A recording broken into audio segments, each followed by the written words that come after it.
Oh, I see. So there is an element that should not have popped up yet. But yeah, anyway, good morning, good afternoon, good evening, everyone. Back with me, your host Theodore Lu, your host for the present and the foreseeable future. So hope you guys have a nice day. Today, as I've just shown by mistake, we are here today with our good friend Ayumu. So yeah, good morning, Ayumu. Good morning. I mean, technically it's afternoon, but okay. Oh yeah, exactly. Actually, it's also. Oh, why why is your why are you so stretched? Okay. Sorry, what? No, your element in the OBS is really stretched. Restretch. Yeah. Okay. Okay. So yeah. Anyway, yeah. It, yeah. It's in the afternoon actually. I kind of forget because we usually stream on basically in Germany's uh 2 p.m. And then today, because we know with this street set breakdown, we usually take like around 6 to 7 hours. So I guess it's yeah, yeah, yeah, yeah, yeah, yeah. yeah. We need to take some precautions and then we need to take some precaution and do the stream a little bit early. So yeah, hopefully you guys will enjoy us talking for the next 6 hours. As you can see, I just woke up. I'm a little bit I'll probably a little bit uh busy, but yeah. Today, thankfully, so to preface to those who haven't who don't know what we are talking about, uh today we will be. Wait, I probably should. I have the image somewhere, so I'll probably just need to show the image here. At source. Uh, uh, uh, uh, uh, uh, Hello at me too. Voice chat. No pressure. This is our show. This is our date. We cannot add you for that reason. uh,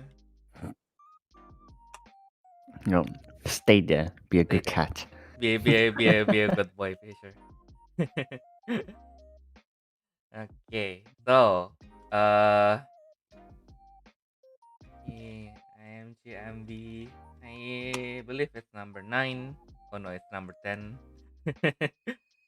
Your chat is broken. Yes, my chat is broken. I need to fix that later. Uh Oh yeah, it's not showing anything, is it? yeah. Alert box, chat box. Well, where is that chat box? Oh no. It's not showing. Uh Chat box. Oh yeah, actually it's not should be visible now. Probably because I mm, mm, mm. Yeah, it should be can be and I can't see myself. Try can you try again, Fisher? She'll be fine now. She'll be. Well, anyway, as usual. Oh yeah. So anyway, today this is what we are talking about. We are going to talk about all of this, every single cards in BS59, the True Rebirth Saga Volume 4. The English title is the Moment of Ragnarok, which is really long, but it is what we are working for. What we are working with. Uh, oh my god, I opened the wrong Twitter. Well, Hmm. uh, Oh well. what else? So, yeah. So we What today what else? I've been this is our seven episode and I still forgot what my intro is. But anyway, what we are doing today is we are going to read every single card inside the set. So uh thankfully this time there is a good window between the sets, so they were able to preview almost everything. So I guess I should have some initial thought about it at some point, but then again, I will be probably just looking at them again for the first time in a while. So I guess you can get like basically what we are going to give is basically uh what the card do, and then Ayumu's impression of it, and then my first impression of it, my quote unquote first impression of it. Quote unquote first impression. Okay. I'll just probably just bounce off some if the card is not that interesting, we'll just probably skip it, and then if it's interesting, we'll just probably bounce off some simple ideas. So hopefully you guys can get something out of it. Probably not anything too deep. If there's anything much deeper, probably we'll just try to cover it later in other kind of content. So yeah. Yeah, and if you're watching the replay, like if you're an audience of watching the replay, just go on the like timestamp bar and find the cut that you want to listen to about. Don't just sit here for 6 hours. You're not gonna like that. Exactly. Well, probably you'll enjoy our voice. If you enjoy our voices and want to use it as a background, then it's also okay with me. Oh yes, ASMR. ASMR. card introduction ASMR. That didn't work. Sound like a zombie. I guess yeah. Well, then let's then I guess what else? What else do I need to get out of the way? So yeah, basically Remember to like and comment and subscribe to the no, channel. it's too soon. Oh yeah, I forgot to. Yeah, I've been wanting to do something. Which is to retweet the new Rapidarin card from the next Diva booster. So as you may have noticed, basically we only do this for the main set and Diva booster if we have the chance. I thought you're doing it for collab too. Am I wrong? Yeah, I tried to do it for collab previously, but after that I tried to space things up because if I if I cover everything, then I will not have any rest. So yeah, so I skipped the collab basically. I mean, it's really only once per month, so I don't know. Let's see.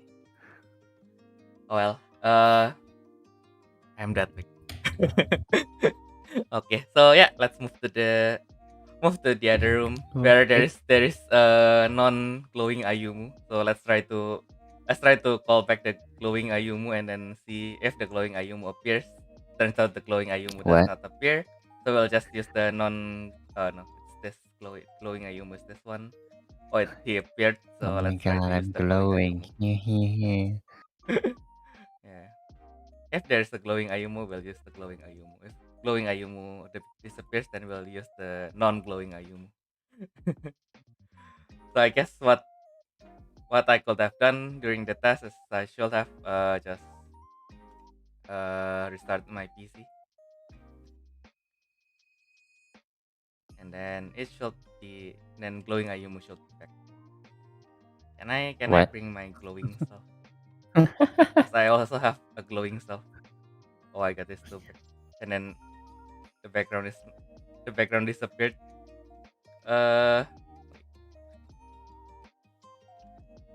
I'll probably just not glow myself then. Yeah, probably the chat. Yeah, the chat. I don't know if it can be fixed now, but yeah, hopefully it did. So yeah, the more important part. Where is it? Where is the? That's not the card. Not showing. Oh boy. Okay. So yeah, let's start this ordeal. So basically, we are probably going to cover. We will be covering it basically in this order. So basically, every master and below cards in this color. So in the actual BS order, so red, green, basically red, purple, green, white, yellow and blue. Oh, I got my memory. Red, purple, green, white, yellow, and blue. Red, purple, green, yellow, blue. And then the extra and the campaign Okay, so we'll probably take a break about halfway, so around after 2 or 3 segments, hopefully. Yeah, yeah. Yeah, hopefully we can take proper rest because I prepared one Oreo here. Hopefully it can sustain me for the day because yeah, I don't even have any snacks. mm, nice. Probably got like 5 oranges. That's it. That's enough. Ah, yes, vitamin. Yes, vitamin. Okay, so yeah, then I guess we will start with the red cards. Mm-hmm. So we have the Sun Astral Dragon, Helmet Streamer Dragon, Family is Unknown or Astral Dragon. Effect is it has an Ultra Clash from level 2, along with the Rush. With 2 red, this spirit gains plus 5000 BP. With 2 green, if it is the first attack of the turn, this spirit refreshes. Meh. Yeah. I mean, it's alright. We want some early attacker, but like that's about it. Like even needs level 2 for the Ultra Clash and the other effects. So I don't know. I want to see this being used. Like I mean, the red green there right now is really just like waiting for Byakugan or like Tigram Nova anyway. So it's not like they really need any early rush for that. So yeah. Yeah, exactly. Well, I guess yeah, it's because actually the cost is basically matches if you go second, so 3, and then you get 2 cores on top of him. So basically, just enough to get you the Ultra Clash. So probably, yeah, if you guys want to bring this just to remove your opponent's starter, basically, guess it's still viable. But all in all, I would yeah. prefer we just draw one on attack. Yeah. If it has a draw one for the rush, probably will fix things. But I guess it has its uses, but yeah, probably not that much. So yeah, let's see if the next one is more interesting. So next one is Drachno Hunter, the reckless equipment. So basically, this one is from the reckless. Who's this again? Oh well. Anyway, Mirage with 4 cost to red reduction. While set during your attack step, all your spirit with the Pursue or Great Pursue gains PP plus 3000. In addition, when your heavy exhausted spirit with Great Pursue battle ends, send 1 core from your opponent's life to the reserve. And then level 2-3, during your attack step, all your spirit with Pursue or Great Pursue get PP plus 3000. Yeah, the Dreadnought basically hunted down the Train Rowdy Tyrannos, which is an X rare back in BSO2, one of the quite famous ones, I guess. In terms of effects, I mean, I suppose the one that support pursuit is alright, but then like the one with great pursuit, like people rarely even use King Dreadnought in the Dreadnought deck. So it doesn't really help that much, I would say. Yeah, probably. So like me. But then again, if you really like King Dracno, probably it can help to give you some kind of effect to reward you bringing your favorite spirit. So I guess all in all, it's still fine. Also, as I recall, we get the new Great Pursue in this set as well. So probably, if you wanted to focus on Great Pursue, it probably can work. Yeah, if your deck is focusing on that, I suppose. But like, if you're a meta player, you wouldn't do that. I mean, that's the beauty of Battle Spirits, right? You can play whatever you want. There's the fun to be opponent that want to play with you. I mean, like, yeah. True. The pursue as a mechanic is pretty interesting. So hopefully you guys can develop something around it. As you can see, we cannot find the light at the end of the tunnel, but hopefully you guys can. Okay. So next up we have the I have too much window open. need to close them one by one. I don't need Steam actually. Why do I need Steam? We have the Sun Astral Dragon, Flarper. So families unknown Astral Dragon. When spirit attacks, draw one from your deck. If you have a red or green mirage set, increase the number of cards drawn by this effect by +1. And on level 2, Rebirth. When this spirit attack ends, or the spirit is removed from the field by the opponent, you may flip the spirit. Then Brave dispose Rebirth Brave to your spirit and refresh it, or send one core from your reserve or field to remain it in spirit form. And then the B side, we have the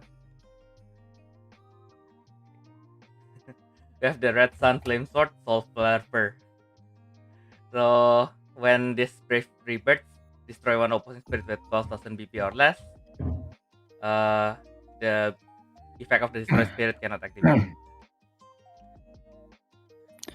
Yeah, so okay, so this is like a pretty good one. Like just now we said that like I would like rather have on attack draw one. So this is like basically like the perfect one to use. Especially since like in the best case scenario you're gonna have beat Mirage on the field anyway. So on the second turn it's gonna be like 2 cards and things like that. And so yeah, on attack, I mean draw 2 for cost 4 is really good. And like, I mean even after it flips as a brave, like it gives symbols to the other things. So like you know, it's like for like the red green deck is pretty good, considering that like you also have what was that called from the last set? A Draxolio. Yeah. It's like gives light burn for each symbol on block. So like it can really go with that one. So yeah. This one's pretty good, yeah. Yeah, that's actually a nice insight. Because your opponent probably want to block it. If you just if you continue on attacking, then basically you open up Draxolel to be more threatening in the mid game. I was basically just looking at it because I compared it basically with other cost 4 that can draw a lot in the unknown family, which is Asteroid Dart, the Machine Dragon one. And this one is basically Asteroid Dart can draw 3, but you have to have 3 cards on your field, including Asteroid Dart, which is surprisingly it's not that easy. So this one is basically that, but the limit is lower, but the condition is somewhat easier to achieve. Yeah, especially since it also flips itself when it's being removed by the opponent. Well, opposing effects. So like that means like in some ways you still have like a symbol to stay on the field. So and then actually this time to help me to not slip up too much, I am using someone else's translation, but I guess I think the part where it refreshes actually it refreshes itself and then it briefs to something, right? yeah, it refreshes itself and it breaks to something. So like if the spirit it breaks to exhausted, then it's going to be in exhaust state. Like it's not gonna refresh the brave spirit. Yeah. I just want to confirm that to everyone, because that's also how I understand it, and then when I read it, it's like something doesn't connect. Okay. And I mean, let's be honest. If they can refresh the spirit and brave to it, that's actually really strong. That's more than a rebirth rare, I would say. Exactly. And like they have so many of these kinds of braves in this set, so like I really doubt that's the case. Well, I mean, it says in the Q&A already, so yeah. Yeah, essentially, you guys cannot do that. So if you guys assume that is the case, that is not the case. I'm sorry, guys.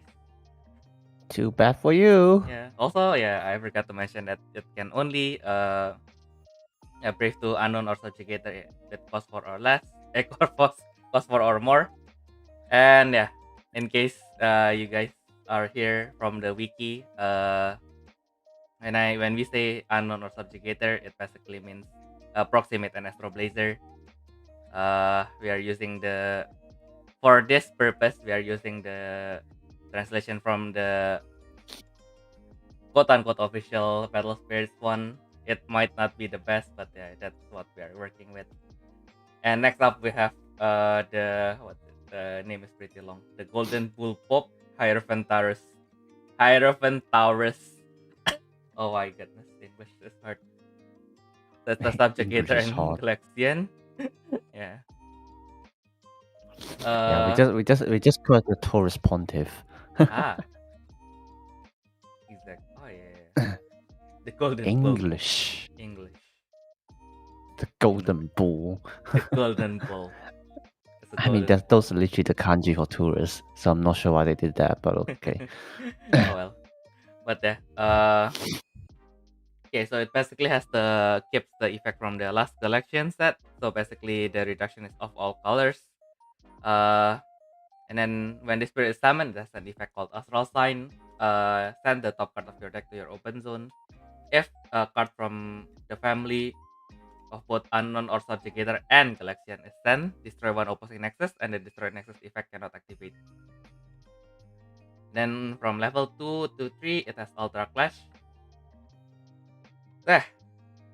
Basically, this is your Nexus removal for the new Galaxian, I guess. Kind of. Yeah. Which is pretty nice for them, I suppose, considering it's a mixed color deck. So yeah, there's nothing much to say. Good thing that it also locks Nessus effects for the destruction. And then like the Ultra Clash there, just like it's just a reference to the original Taurus. I'm not sure there's really any use of that, to be honest. Yeah, as usual, it's to control your opponent. Yeah, so it's basically you just on summon, add one card, destroy Nessus, done. Or actually, if your first turn setup is like as usual, if you're lucky, you got 2 duns, and then next turn, yeah, it's not enough actually. What am I talking? Probably done, and then Apollon. Can no, it cannot do that. Yeah, I guess. Yeah, I guess. I don't think you can do that because unlike the old Apollon, unlike the old what's it? The old Galaxian, they have the God symbol as reduction, main reduction, right? So I guess these ones don't have. Yeah, they're trying to cut themselves out from like the old Galaxians, which actually a lot of people complained. But then like, I mean, the thing is like, can you not see the game balance right there? Like, I'm not saying that like the old Galaxians are still like very good, but I mean they're playable. So if you just sprinkle something else on top of them, they're gonna be OP again. So like you gotta put some restrictions on there, and like I watched a few videos on like how some people were already playtesting with proxy cards, and like it doesn't really go that bad even as a deck by itself. So yeah, people are just complaining too early, I would say. Yeah, I guess that's fair. I mean, like, yeah, as I've said, if you can somehow pull this card to level 2 on turn 2, basically anything that your opponent brings out as their starter, you can just mow them down. You can just destroy their Nexus and then hit whatever spirit they have. So basically, your opponent will lose.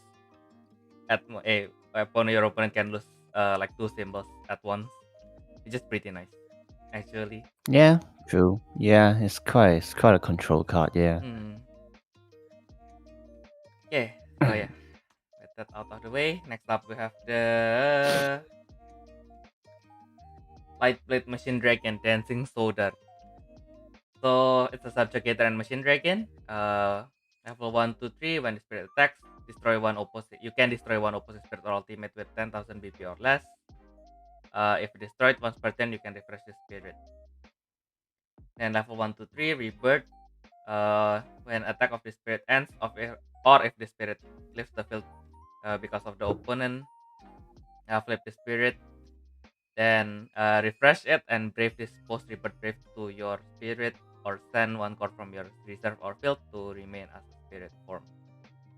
Which means it has also a second side, which is the anti-ship light plate drag samba.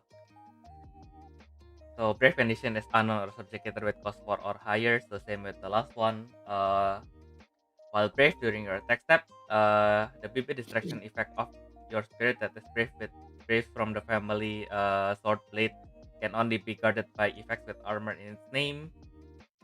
And then another effect is when the spirit attacks, destroy one opposing spirit or ultimate with 10,000 BP or less.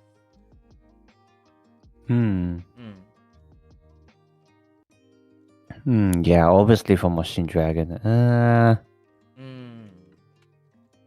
I don't know.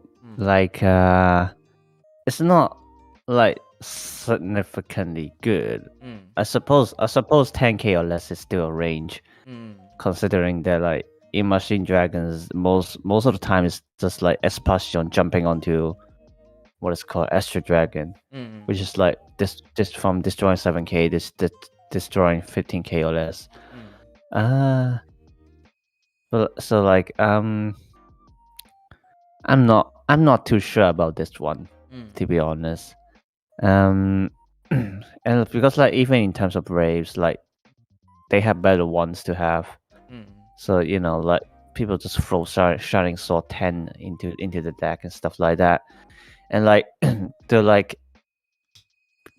piercing effect on the B side, like even I mean they already have Dread Nautilus for that. And it's still a card that I'll still put in there because it's a Nessus card and like the deck needs a few symbols. So Dancing Soda, I'm not too sure but I will want to use it, to be honest. Exactly. Because after I use Mission Dragon, I mean it doesn't draw, which would really help with the consistency of the deck. But yeah, Machine Dragon is still all about drawing to Astro Dragon, like that's about it. And so like with this one, like yeah, it destroys something, but like if it doesn't draw and it just refresh, it's it's quite pointless for the deck because like it doesn't really attack until Astro Dragon comes out anyway, so there's really no point with this one. However, what's interesting is the card name. It's time for some scientific facts. Yay! Yeah, so for Dancing Soda is a meteorological instrument used to measure sound waves in the air. In other words, a sonar system in the air. So that's why it's Dancing Soda. And then on the other side, Drag Samba. Samba is a kind of fictional weapons that often appears in Japanese fictional works. Its actual definition varies from one word to another, but it's in general a weapon taking on a trim blade / large blade / lance form. Yeah, so like they got some reference in there. And also in the card lore, apparently this like Drag Samba is the weapon for Drag Nautilus. So that's why they have kind of the same effects. Yeah. But yeah. Facts just taken from the wiki, aka my friend. Yeah. Nice. Thank you very much, the guys at English Wiki. Oh yeah, I forget. And okay, and yeah, I guess what I probably just will use it just because it's cool. I mean, like if you have a red world, I mean to be fair, if you have a red world, if your opponent has a spirit, then basically you can just I guess you can just finish your opponent in. Oh yeah, true. I guess yeah. Yeah, actually, that's probably the one good thing about this card. So basically, if you only have red world and Drag Soda, you can just set red world on your first turn. On your second turn, you summon Drag Soda. As he only needs one core anyway. And you attack with Drag Soda, destroy something, refresh, and then either you rebirth now or rebirth later. It doesn't really matter, I guess. You hit for 2, and then you attack for another one. You rebirth the red world. You attack for 2, and then attack for another 2. Or you can just that's use true. Reshusa, yeah. or you can Yeah, just on scrape the it first off. attack, actually on the first attack, flip wet world. So like, if like Dancing Soda got destroyed or something like that, it can like immediate brave to red world, as that's still gonna be 3 symbols. Oh yeah. Okay. I suppose if you're gonna force some speed run with the red deck, so I suppose you can do it that way. Yeah. Yeah. Or probably we are thinking this wrongly. Probably we should not thinking him as a connector to Astral Dragon. Probably if we make a deck exclusively for him, probably it can be interesting. Yeah. True. True. Excellent. We will see. Actually, this is almost like menial. I saw this card and then I want to make the deck around this card. Hopefully we can achieve that. Okay. Yeah, well, I mean, like it is the end of era. Like all 6 colors should have enough cards to like kind of make their own good stuff decks around the unknown and subjugated families. Now, I'm actually planning to make one for yellow actually. With like yeah, we can talk about that later actually. And next up we have the Sun Astral Dragon, Facula Dragon. So Axel with 5 cost, 2 red reduction, 1 green reduction, destroy 1 opposing spirit or ultimate with 12,000 or less PP. After this effect activates, send it to the open zone. Level 1 to 3 during our attack step. When your so when it's not when so your attacking spirit from the family wait. Your attacking red or green spirit from the family, unknown or subjugator cannot be returned from the field back to the hand or deck by opposing effects. And then it has a rush with 1 green symbol. The core on your attacking spirit cannot be removed by opposing effects. Cannot be moved. Yeah. Actually. Oh, yeah. Sorry. Yeah, cannot be moved at all. So yeah. Oh, I mean, it just gives a little bit of bigger range than not being able to remove. But like as of now, it doesn't really make a difference, to be honest. But yeah, it's quite a nice card, I guess. It's like one of those. This is like one of those niche cards that like, if you really want it, you can put in the deck. Like if you really that scared of bouncing or like depletion, then yeah, sure, go ahead. Well, in terms of the EXO effect, I don't know. Like I would rather put like the green EXO cards, because like, you know, stuff like Yatagalai or like even the new green eggs in this set. I think that's yeah. Oh, actually no, the green one doesn't do that. But anyway, like stuff like Yatagalai, they can add themselves to hand when we field and all those stuff. So which is like, I mean, depends on like what cards you put in the deck, but like it probably would be better than like this one. And like because like, you know, your cards are mostly gonna be using Ultra Clash anyway, with probably a bit of life burn. So like destruction really don't do much there, I would say. Like this is for purely defensive use, I guess. But yeah, it's just one of those cards that if you need it, it's there, but like it's not necessary. So like I wouldn't call it bad, but like just like situational. True. Yeah, I try to look So at I'm just gonna say Afacula is a bright region on the surface of the sun linked to a subsequent appearance of sunspots in the same area. Oh my god. Today, this week we are going really science. Well, Yes. They're doing that with the Astro Dragons in this with this deck. Yeah, like everything is literally related to the sun. Yeah. Oh yeah. I mean, they are the Sun Astral Dragon, so yeah. True. Yeah, I guess I don't have too much to add to this. Yeah, it's basically as you said, it has basically 2 uses. So, but kind of both of them you can basically only use at one time. So it's basically just an anti-bounce that has another use. So if you need the anti-bounce, then yeah, you can consider it. Otherwise, no. Cosmo Mirage only works for Machine Dragon. So yes, thing as we have discussed, if you wanted a more something that covers like every unknown or subjugator probably you can put this in. I guess Yeah.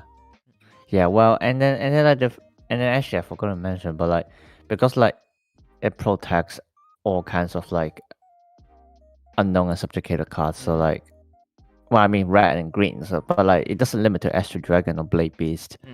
So like you can also like throw it into a Machine Dragon. You know, what's the green ones? Blade Insect. Like if you have to cause for that and stuff like that. So like it's actually pretty versatile. Just like the effect itself is like conditional. You know, yeah. Oh, yeah, actually, probably it will make more sense to bring this in Blade Insect, kind of. Now that Kinda, but like first you gotta have to cause for that. Like well, after you summon Mandy Belarus, you're not gonna have to cause. So like, let's not bother. Yeah. Oh yeah, I forgot it's an early game deck, so probably better to just forget that such things need to happen. If your opponent plays plays a diamond wall, just play a jammer or something, and then Yeah. Okay, so next up we have, I think, one of the most for at least to me, the most interesting master or below for red. So the Sun Astral Dragon, Sun Dragonics.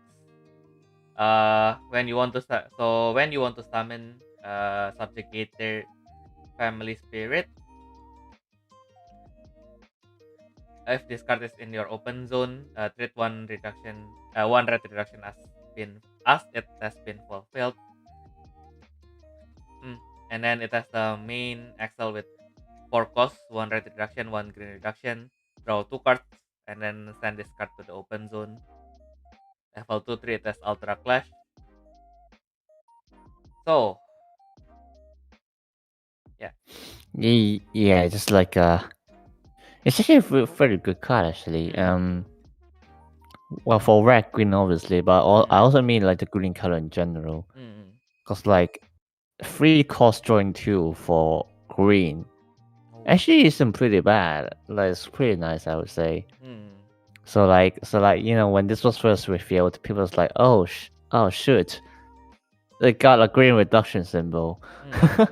and then people just like panic, like, oh no, green is getting drawn now. Oh my god. but yeah, like just for the extra of that, like it's already like really good. So like yeah, there's nothing much to say. But yeah. it's good, but the what makes it good is pretty simple. Basically, it especially for red decks, it helps you with the consistency. Subjugator for Subjugator is a little bit how to say, because Subjugator is the oh yeah, hello Shadow First Evolve TCG community. Hope you have a nice day. We are going to be here for probably another 5 hours, so take your popcorn and enjoy your stay. And yeah, okay, so the chat is working, but Fisher's it's just Fisher's message not showing. So, oh, who this Shadow First Evolve TCG community? Exactly. Oh wow. Oh, so it's like, is he like a representative of that community or something like that? Yeah. Or just people making random names on YouTube. Who knows? We will see. We are looking forward to your activity also. As both our TCG is growing, yeah, we will be looking forward to you guys' work as well. And yeah, hey, I wouldn't mind some Shadow First. Exactly. Probably who knows? Yeah, where was I? So yeah, Subjugator only covers the basically cost 5 or higher spirits. So yeah. At least by playing this, on your first turn, it is like a blank but not too blank. So on your second turn, you can play Expansion or Drexoder, basically. Yeah, stuff like that. Yeah. Okay, so next up, we have the Dracno Hunter, Evil Burster equipment. Family is Origin or Dragon. Oh yeah, actually yeah. Dragno still keeps their origin. I just realized. Yeah. When the spirit attacks, ignoring the Brave PP plus, destroy one opposing spirit with PP 10,000 or less, and draw one card from your deck. And then on level 2, it has Great Pursuit. I see. Yeah. So this time the Hunter Dragno is hunting down, which I can't remember what's the name for this one actually. Gundinos. Gundinos.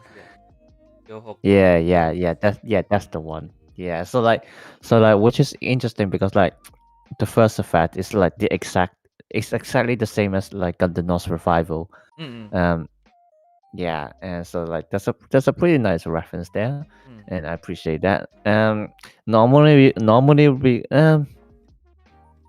I don't know, to be honest. I suppose it does have Great Pursuit, but then like it's level 2 and it need 3 costs, and it's a freaking cost 7, which I mean, I suppose at the end you will have like Gate Dreadnought, but then like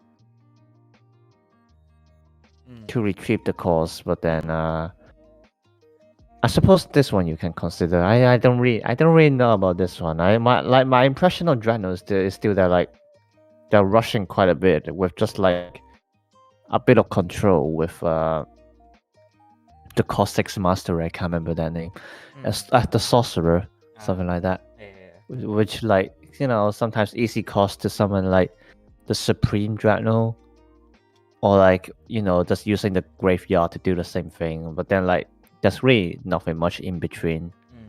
At least not very often, because like if you have too many, there's sort of quite a few high costs in there. So like it's just kind of like it might break the deck with like more high cost of it. So I'm not sure. Like I mean, I would say this one is, I mean, it just as a single card is alright, but then like considering the type which Dreadnought plays around, it doesn't really help that much, I would say. I don't know. Yeah, it doesn't really fit in there, let's say it that way. Yeah.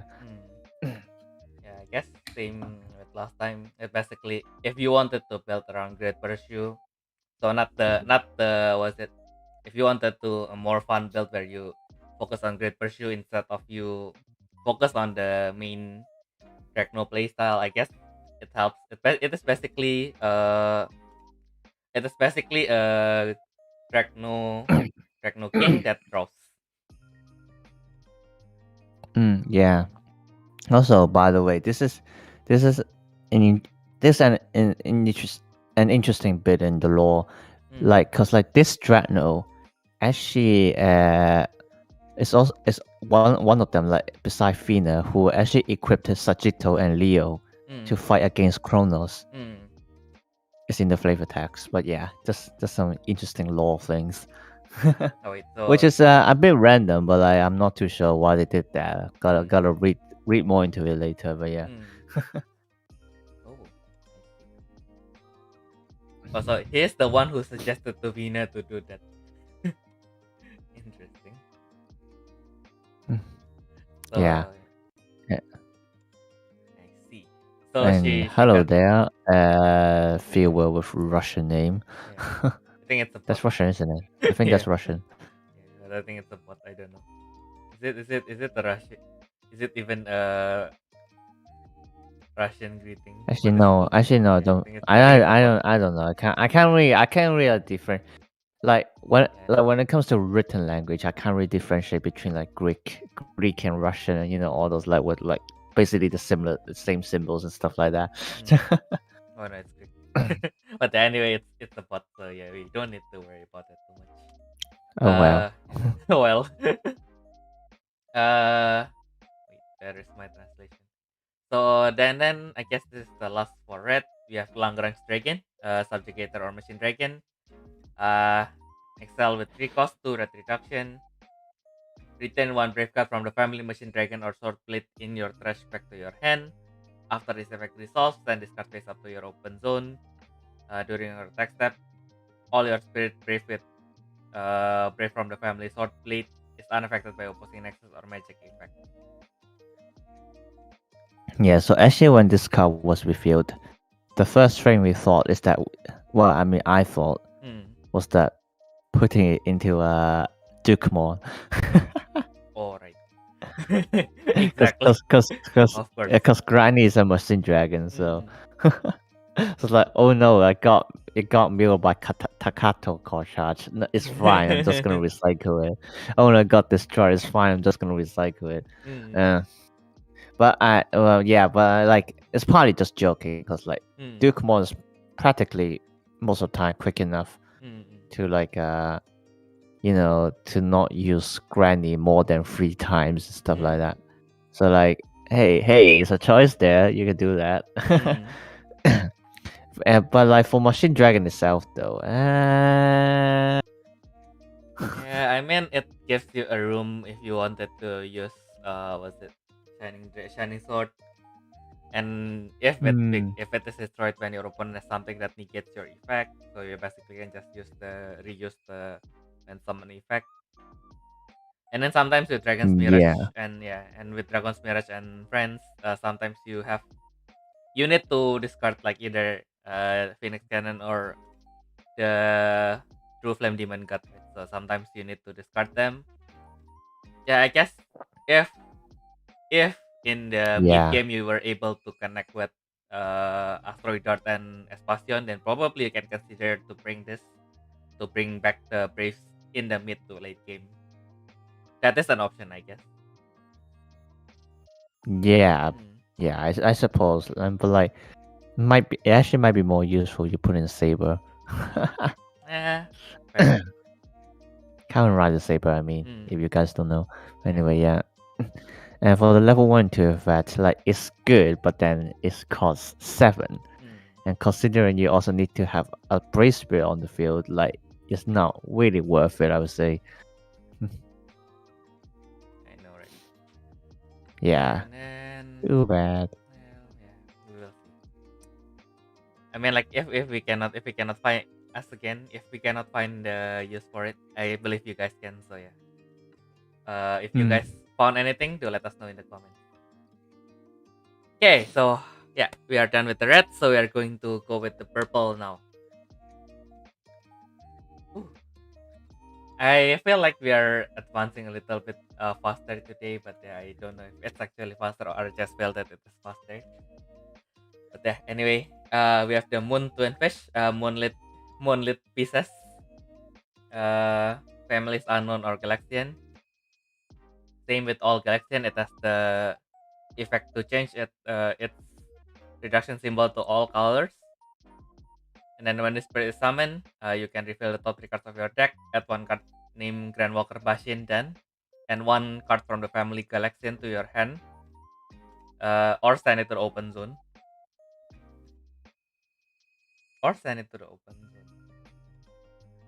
Yeah. Oh. Yeah, so like when you reveal 3, and then like you can add mostly 2 cards. One of them is a Galaxian card, any Galaxian family card, and one of them has to be GranWalker Bashindan. And then you can either add like you like both, like all the cards, you either have to add them to hand or put it in the open zone. Yeah, in that way, yeah. And then return the confusing text, but it's not hard to understand. Exactly. I was just trying to process it because I thought it was sending only to one place, and then you can choose. Yeah, it's like really interesting. Return the remaining cards to the bottom of your deck. Level 2, when your spirit from the family Galaxian is destroyed by opposing effect, by discarding 1 card from your open zone, it remains on the field in the same position. Wow. Yeah.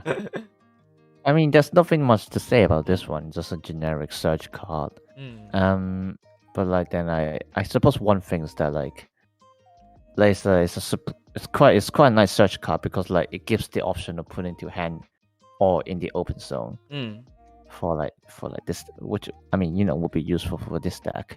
And actually my friend also stated that finally there's one pieces card that's actually useful. But yeah, that's about it. Yeah.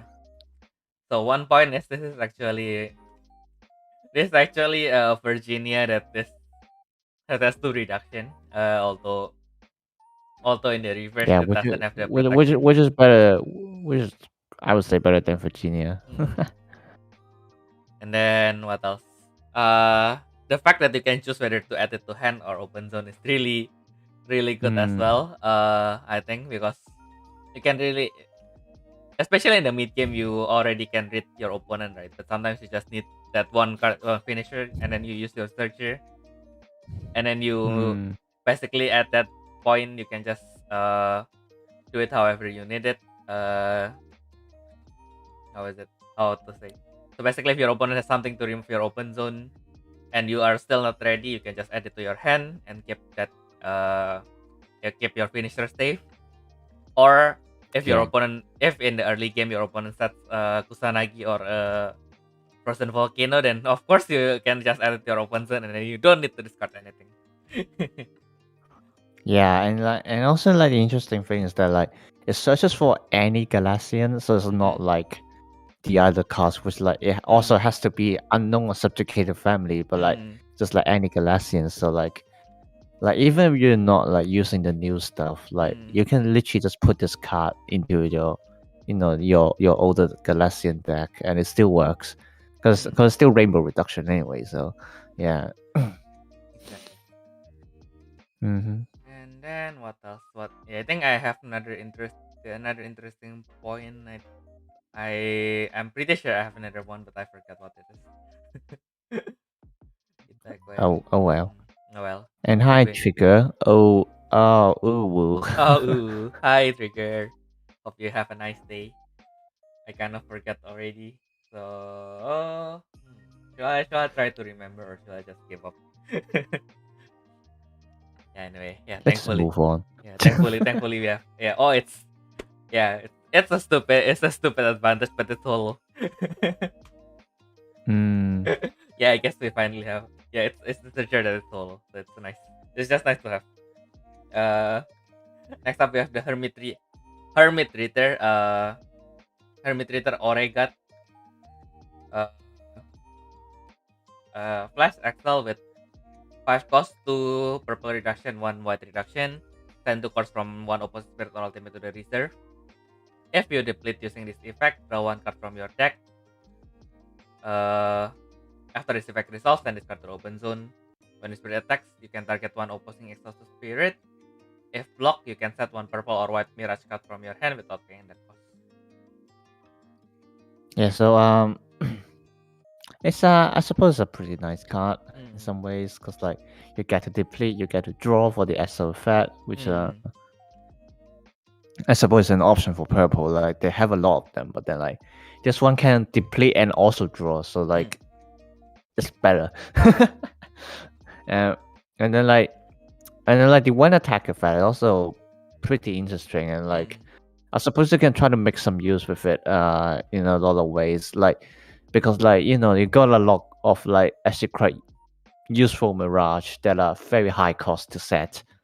So like if you get this one now, like it doesn't even matter if it dies, because like it's purple, you can recycle it anyway, or like you don't even need to use it that many times. So like just target attack whatever you can, set down mirage, boom, done.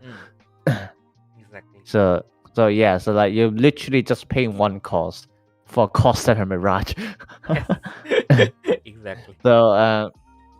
So yeah, it's a pretty good card, but like I suppose it's up to the others to see how it can be played out, because like at the end, like it's this basically specifically for purple white, so and like they don't really have that many high cost mirage anyway. So yeah, like we just have to see, like it has the potential there, but like it's not, I mean, as of right now I can't really think of any actual use to it. Hey, most you can just put in the white control deck and just hey, let's set Overstar twice in 1 turn so I can gain 2 costs. Why the fuck no? Now that you mention it, it's not a bad idea, is it? Yeah, because it doesn't stop any when set effects. So like, hey, you got that, I guess. Now that you mention it, yeah, actually, because regarding side effect, what I thought was basically, if you really just want to remove your opponent's pick attacker, well, not really big attacker, but anyway, if you want to, the most realistic scenario is to remove your opponent's mid mid attacker. So basically, just attack with this one, target attack something, and then you set over chariot, and then you return one to the hand. So basically, just removing your opponent's reduction, I guess. I guess, yeah. And then actually, like, and also on a side note is that just with the target attack, you can already do something with it.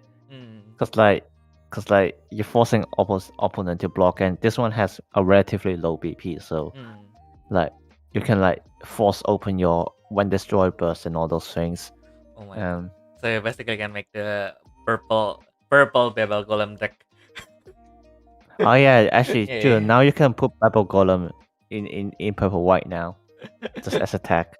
And then yeah, and then like also use the burst card BS56. I can't remember the name, but Yeah. you know which one we're talking about. Just summon Babel Golem, because why the heck not? You can do that in turn 2 too. Oh my god.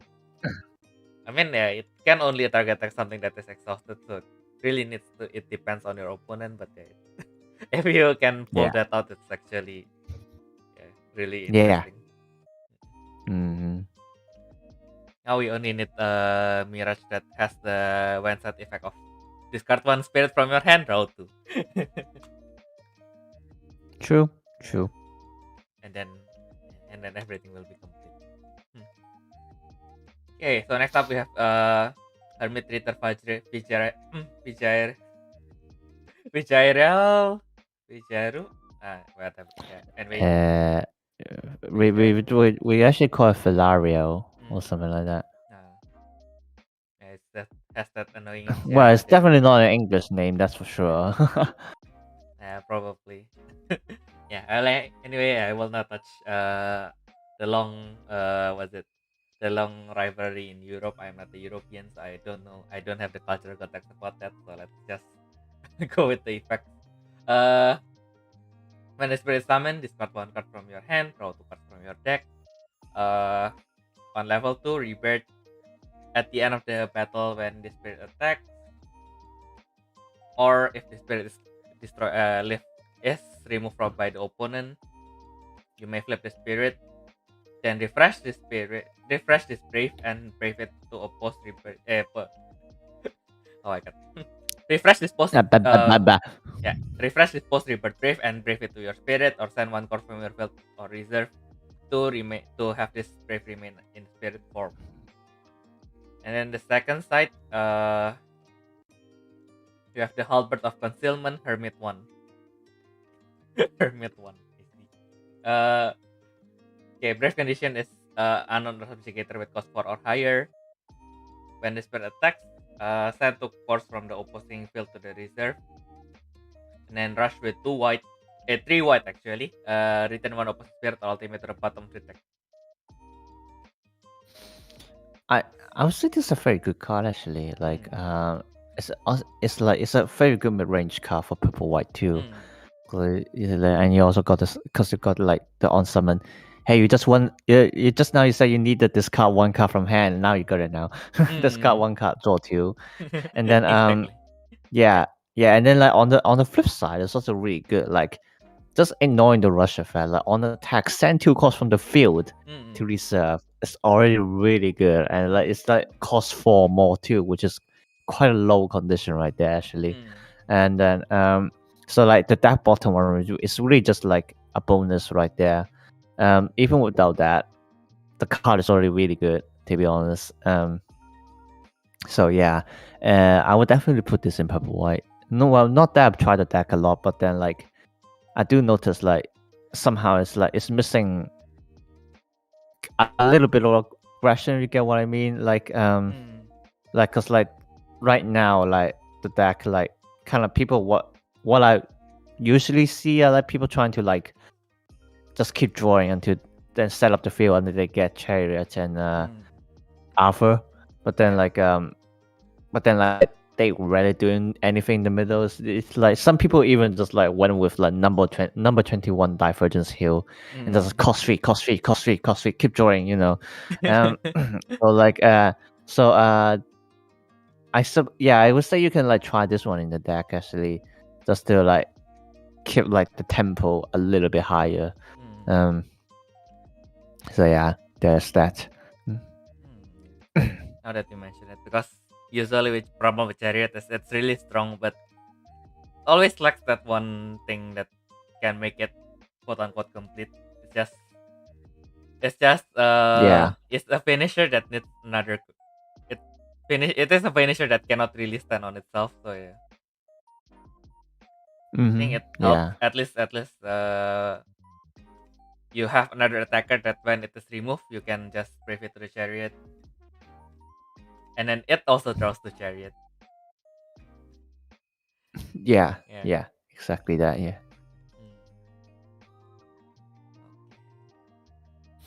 Interesting. So next up we have Hermit Ritter Zilvas. So next up we have Hermit Ritter Zilvas. Family is unknown or evil shadow. For each of your spirit with oracle or hermit in its name. Yeah. Wait. So when the spirit attacks, for each of your spirit with oracle or hermit in its name, send one card from opposite spirit to the reserve. Rush with one white symbol. Refresh one of your spirit with oracle or cancer built in its name. With 2 white symbol, add one card from the void to the spirit. Yeah. It's another really good removal card, I would say. It's like if you got the field, then like you can practically stand quite a few calls with that one, and like you can only stand from one spirit anyway. So like it's not like you really need to build out a very big field for the effect or something like that. Like I mean, usually one card, how many cards would it have? Like 3, I would say 3 or 4, and like and like with purple white, I would say 3 hermit isn't really that hard. Let's be honest.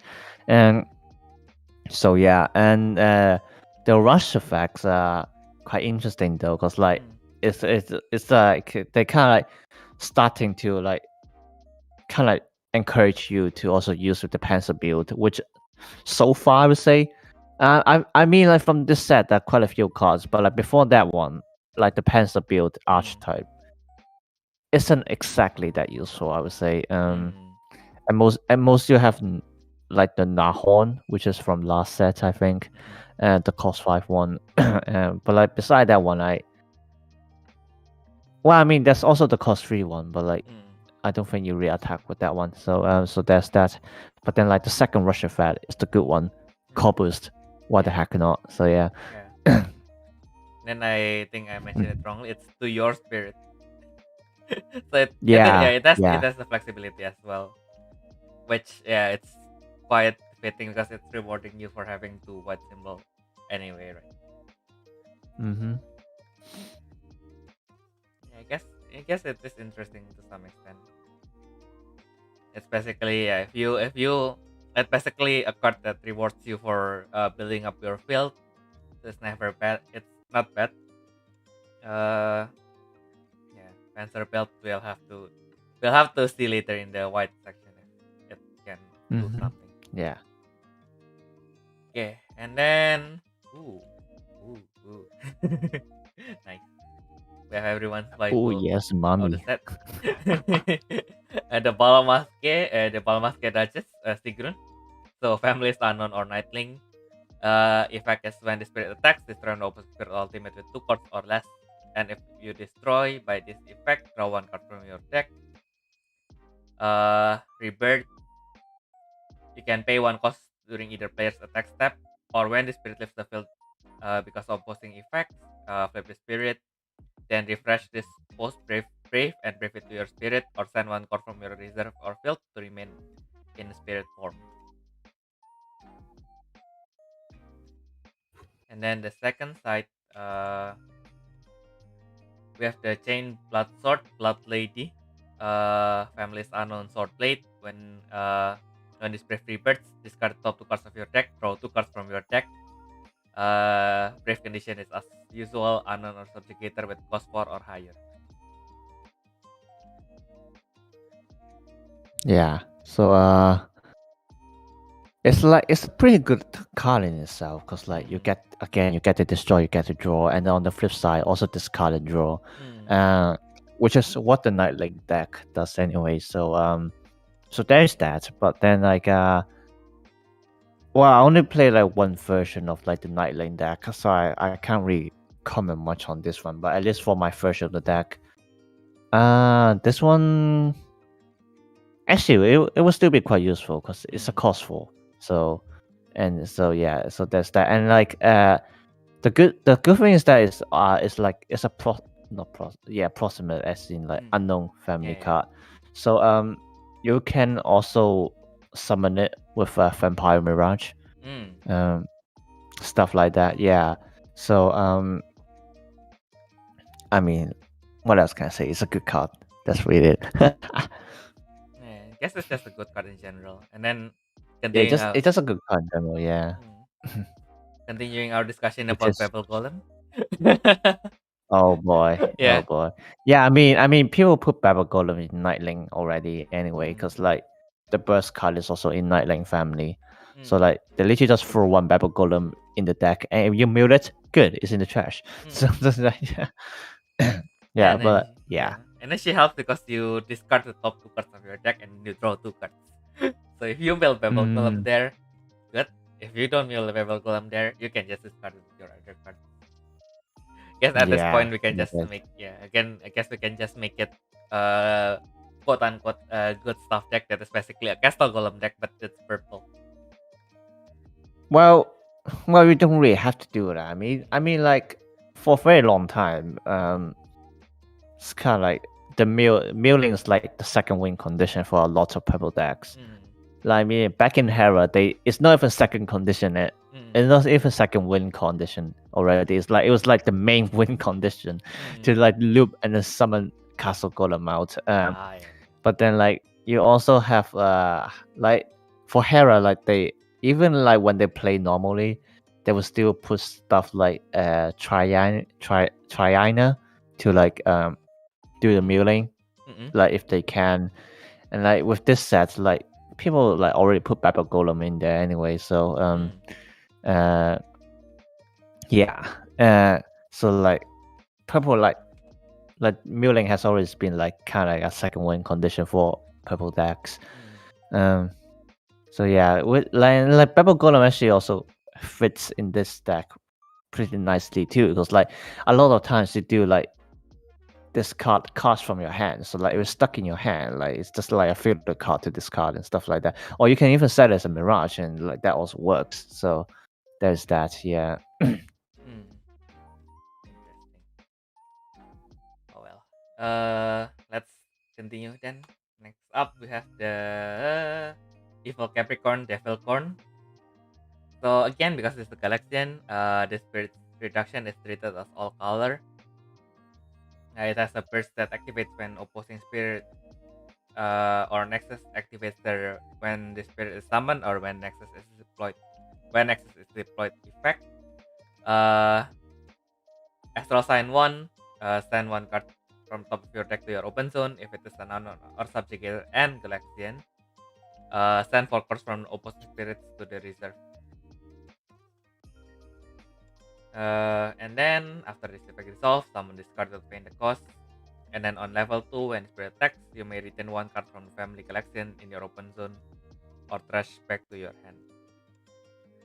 Yeah, this is a really good burst right there. Like the burst effect, you get to add 1, and you got to send 4 calls from any spirits to reserve.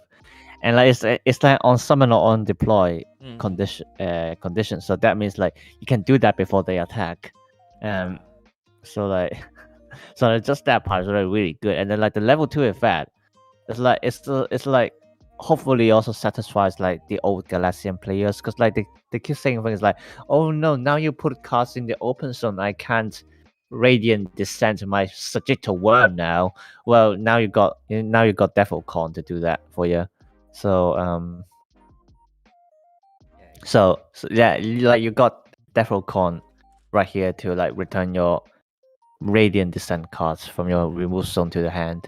So so yeah, I don't really. Yeah, you got nothing much to complain now, do you? So Mm. so yeah, just like it's really good, and like hey, it's cost 6 too. It's a good descent It's a good card for descent too. Mm. So there's that. So yeah, again, it's just like overall a really good card. Yeah, now that you mention it, Good. I just everything just clicks now. So basically, you just return Sagittal Nova and then you just descend him on top of your Discord. Yeah, exactly. Yeah. So yeah, I mean, like a lot of people saying, "Oh my god, it disconnect with the cards in the past set." Mm. No, they don't. Bandai doesn't do that. Why do you think the old decks are still working now? Because that's the thing with Battle Spirits is that I'm not sure about the other games, but then like a lot of times what Bandai does is that in a lot of games because they always like separate into archetypes and all those stuff, and you Mm. straightly had to play with them. Like for example, in Vanguard, like Bermuda Triangle has to go with Bermuda Triangle, like Mm. Gold Paladin has to be in their own decks. But then Yeah. it's different with Battle Spirits. You can make all kinds of connections, and but then Bandai wouldn't tell you that. Like they wouldn't tell you, hey, this Galician card is gonna play with that Galician card, Mm. and you have to see it yourself. Mm. So there's that. Mm. But yeah, Evil Con, it's a nice card. Like even for this current deck, for connecting with the previous Galatian cards, it's just like good stuff, you know. Exactly. And then I just realized the good part about this is basically uh continuing our discussion on Virginia versus business. So basically, Yeah, yeah, the only my first thought is basically okay. So you can send 4 cards from any spirit in your opposing send 4 cards from any opposing spirit to the reserve, but you have to send the new Galaxian basically to the open zone, right? So basically, if you use yeah, this card in conjunction with Virginia, you can basically just return whatever you want to, whatever new Galaxian you have to the top of the deck, and then you can basically just set this card. And your turn, if your opponent summons something, just open, send their cards to the reserve, and then you get 1 card.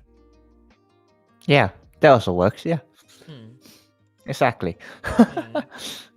And then the interesting, actually my focus also wrong. So basically, even if you bring this in the old Galaxian, even if you fail, quote unquote fail, I mean like you don't use the send 4 cards effect, you at least get 1 card in your open zone. So I guess it's still it's still a burst where you basically draw one, summon display, you got one purple symbol, and if you are lucky, since you can just in battle spirits as usual, you can engineer your luck. Uh, if you're Mm, lucky, then you can basically remove your opponent's spirit as well. So overall, yeah, yeah, I think. and just forgot to mention also, it can also retrieve cards from the trash. Mm, So even with just that, it's really good enough. mm.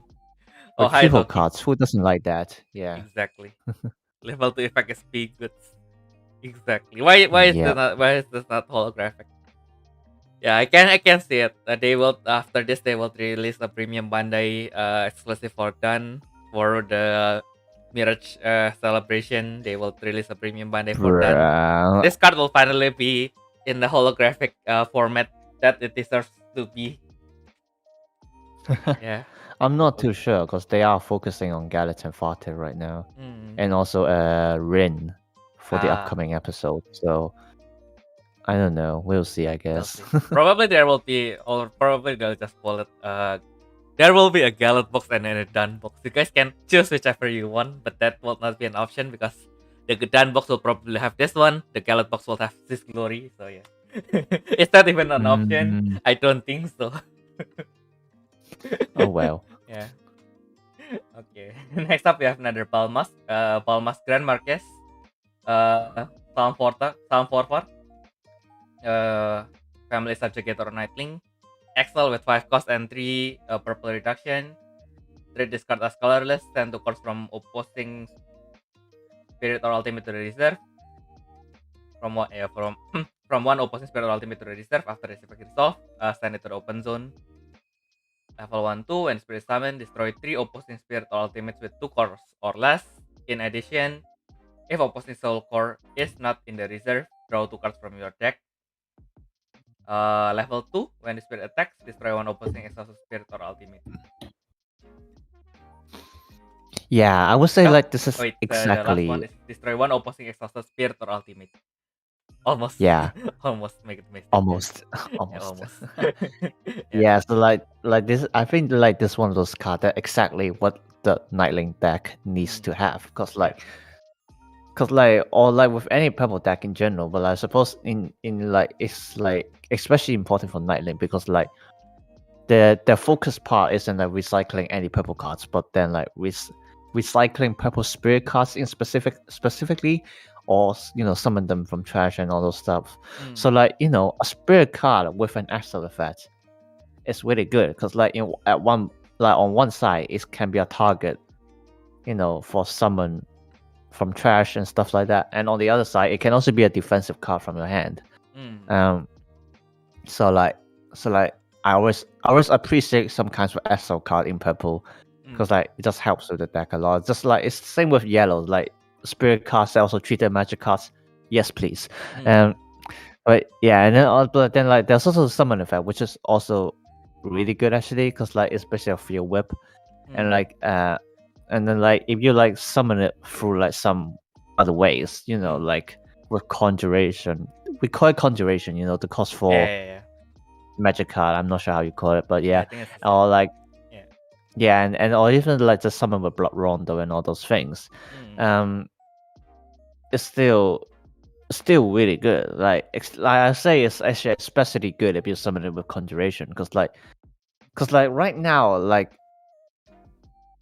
when I say like a really good target for conjuration is really just Endaguva Neba 2 specifically, the cost 9 one, because like that one is also field whip, but then like all the other ones, like they only like send like 1 or 2 cores, which like most of the time doesn't really stop the opponent a lot. But like with this one, if like the opponent is spamming and all those things, you can literally just summon this one and like they're gonna stop spamming. And like you also get to draw 2, so that's a bonus right there. So it is worth a master rare, and I really like this one. Yeah. Yeah. At first I saw the image, but I felt like it was going to be another yeah. And then if there is any flaw that I forced to find, is basically the only flaw, if there is basically the summoning effect. If you really want to draw, can be somewhat contradictory because you need to destroy 3 spirits, which is quite your opponent probably have 3 or less anyway, and then they will probably have their soul core on their spirit. So that is the only only.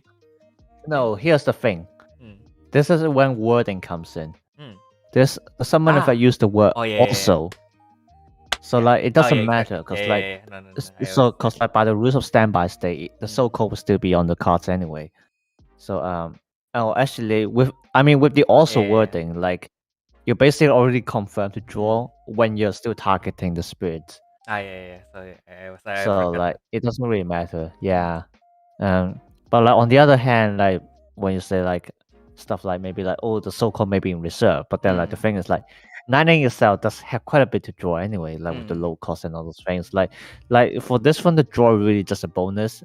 Like I wouldn't like, or like no one would expect you to like use this to draw at like the early stage of the game. You don't do that. Your deck is gonna break as hell. So yeah, like I would say like that part doesn't really matter. If you can draw 2, it's great. But then like the main part is still it's still the destruction, really. Yeah. Exactly. Okay. Thank you, Toki, for reminding me as well. Yeah, I just realized I probably should have ate this Oreo from 2 hours ago, but yeah, here we are now. So well. a fun fact for those who just come. I'll give you an insider knowledge on why this stream starts on 13:05 instead of 13:00. It's basically Usually we stream at 14 German time. And then I kind of remember it as 40. So I always condition myself that I will stream at 14:00, and then yeah, I just remember. And then Ayumu suddenly messaged me. So are you preparing? Oh yeah, I just then suddenly it just clicked on my brain. Oh yeah, we promised to stream an hour earlier because this will take a long time. I see. Yeah, yeah. I wake up early for your stream. You better remember. Just Exactly. kidding. Yeah, thank goodness I because yeah, you know the coincidence is basically I thought yeah, I usually just wake up 1 hour before the stream. But yeah, this time probably I should wake up 2 hours before the stream just to prepare myself. Turns out that really helped because that 2 hours before the stream is actually the 1 hour before the stream. But yeah, Soulcore most probably is usually either in trash or on spirit. So yeah, I guess yeah, first. So I cannot really find a fault with this card. Turns out, and it has 4 purple reduction, which is really good as well. Yeah, I cannot really find a fault with it. I guess. Yeah. And then next up, we have Hermit Ritter Sage Mayorga. Flash Excel with 5 cost, 2 purple reduction and 1 white reduction. Summon 1 purple or white spirit from the family, unknown or subjugator with cost 6 or less in your trash without paying the cost. After this effect resolves, send this card face up to your open zone. Level 2-3 during your attack step. When your purple or white spirit from the family subjugator attacks, while you have a purple or white mirage set, send 3 cards from your opponent's reserve to the trash. Yeah, so like XOFS summon from trash. Again, it's one of those things that like you always appreciate it. Like I mean, we got the best example, Black Rider. Like summon any Death Dragon from trash. Oh yes, Amethyst Dragon Sonic, let's go.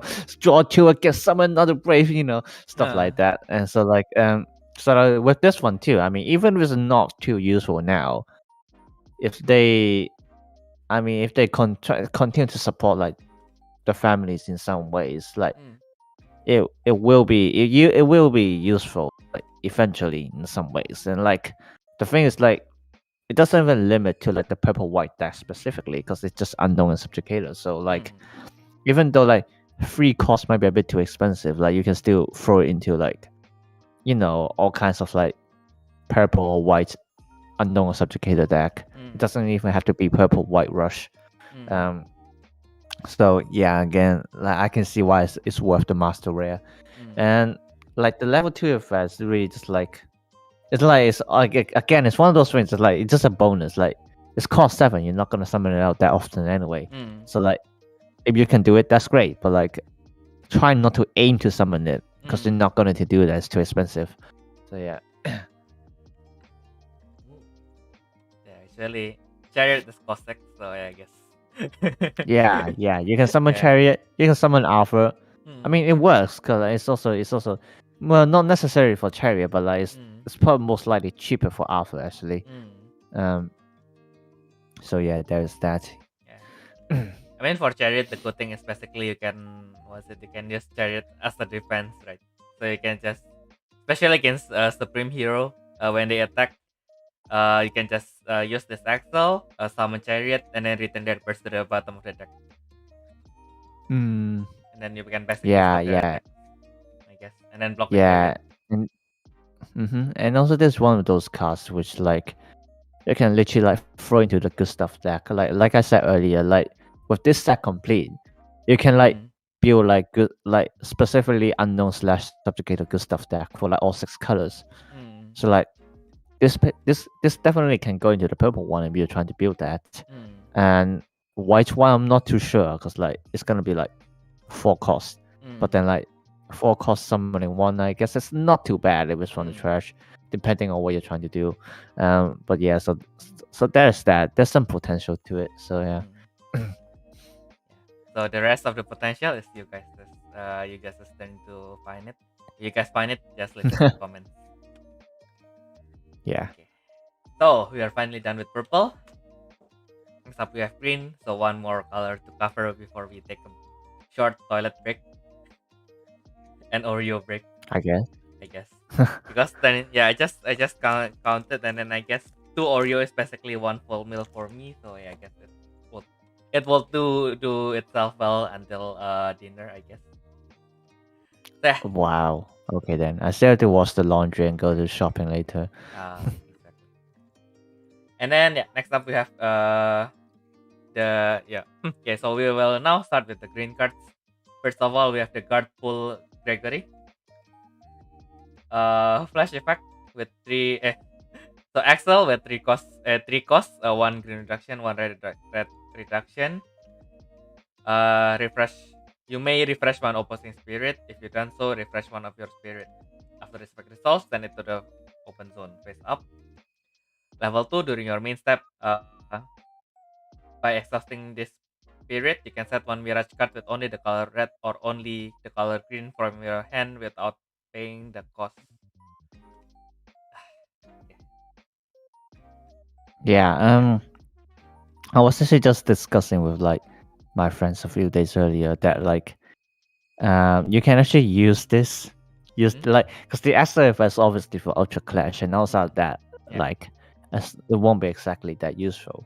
But then like we are actually have an idea you can put it in the yellow deck because like you got like the crown of the starless sky and then also the flowering gates.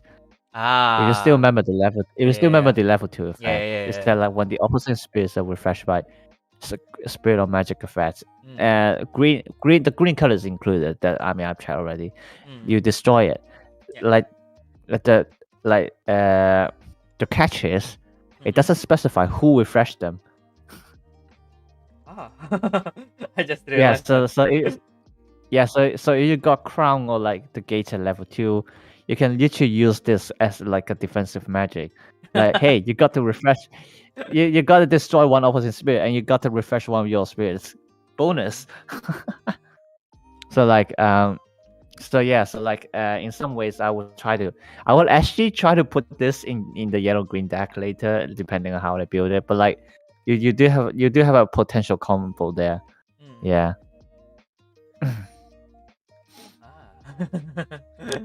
Oh, hello, Paris Hoffman. No, it's another bot. Oh, it's another bot. Why there's so many bots recently? What the heck? I think it's because we are getting more popular, hopefully. Wait for what? Okay, wait for what? And then I don't know, but I felt like because the second one doesn't have what's it? Yeah, the only thing that I feel will be a little bit dirty is because the level 2 effect it is not once per turn. If you have only 3 minutes left to the match and then you have more life than your opponent, then you can just set over Hierophant over and over again, and then so you exhaust this spirit, you set over Hierophant, and then over Hierophant effect refresh the spirit. No, you can't do that because like you gain nothing from it. So like they will consider you wasting time, which they can disqualify you for that. Unfortunately, but yeah, I'm sure Bandai thought about that, right, Bandai? Yeah. But I suppose in general, the level 2 effect still pretty good in itself.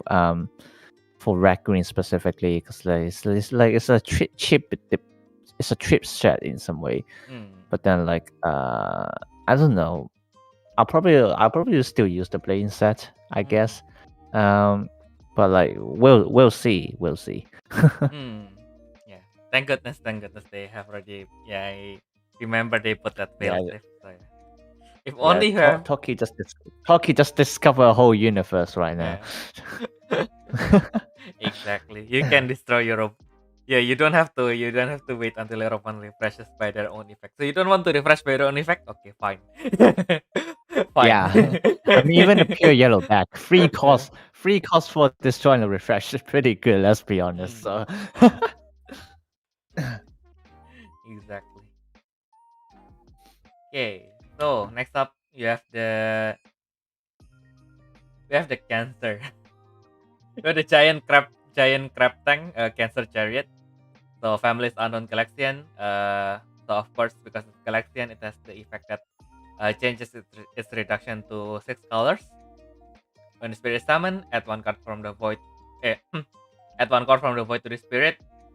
And then if your open zone has card from family Galaxian, instead you may add 2 cards from the void to your spirits from the family unknown or subjugator and Galaxian instead. And then level 2, Astral Sign 1, when spirit attacks, send the top cards of your deck to your open zone. If it is unknown or subjugator and Galaxian, exiles one opposing spirit. Ooh. Yeah. Wow. I mean, I would use it for the corpus anyway. Like Mm. the level 2 effect just really I mean, it's pretty good for itself because like you get to attack and like probably exhaust that blocker and like A is not gonna get destroyed, but but like I would just use it for the corpus. Like it's corpus card. That's it. Yeah. Well, I mean, yeah, it's a Corvus one, and then basically a draw one. So I guess even if you run it in the old Galaxian or you just want the Corvus, I think it's still a good card in general. Because Yeah. if the only drawback if there is basically because it sends things directly to the open zone. You cannot trigger the cards like Yatagarai. If it opens and then send to the open zone, it will probably be much better. But even with this one, I think it's already really strong. I guess it's worth the run. Yeah. Oh, and I just realized there's something on its back. So, I see. I see. So I've been all this time I thought the tank was the main body. Turns out there's the cancer riding the tank. I just realized that. Yeah, and then it got like 2 crabs beside it. Oh, it's 2 crabs for whatever reason. I see. So Yeah. I thought that those Yeah, lost it's like 2 crabs supporting the chariot. I see.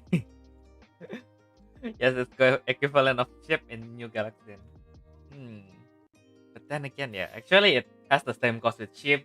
But basically, if you just put it in the old Galaxian, it's basically Corpus 1, draw 1. Yeah, like unfortunately it has to be cost 4 because like the cost 3 ships still exist. So you can't give 2 cost 3 Corpus cards. So yeah. Yeah, I think it's interesting. It's really strong in general. Yeah, I will definitely use it. Okay, and then next up we have Robo Detective Hercubitoid. It has splash high speed. And then Rebirth at the end of the battle when the spirit attacks, or if the spirit is removed from the field by the opponent. Flip the spirit, then refresh this post Rebirth Brave and brave it to your spirit, or send 1 card from the reserve or field to have it remain in spirit form. And then on the second side, it becomes the Dimension Short Blade Extreme GT. So brave condition is unknown or subjugator with cost 4 or higher. When brave, when spirit attacks, if only the opposite spirit is destroyed during BP comparison, send 2 cards from your opponent's life to the reserve. Yeah, if you need the life burn, like you can put this one in. But then like yeah, like you can actually, it's actually quite a decent blocker because like it flips when the opponent destroy it in any kind, removes it in any kind of way. So that includes BP comparison. So you can use that as a blocker. But then like in terms of, I wouldn't like attack with this one offensively because like it doesn't really help. At the end, you're just gonna attack with Mandy anyway. So actually like, and like the thing with green is that like Mandy already exhaust and return them to bottom. So like unless like the board is really big, most of the time your opponent is not gonna have a blocker anyway. So so while like the life burn is good, it's not exactly useful for the blade insects, I guess. So yeah, so there's that. But like, I suppose like in some ways you can say that it can also pair with like early attackers that are cost 4 or something like that, which makes sense. Like you can try that, and like but like for me, like I got like other ways to play my blade insect deck. So like this one might be out of consideration for now. But yeah, we'll see. But then like fun fact time again. The Brave is called jite, which is a special weapon used by police in the Edo period in Japan. Exactly. Different from swords, which are forbidden to bring to the palace, jite is a non-bladed weapon that proves to be very effective as a weapon to be carried by palace guards. It was also often a substitute for a badge of office. So yeah, considering that blade insects are space police, it's reasonable why they have a weapon called jite. So yeah. So that's that, yeah. Exactly. Oh yeah, first of all, Trigger, yeah, goodbye. Have a nice day. If we are still going to be here for probably another 3 hours, so if you can join again, yeah, do join again. It's okay. And then yeah. So okay, so Tokyo feels good. So the blade piece probably would like this more. Yeah, they can do that too, Probably, actually. Yeah, you can do them in the red green one. Yeah, not for blade insect themselves, but like, yeah, you can consider this in blade in red green. Yeah, I guess in blade insect, yeah, can sometimes. Yeah, the problem is the high speed is the normal high speed, so you need to use cores from your reserve. If you can somehow summon it with cores on your spirit, then yeah, probably fair enough. Yeah, probably you can just what's it? If you don't have, if you break and you don't have Mirage, you can just summon him with the core you get from Mandi. But then again, if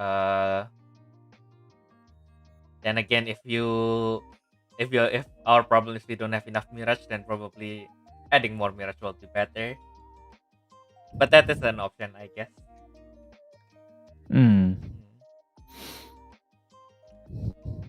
But yeah. Also, if you defeat an ultimate, you will not get the life burn. So we need to. Oh yeah, it's only spirits. Yeah. Need to be careful about that as well. Okay.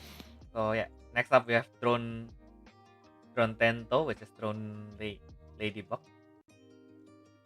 So unknown blade insect, flash high speed, and then it has a mirage with 4 cost to green reduction.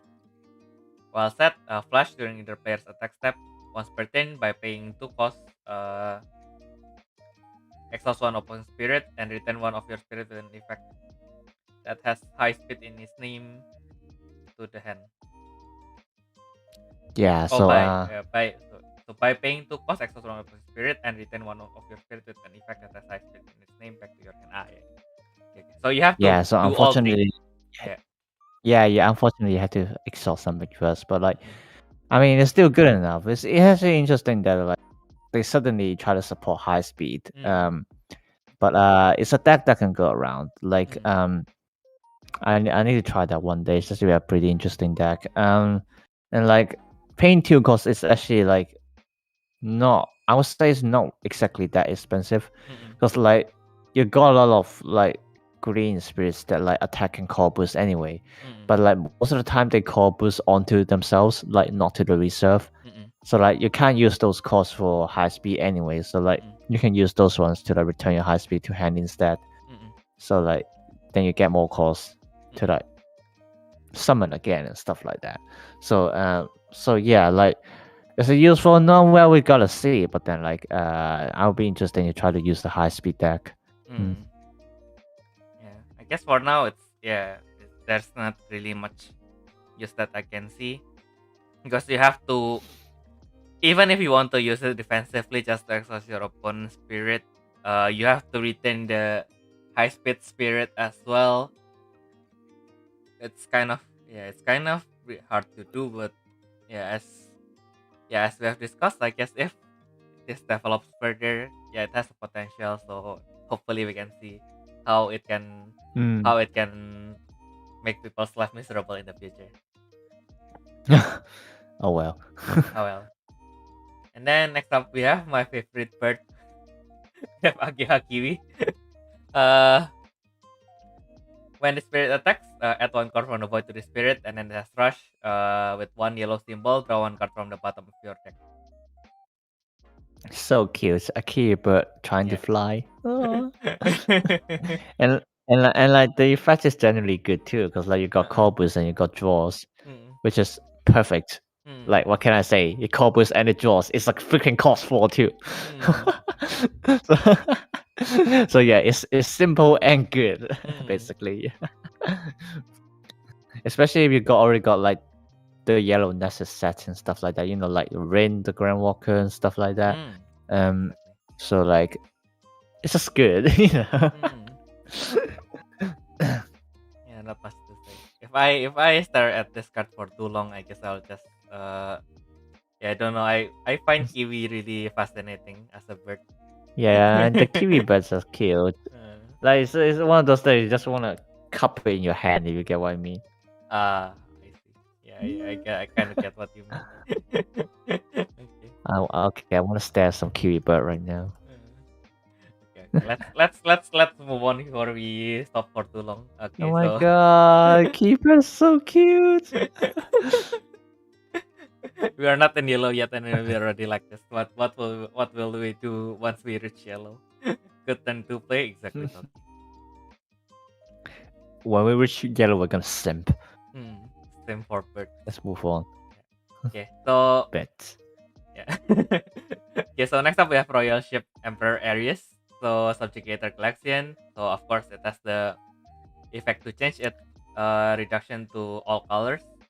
And then when it is summoned, it has Astral Sign 1, send top card of your deck to your open zone. If you send a card from the family, Unknown or Subjugator and Collection, add 2 cards from the void to this spirit. Level 1 to 3, when either players are summoning spirit cards not from the family, M or Collection with cost 5 or less, it is summoned in exhausted position. Yeah, it sounded like a good call boost card. I'll actually put this one in. Because like the second effect, it's just gonna help with early control.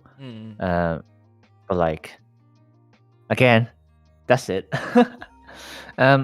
Interesting part to say is that like try not to mix up with Death Wrangle, stuff like that. Because what it's doing here is that like with Death Wrangle, it's saying that if it has another family that's not Arm Machine, which is why it locks even Arm Machine cards that has a secondary family. But with this one, with like the Emperor Aries, it's specifically saying cards that doesn't have Imp or Galatian. So like it's not gonna lock your own cards. So yeah, there's that. Just like keep that one in mind. But yeah, that's it. Yeah, I guess the good part is basically a 5 cost to reduction, draw 1, and potentially again with was it with Asterisk? Not Asterisk. Is it Asterisk? Is it? Yeah, I guess it's Asterisk. In quotation, it's potentially in quotation marks, because as usual with collection, you can with Battle Spirits you can engineer your luck. It's basically a draw 1 and then potentially corpus 2. So generally it's really strong. And you can use it in all colors basically. And then yeah, and then it locks. Because this one you cannot guard. This is just a classic Aries effect where it changes the game rule, so your opponent cannot guard this with even armor. So yeah. Really yeah. nice. Not even if the hand is unfettered. Like they can't stop anything. Yeah.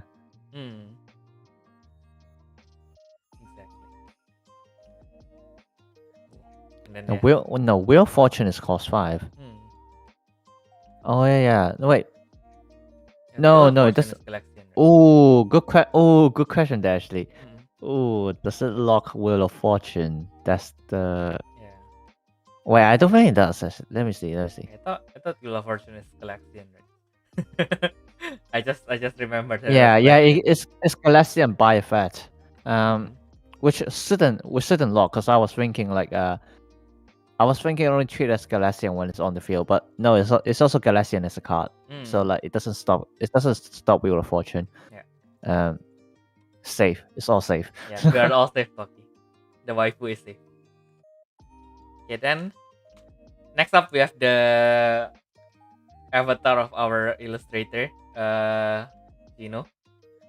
You have the Archbishop Mountain Goliath, but I'll just call him Archbishop Mountain Gino. That was random, but okay. Yeah, Subjugator Blade Piece, Flash Axle with 4 cost, 2 green reduction, 1 red reduction. During this turn, all costs on opposing spirit cannot be reduced to less than 1 by your opponent. After this effect resolves, send this card face up to your opponent zone. When spirit is summoned, add 2 cards on the void to the spirit. During your main step, when your red or green spirit from the family subjugator activates when the spirit is summoned effect, your opponent cannot activate a burst effect with the trigger after an opposing spirit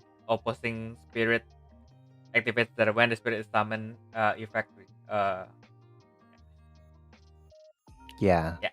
So That's it for this. it's an interesting card. I mean, the extra effects obviously it's either like lock the opponents from like using their cost from the spirit, so like force them to block with Ultra Clash. But on the other hand, like you can also try to use it to like stop spam attacks, like Jukuyomi and all those things. Like you can stop those. Like full minimum cost 2, corpus 2, or always good. Main step of that is an interesting one. I suppose it can be like how to say it, like kind of useful in some cases, like because like there are quite a lot of us on summon bursts recently. Badger Dollars, for example. Yeah, Straw King's Command. So you got all those things. So yeah, like will I try to put this? Probably not, to be honest, because like there are too many choices for red green now. But like, I guess you can try. Yeah, if you read that Scale Burst, go ahead. Yeah. Yeah, I mean it kind of just was it. Yeah, I don't know. I'm not really familiar with how much when summon effect you have in the red green unknown subjugator, but yeah, I guess if you have a lot, then you probably can consider it, because anyway, since green is generally good at locking burst effect during the attack step anyway, I guess that's kind of filling in the gap, reducing the time where your opponent can stop your attacks. Yeah. Also, actually, that just made me realize the level 2 effects only for subjugated cards, not even unknown. At most, I can only think of Providence Dragon. I can't even think of the other ones which would do which will have a summon effect. Yeah, actually itself. At least with this, you can just corpus and then not trigger your opponents for a Pharom, and then you summon something else that for the setup, and then now even if your opponent activates their Pharom, your setup is already done. So it wouldn't hurt as much, I guess. Yeah. Yeah. I think the effect is mostly for itself. Yeah, that's that. Then next up we have Caucasus Eagle. So when spirit is summoned, add 2 cards from your void to your spirits or your Rangiver. Level 2, 3, 4. When the spirit attacks, opposing burst effect can be activated.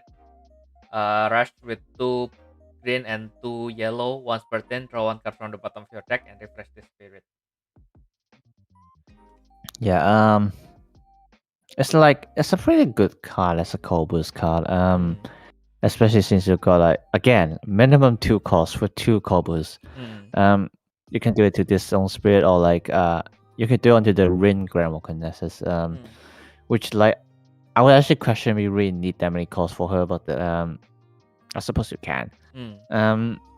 But then like with the level 2 effect, like, unlike the Kiwi Bird, like you can't really use this in early game because like 2 green and 2 yellow is quite a condition. So yeah, so that's that. But then I will still like use 2 in the deck just because the corpus is pretty nice. Yeah. And like if you do have the symbols, it's a pretty good card. So yeah. Yeah, I will like try to put 2 in the deck, yeah. Yeah, I guess. To be honest, there are more bursts that one opponent increase hand. I mean, except like the Great Thunder kind I can't really think of. Okay, I suppose that's on Chimeramon. But I actually don't think there's a lot. I think Spirit Summon effects are still more than hand increase actually. I mean the threat. There's Fenric, but like, how often do you see it? You know. I mean there's Mega Mikengen, but that's usually for red or green doesn't really hurt them, right? Because like every cards in their deck is basically good stuff cards. So even if you discard their hand and they need to draw a new card, doesn't really hurt them anyway. Yeah, this Caucasus Eagle, one of the memorable thing that I read from Twitter is basically people are questioning how it can fit itself.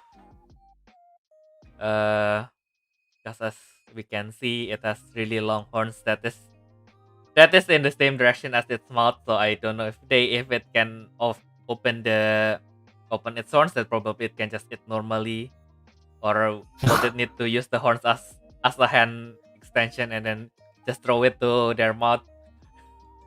It feels really it feels really inefficient, but yeah, I guess it can work.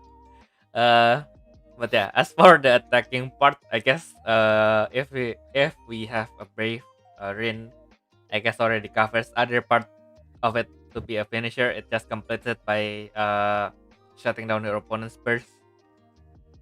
I think it's good for the mid game. So even if you don't have the rush effect at the mid game, if you can brave it, you can basically just attack with 2 symbols and then while avoiding your opponent's burst, which I think reasonably is still good.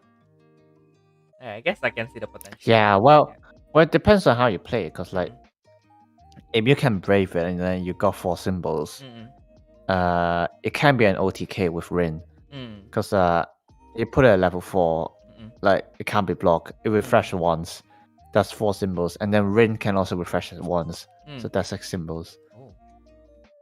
Yeah. So basically, just brave Abyss Apocalypse on it.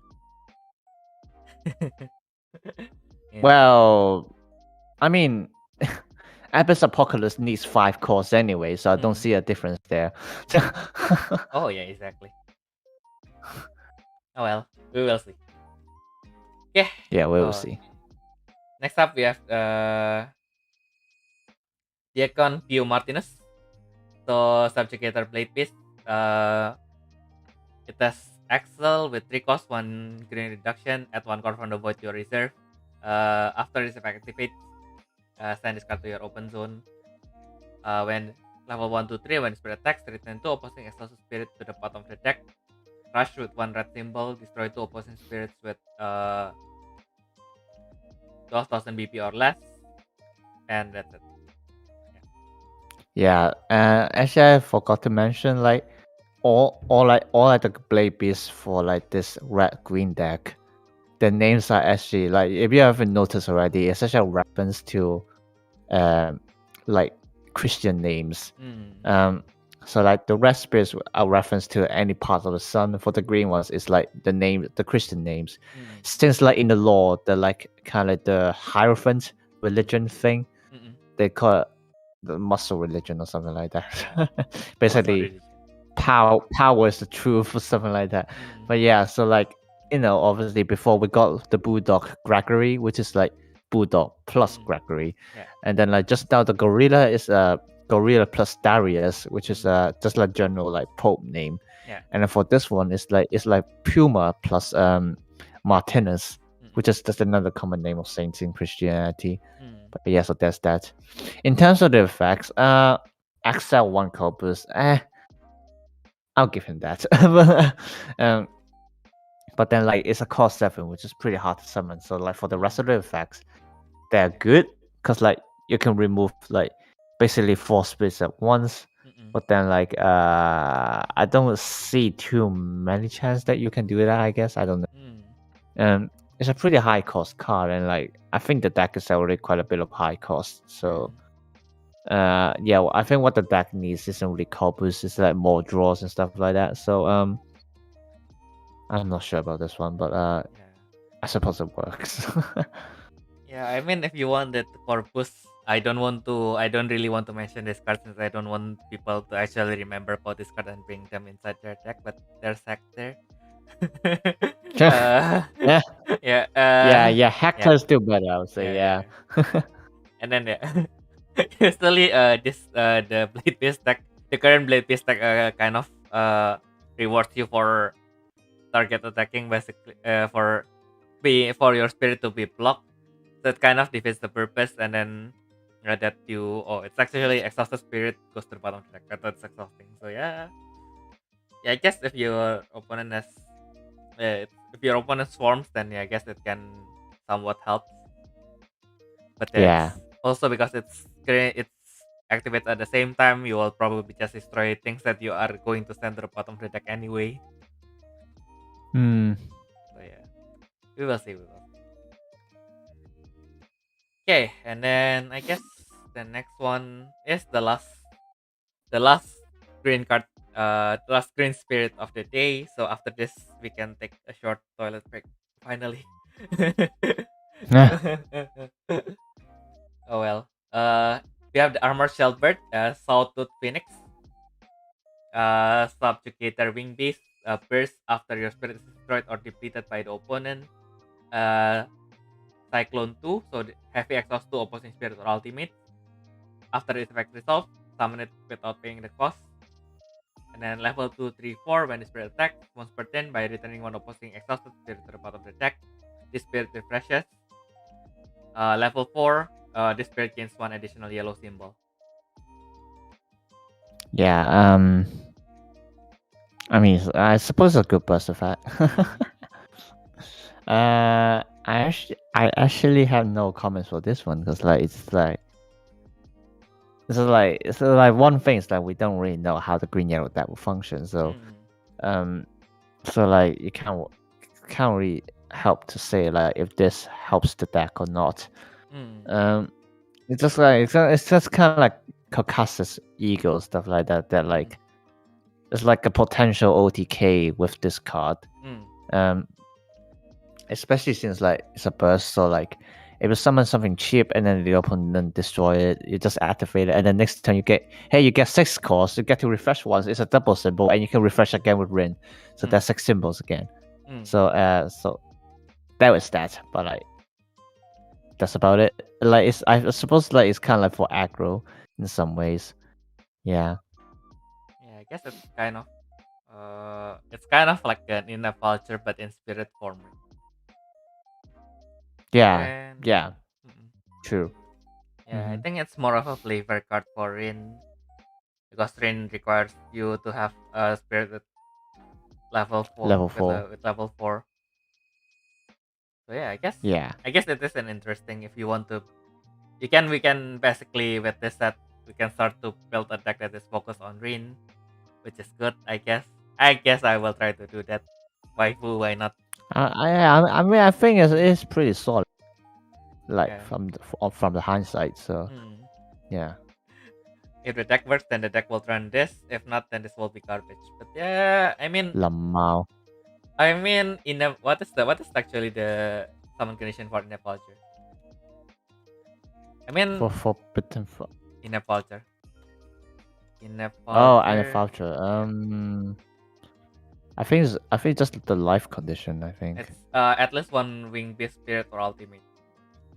So actually, yeah, if you want to consider it for aggro, it might be a more reliable alternative.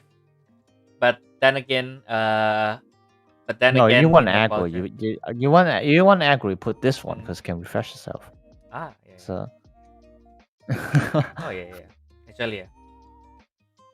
So yeah, in and then with Rin, they can't use the calls on the spirits anyway. So. It's Ooh. not like that we have anything to stop it. Like, so it just really relies on the burst. Hmm. Um, Oh yeah, I just realized because in a vulture, the good thing is your opponent can.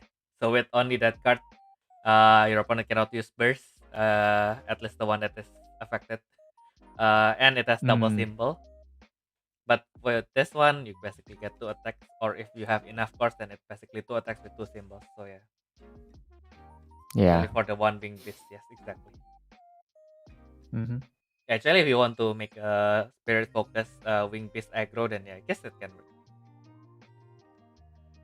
Okay, Yeah. so yeah, well, I guess next up is the white. We are done with the green card, so I guess I will bring out my plushie. Hide this one. Okay, so this topic card content. What? What? So yeah, so the topic card content should be toilet break. Yeah, I guess we will be taking a short toilet break, probably around 3 to 5 minutes. Okay Oh then. no no. Also, wait, Toki actually mentioned it actually works for the one old machine, old wing base. Yeah, correct. Toki. You Sorry. I don't know. He said it is actually works for the old wing beast. Yeah, actually yeah. Yeah, true. Mm. Good You thing we can. yeah, good Yeah. thing we found an understanding. But yeah, anyway, anyways, toilet break time. So I'm going to actually use it to eat this one Oreo. It is double cream, so it has more calories, I guess. All right then. Yeah, and then I will go to the toilet to make sure that we can sit for longer. Okay, Okay. see you guys soon.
Okay,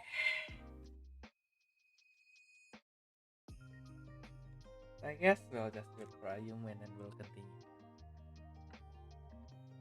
So.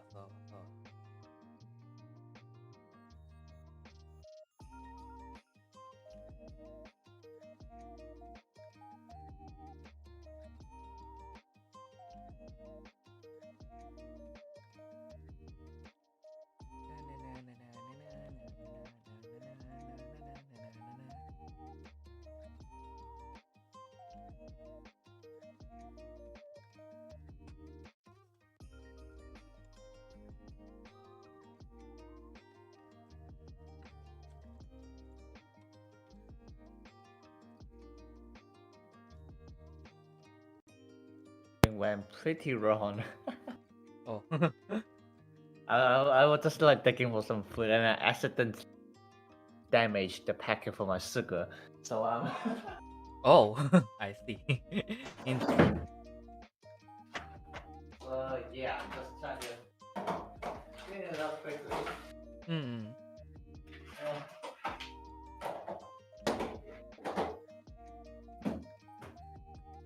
Ooh, are you moving preparing coffee as ASMR? Interesting. No, I spilled my sugar. Ah, that is a little bit unfortunate. My whole new pack of sugar got it. Mm.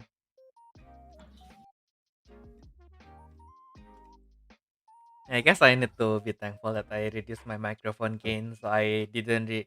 People cannot really catch me eating Oreos. It will be a pretty awkward ASMR.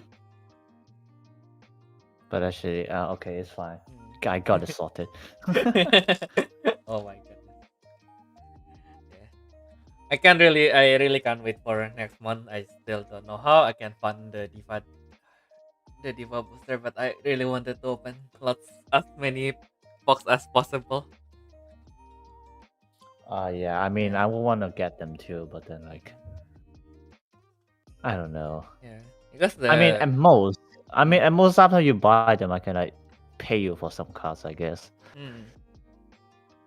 Yeah, I guess the dilemma with Diva is actually if you can have access to Japan, usually the cards are not that expensive because people wanted to get the secret. So unless the card is really good, usually the price is not that high.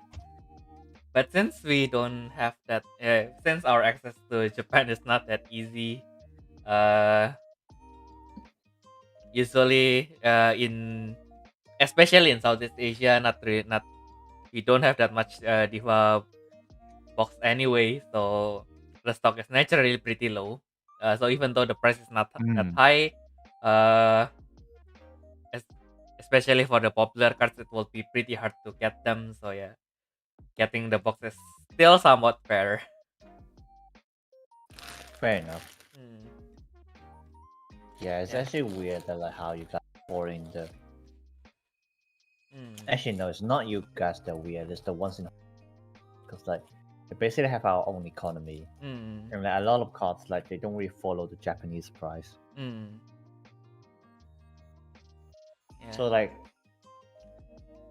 it actually might be cheaper if you like buy from Hong Kong than I buy from like Southeast Asia or like Japan. It's really weird. Yeah, I know, right? I mean, Southeast Asia, yeah, our community is still growing, so yeah, we still pretty much follow Japan price. The only market that can probably deviate from that is the Malaysian market, since their market is the largest in Southeast Asia. But I am not familiar with the market in Singapore, so I can't really say that much. But at least in Indonesia, that's how it works so far. Hopefully, it can improve. Yeah, I really hope it can improve. I mean, it's my home turf, right? Why wouldn't I want it to improve? When I go home to Indonesia, I wish I can just buy cards whenever I want it. Anyway, I want as many of the new Rabbit Garden as possible. So probably if I can get four per box, if I can open 4 boxes, which is now currently in Amazon Japan. Yeah, Amazon Japan. It is on pre-order for. Oh, actually, they already have the box art. It's nice. Actually, Yeah. if you're really going to play Rabbit Iron, don't forget the cost zero risk a Chrome Rail. Oh yeah. Don't worry. You know the. Do you see the combo? Not yet, but I will. Let's talk about it more after this. After this, well, I mean, it's not It's not that hard to see, like, because like with 1000 charge Rapid Iron, the summon effect also refresh your spirit, right? And then with Risa Comra, when you activate on stage, you just need to exhaust the on stage spirit. So it's literally so like you can literally do it on your first turn. Because Risa is like cost 0, and then Rapid Iron is like cost 1. So like actually does it need like level 2 for on stage? I don't know actually. Wait, I'm going to open my folder just to It does. see. It doesn't. It's literally level 1 on stage. Okay, that's even better actually. Oh. But yeah, well, it doesn't really matter in this case. But like, so like on your first turn, you start second, yeah. Summon Risa, summon Rapid Iron, cost 1. Yeah. And then you can literally just loop like 3 1000 charge Rapid Iron out. Because like you summon 1, you call boost 2, you refresh the on stage Rapid Iron, exhaust it again, summon the second one, refresh it again, exhaust it again, summon the third one. Oh my god. Ayo. What have you teach me? Oh my god. I'm going to do some horrible stuff to other people's children, you know. No. I dropped my waifu folder. Thank goodness it's a side load, so nobody falls out, I hope. Brave Midnight Sun. Why would you want to Brave Midnight Sun? Oh wait, do you mean like the rush effect and all? What? Why would you Brave Midnight Sun? What? What? Why? With what, Amamiya? Why you suddenly turn up and say Brave Midnight Sun? Which Midnight Sun and to which to what? Oh, and actually now that I realize you can actually set one of the 1000 charge Rapid Iron, and if you still got 2 in hand plus another Rapid Iron, you're literally returning 3 opposite spirits at the bottom in one turn. Oh my god. No. What have you created, Ayu?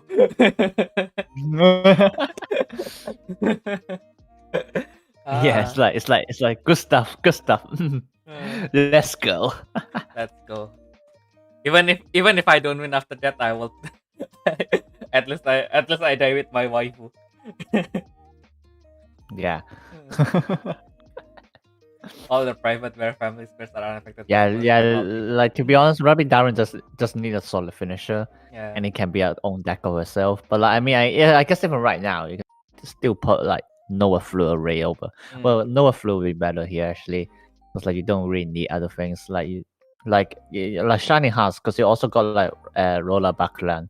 So like you just make a Rabbit deck with Roller Backland, and then also just a few Noah cards, and then like you got Corbus, you got Draw, and you got a finisher. Yeah. And when this one okay, so the refresh actually when it's the summon. Yeah. Like I remember on stage you can draw one too. So you literally exhaust, draw one, Corbus 2, and if you got the Mirage effect, return one Lost Spirit to bottom. Do it again. Yeah, I guess. Oh my god. What have we given birth to? Oh my god, Toki, clip this. Toki, do your thing. Okay. Oh yeah, you know, it's time for some clippers. Yeah, just clip our ideas out, throw it out until we do it. Exactly. So yeah, I guess time to hide my plushie, bring back the cards, and let's start with the white card. We're in Europe, so the white doesn't have to come first. Wait. Anyway. Yeah, anyway. We have so first of all, for the white cards, we have Water Bearer, Astral Soldier, Aquariaster. So unknown collection. So as usual, the reduction can be of any color. When the spirit is summoned, add 1 card from the void to the spirit. Level 1, 2, it has heavy armor from red and blue. And then level 2, all your spirits from the family unknown subjugator and Galaxian gains the heavy armor of the same color for every 1 color card in your open zone.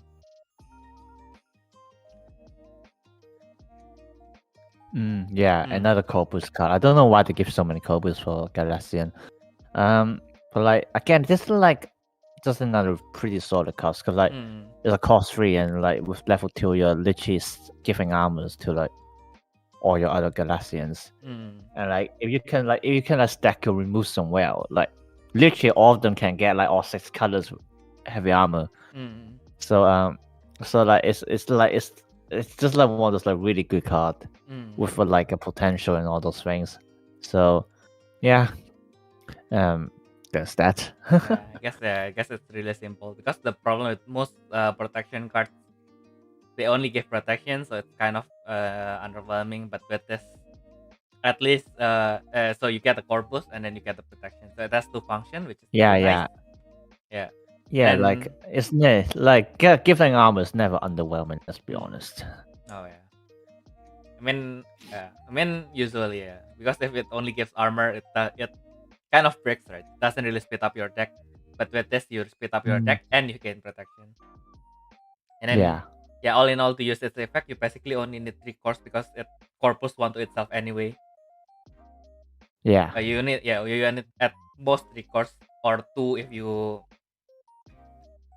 It's 3 cores, so you pay 1 reduction, you pay 2, and then you put 1 in itself, and then you corpus 1. So you need 3 cores. Yes, it's fair. And it has blue armor too, so like you know, summon lock doesn't stop it. And when it's level 2, it's not gonna stop the other ones either. Exactly. I see. So next up we have the Noble Orders Cannon Joy. Cannon Joy. Why does it sound like it's a weird name, but like I think it's based on one of the tanks. But we haven't really found the exact tank yet. So yeah, like but like we suspect like actually Joy, because Joy can mean child. So it's like this probably like means like a small cannon tank or something like that. Yeah. I guess it can work. I just remembered the other variation for Pocky. It's called Pejoy. So that one is really nice. English. Yeah, Pejoy. Anyway, Unknown Armored Machine. When Spirit is summoned, reveal top 3 cards of your deck. Add 1 card from the family Unknown Subjugator and Armored Machine. Other than the card name, other than this card to your hand, discard the remaining cards. Level 2-3 during the start of your opponent's attack step. You can target 1 opposing spirit. The spirit must attack first during this step if possible. Yeah. It's actually interesting because like I thought that like they're not gonna give searchers anymore, but like it's just interesting that they got this card. But I suppose like white, especially white gacha, they gotta have something to push for it, I guess. So yeah, it's a solid card. Level 2 effect is pretty interesting too, because like obviously it's for Yggdrasil 10. So there's that. So like I mean, it's just a bonus because like I think for sure people are gonna put 3 in the Armor Machine gacha because like it's cost 3 search card, so why not? And like it can also like I think it can also like on refill deploy Yuki. So there's that. So yeah, just like one of those solid cards, really. Exactly. Yeah, not much to say. It's a searcher which we really need right now. And then forcing your opponent to attack is never bad because it's not. It's well, it can be bad in some It can be cases, bad. Yeah, I mean like early game. It anyway it's an optional, so you don't have to. But yeah, if you have the option, then it's always good because if your opponent wants to set up, you can just force them to attack with whatever they want to keep, and then you can basically kill it in battle. Yeah. Yeah, and actually, oh yes, Momose Yuki can deploy himself with this summon effect. And like obviously, don't forget we got a lot we got a lot from this set, which can like set themselves as Mirage, add themselves to hand when we feel it and all those stuff. So like, it's just a really good search card for your main step effect. Yeah. White's White man. White's weakness is White's because it supremacy. cannot search itself. Yeah. White's weakness is because it cannot draw. Yeah. I'll try to. I'll pretend I believe in you. And then we should not forget Artemis Shield as well. Oh my goodness, so much potential. Okay, next up we have after Noble Orders we have Panzer Built Fennec. So Polka. So it's unknown armored machine beast, flash. 4 cost with 2 white reduction, 1 purple reduction. Refresh one of your purple or white spirit from the family subject gator. After this effect resolve, stand its face up to your open zone. Level 2, the spirit cannot be destroyed by opposing effects. In addition, if you have a mirage threat, your spirit gains PP plus 3000. Yeah, it's an interesting card. I'm not sure if they need it in the deck, to be honest, because like Grand Warden Drake can refresh itself a lot of times anyway. So yeah, I don't really see any use with this one. At most, like it's a solid card to stand on the field at the early stage, but like, do you really need that? Is the question. Like, you're gonna deploy a lot of Nexus for the symbols anyway, so yeah, so there's that. But like, fun fact, this is like based on the Fennec tank, which itself is based on the animal Fennec, obviously. So yeah, all Panzer builds are like based on some kind of tank. So yeah. I see. So it is based on both the animal and on a tank that is based on the animal. I see. Yep. The LGS Fennec. Interesting. The more you know. It's German too. Actually, I'm gonna butcher this, but like LGS basically stands for Leichter gepanzerter Sparwagen. Okay, let's try. So LGS Fennec. Okay, so okay, so this one is translate to what's it? So I need to open it in Deutsch. Der Fennec benannt dem gleich namigen with Red Panzerwagen. Where is that LGS? Why is that LGS? Was bedeutet LGS?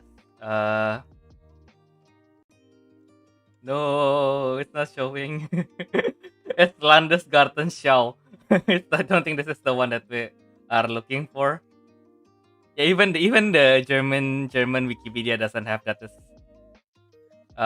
Really? Yeah, it's so when I saw the what LGS stands for, it's Landgartenschau, which is, I think it's something that is related to public parks.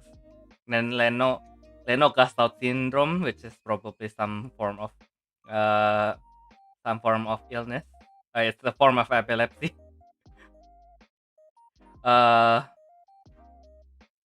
Letzburger Guiden Askoten, ein Luxemburger van Vinderverband. So yeah, I don't even know. Yeah, I don't know how to explain that.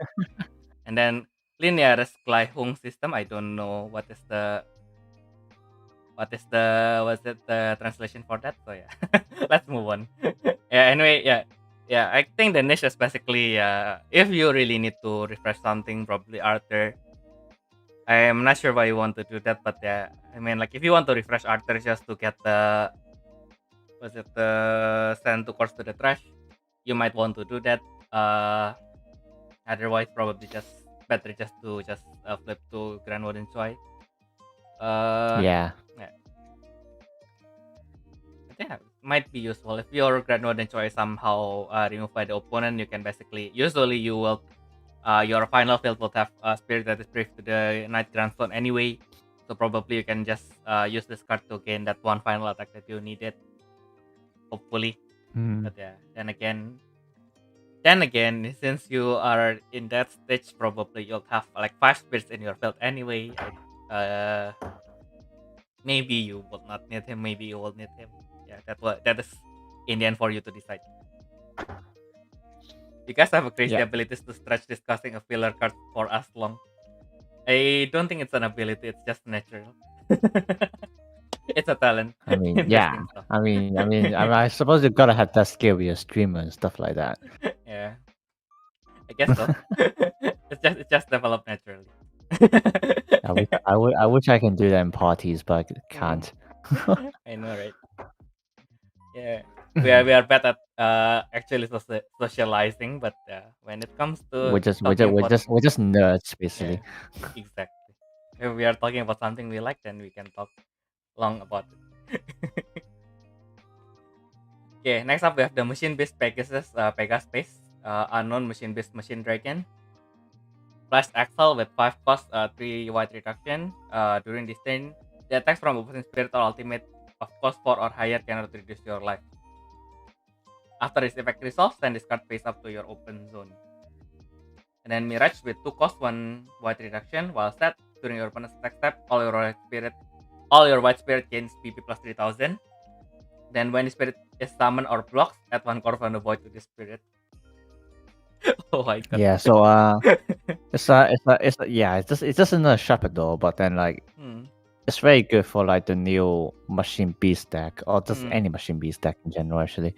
Because the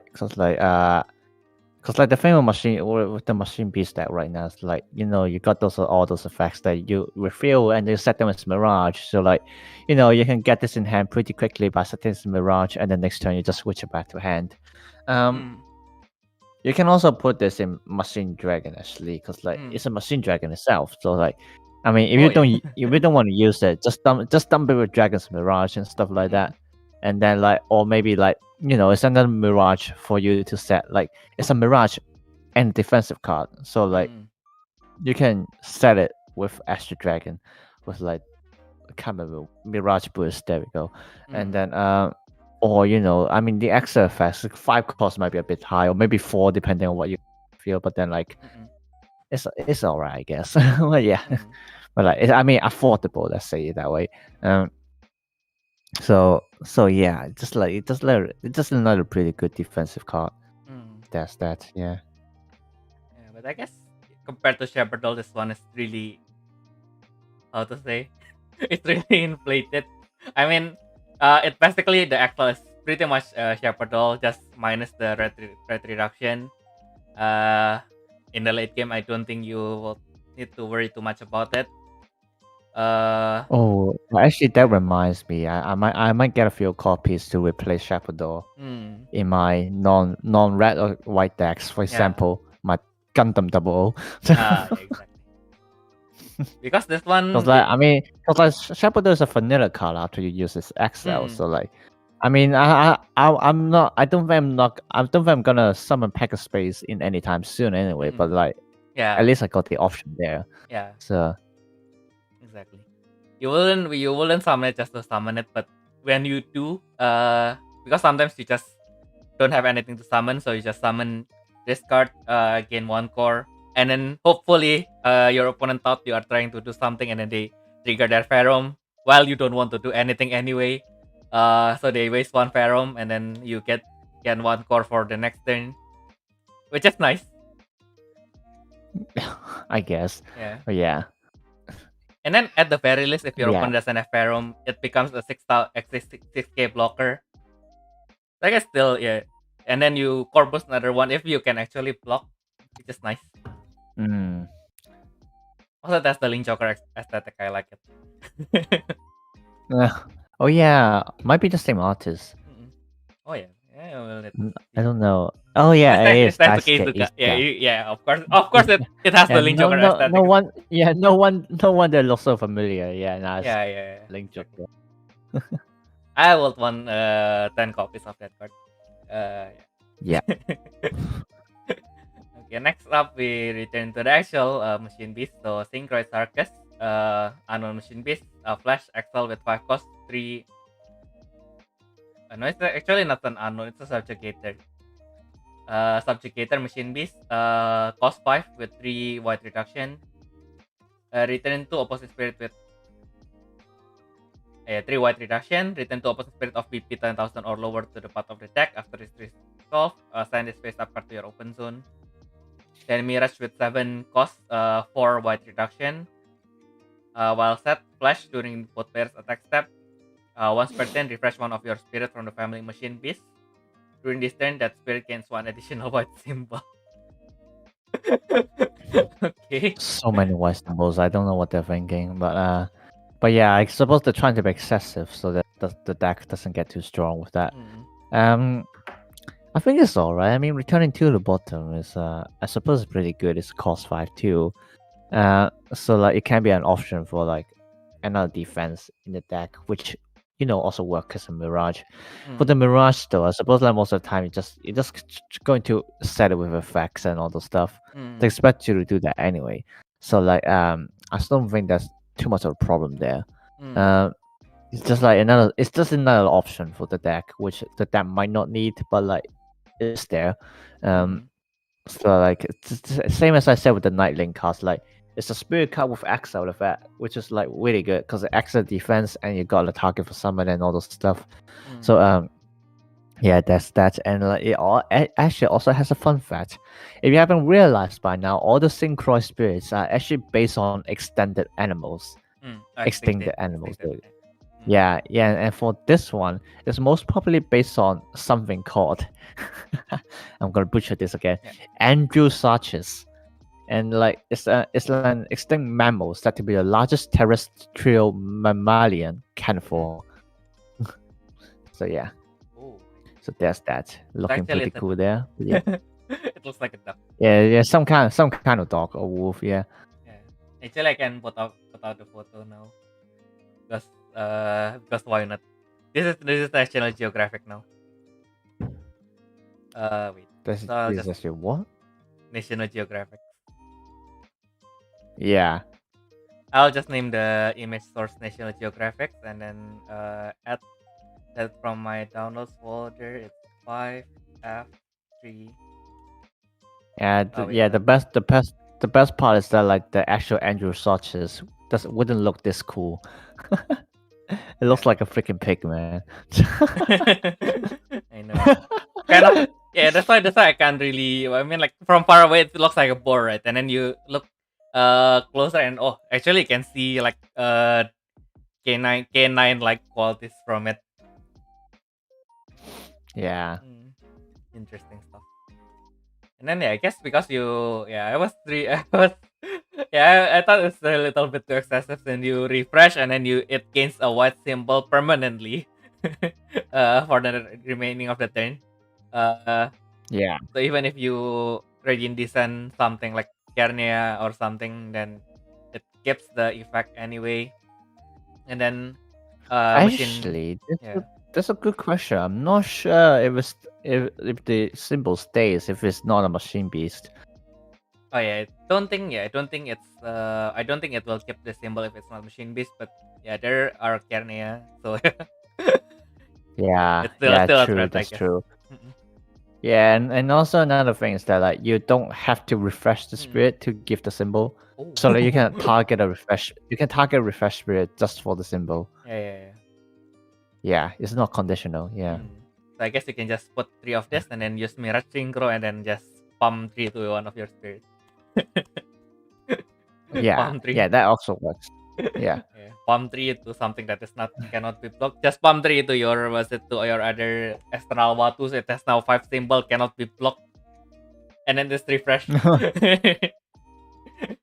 It's a weird combination of bear and pig, yes. Bear. Yeah, I guess. Yeah. I guess you can say that. Okay, so next up we have the Noble Gunner, Arms Organizer. Subjugate Armored Machine. When this card is revealed from your deck by the effect of your spirit from the family or Subjugator and Armored Machine. While you do not have a Mirage set, you can set it without paying the cost. So Mirage with 4 cost, 3 white reduction. While set during your attack step, all your spells from the family Subjugator and Armored Machine or Mounted Warrior cannot be blocked by opposing spirit with cost equal or less than that spirit. And then when the spirit attacks or blocks, once per turn, refresh the spirit. Yeah, it's just pretty nice. It sets itself, Yeah. and then like can't block and stuff like that. That means like now people don't have to deplete their Butcherman and Greatsword and those things. And then but yeah, that's that. And then like the level 2 and 3 effect just like it's just a bonus again. Like you use it for the Mirage effect anyway. But like to be fair, I'm not sure you really need it because like I think like white gacha is like aggro enough to like just like go through the defense and just hit them with raw symbols. I'm not sure if you still need the unblockable. Like especially since like the deck space already quite tight right now. There are better Mirage effects to use. So yeah, that's that. Yeah, I guess it's a good option if you want to focus on Yggdrasil instead, the Yggdrasil 10, because it gives Mountain Warrior, to Mounted Warrior as well. And yeah, I think the attack or block effect is just a nice bonus. But otherwise, I think it's in the end it's an option. Probably will not be a popular choice, but you can use it if you need it. Yeah. Interesting. So next up we have wolf. We have a wolf. We have the artillery wolf machine beast cannon Ulfrid. So subjugator machine beast. Rebirth by paying one cost during the player's attack step, or when the spirit leaves the field by the opponent, you may flip the spirit, then refresh this brave and brave it to your spirit, or add one core from the field or reserve to it to stay in spirit form. And then level 2 flash, once per turn. Refresh one of your spirit from the family machine beast and add one core from the void to that spirit. And then the second side, we have the Milky Way Cannon Sword Galatek. Brave condition is unknown subjugator with cost 5 or higher. While brave, if brave with a spirit from the family machine beast, this spirit gains phantom armor red or yellow. I did not like the last word, but I think it's a pretty solid card in general. Yeah, it's a pretty nice card. The A side, you can refresh and like gain one corpus again. Yeah. And then on the B side, Jesus Christ, giving a loose armor. Like the armor aside, is literally giving unblockable to like the machine beast. Yeah. So like it's just like why? Why? Now I didn't. Yeah. Just like yeah. Now I suddenly so, suddenly realized why you say the sarcasm is a little bit unnecessary. Yeah. Now that I see this card. Yeah. Why? Why? And why are you giving armor to yellow? No. Yeah. But it's actually to pair up with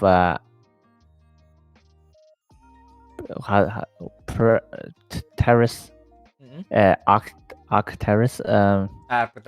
Because like yeah, well, I mean, it's kind of overlap a little bit, but like it does give it like Arcpateris doesn't have yellow armor, so like this one just kind of helps with that. So that's that.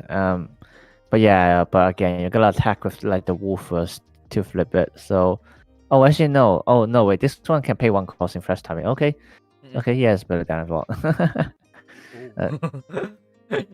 But yeah, it's like why? Why? So basically, Arcpateris have effect to refresh itself actually. Yeah. This basically just excessively good. If that even makes sense. Yeah. I mean, it's basically was it like the usual accoutrement for machine beast that is cost 5. So basically attack Corpus 1 and then refresh, which we have with Skull and Polar Night Charm. And then actually Yeah. Arcteryx doesn't refresh itself, so you basically just refresh your Arcteryx and then you pay 1 cost. You add 1 card from the void to to this spirit. Is it to that spirit or Sono That Spirit only? spirit. Yeah, to that spirit. So we basically add 1 card to that Arcteryx and then use that 1 card to pay for this card's rebirth block. Oh no. No. It's so so your opponent loses 10 and now you have a triple symbol spirit that is refresh and is Yeah. unblockable and has protection from 4 colors. Yeah, that is way too excessive. But yeah. Yes, I'll think about how to handle that after I meet it. Okay, no, so next up we have another Panzer build. Panzer build leader Kunix Tiger. Excel with 5 cost, 2 white reduction, 1 purple reduction. Return 1 opposing spirit back to the hand. Alternatively, during this battle, your life cannot be reduced. After this effect resolves, send this card face up to your open zone. And then when the spirit is summoned, if your opponent has 4 or less cards in their hand, add 2 cards from the void to the spirit. If your opponent has 5 cards or more in their hand, draw 2 cards from your deck. When the spirit attacks, return 1 opposing spirit or ultimate to the bottom of the deck.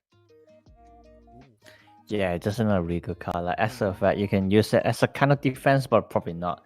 Like you mainly put in the deck for the summon effect anyway. Like don't put 3 copies in there, please. You're not gonna summon it. So yeah, like the summon effect is like really good. Like it just depends on the opponent's situation, but then with this asset effect, you can kind of like control it. So like if their hand is like 4 already, then it's like you can use the asset effect to bounce one to hand, and then like you summon it and you get to draw 2 and stuff like that. But yeah, that might be a bit costly to do, but you can do that as an option.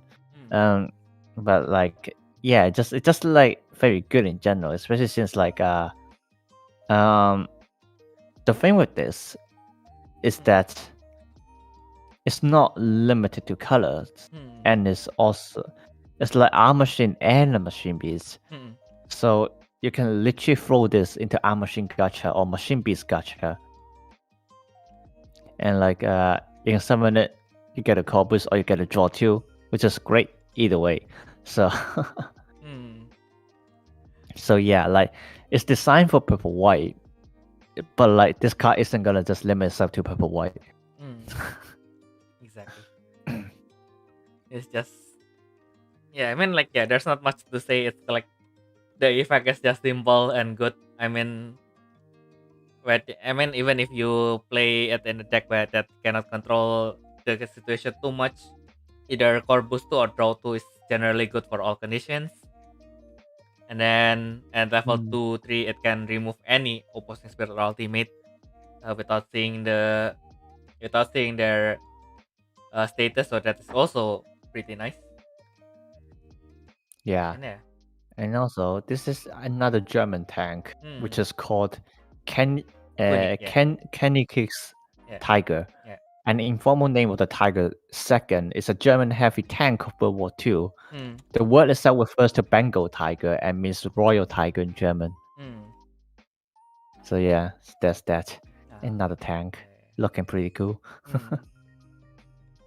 Actually a nice touch to this is because the World of Cards they use the O with the double dot on top. Right. Yeah, because like for us on wiki, we're like because we're doing English translation, so like we tend to avoid special characters unless it's absolutely necessary. Usually German uses OE for that.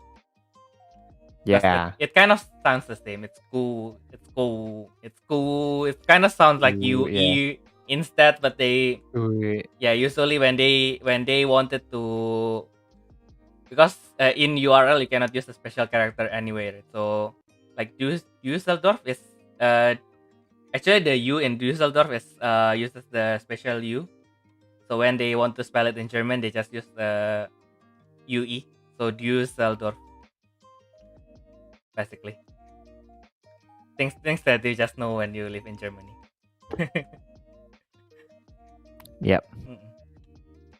Well, anyway, enough with the German lesson. Next up, we have Cosmos Mastodon, which is the yeah, as I remembered, so basically with the new machine beast, the Synchroid is the smaller stuff, and then the Cosmo is the bigger stuff. So Mirage with 4 cost to void reduction while set. When this Mirage is set, you can refill the top 4 cards of your deck, switch any number of cards from family machine beast and white cards with Mirage effect with your hand. Return the refilled cards to the bottom of your deck. This effect can only be used once per turn. And then during the end of your attack step, after the step ends, you can either add 1 draw step or refresh step once. Yeah, just another pretty solid card. Mirage Effect, just like for searching, which is pretty good in itself. Like at least you don't have to summon Cosmos Saber Tiger now. You got another option to do that. And then like, cause like it's a gacha deck, so then like well, in some ways it's a gacha deck, machine beast gacha. So like if you can summon it out, then good for you. But like but like it can be stuck in the hand in sometimes. So it really depends. But like I'll probably try to put like 2 copies in the deck for the Mirage Effect. Yeah. Oh yeah, actually it's during when it was set. I just realized that. I thought it was the when summon one. I read it myself and then I forgot about that. Yeah, it's a one set. Yeah. And then the level 1, 2, 3, and then the on-field effect. I don't know if you can summon it normally, but if you do, it's the classic white effect, right? So instead of you actually drawing, you add a draw step. Instead of actually adding core from the void to this spirit, you add a core refresh step, which basically protects you from opposing control effects, which is nice. But at 7 cost, probably a little bit heavy. Probably, mostly it's for the Mirage effect. Because with the Mirage effect, basically, with the Nexus Mirage effect, you can basically just open your top deck, and then if you found this, you set this as your Mirage, and then you can basically search more. So I guess the Mirage, it is nice for the Mirage effect, but wouldn't really rely on the field effect. It's overall nice. Yeah. Okay. And then next up we have the Panzer build mouse. So subjugator armed machine beast because it's a Panzer build. When the summoning this card from your hand, by returning one opposing spirit back to the hand, this card's cost becomes 4. When spirit is summoned, if it is during your main step, you can set 1 purple or white Mirage card from your hand without paying the cost. Rush with 4 purple symbol. By discarding 3 cards from your hand, draw 5 cards from your deck. Why? Yeah, it's yeah, why? Literally. Which is just like really good, I guess. I know, right? Cause like you can, you gotta bounce, you can free set a Mirage, you get a draw. I mean the draw is a bit harder there, but like we'll see. But like the interesting part is like I've read the Q&A and they say that even if you summon this card for free, you can still bounce an opposing spirit. Cause like you're simply changing the card cost, you're not changing the summon cost. So like basically when you're summoning this for free, and then like you can still bounce the opponent's spirit and like it becomes cost 4, but you're still gonna summon it for free anyway. Wait, what? 手札から召喚するとき、相手のスピリットデータよ。手札に戻すことで、このカードをコスト4にする。I see. So yeah. When you summon it, it's simply yeah. So when you when you summon it, with effect, you can still like even if it's like a free cost summon effect. Yeah. You can without cost summon effect. I mean, you can still like bounce and become cost 4 It's not gonna affect the summon, but like you get another bounce. So why the heck not? Why? You know what? Yeah. You know what? Why I am a little bit I don't want this card to be good because in Germany, in this card is the mouse is actually mouse, right? So Yeah. in Germany we have this character called Der Mouse, which is literally a mouse. It's a cartoon character for kids. Yeah. The tank Yeah. is also a bit mouse, Mm. so Yeah, but yeah, it's generally just too good, right? I mean, like even if you want to do the old purple white new secret, this is basically 4 cost that you can use as the base for secret new. And then you can basically what it cannot do is basically add cards or draw cards for you. But yeah, it can actually do that if you have set up enough purple cards. Otherwise, you can just set Mirage that can do that for you and search yeah. for your new secret. And now we know that new secret will never leave the prison ever. Yeah. And then it generally, and then it's just generally a really good card, right? I mean, like you can return any opposing spirit to the hand without seeing the was it without even seeing the status. And then, well, I guess if you summon it during the attack step, then you can. Ooh. Actually, even the effect is optional, so even better. So actually, if you don't have the enough purple symbol, then you don't activate any of its effects, right? So you just return one summon, and then you can you should be safe from Pherom, right? I guess. Yeah. If you're not activating either of it, you're not gonna step on Pharaoh. Yeah. Yeah. I mean, like if you have yeah, it's a Koto Day effect anyway. So even if you have a purple symbol, you can just choose to not activate any, and then you will not step on Pherom. Yeah. Oh my god. Yes, it's a really good card. Yeah. Yeah. Is this really a common? I really wanted to this to be hollow. I don't know why. Just wanted it to be hollow. Oh well. Oh well, we can have all the nice things. But yeah, anyway, we are finally done with white. So we are stepping to our favorite color. We are stepping to our favorite color, yellow, of course. So first of all, Yeah. we have all the refugees from this set we have all the refugees from green actually. So lots of wing beasts are gaining 100 beasts and joining yellow. So first of all, we have probably my favorite spirit in the God King era. So Golden Chicken Knight. So Mirage with 3 costs, 1 yellow reduction during your turn when it is set. Why am I making this hard on myself? If you have a green or yellow spirit with Oracle in its name, you can increase the number of cards you draw by effect by +1. And then level 1, 2, 3, 4. This spirit's color and symbol is also treated as green. Yeah. I mean, I'm not really sure. I mean, I mean, obviously, the change symbol one is always pretty nice. I think, yeah. Well, this is not the first one that changed between green and yellow, so there's not much to say. But for the Mirage effect, though, the Mirage, to be honest, like as much as Chicken Knight is cute, this one is only that useful. Because like you need to have an Oracle name spirit, and for both green and yellow, for now, it's like they're not very cheap to summon. Like I think, how many green and yellow oracles do we have, excluding Wheel of Fortune, because you're not gonna put this in Galaxian? I think we have 1 yellow and 2 green, right? 2 green. Which 2? One is Justice. Oh, Hierophant. Just right. Hierophant, and then Empress. Is there anything else? Empress. Yeah. Wait, I have my oracles at hand. Why am I Why am I trying to remember Nice. what I don't need to remember? Yeah, I think Nice.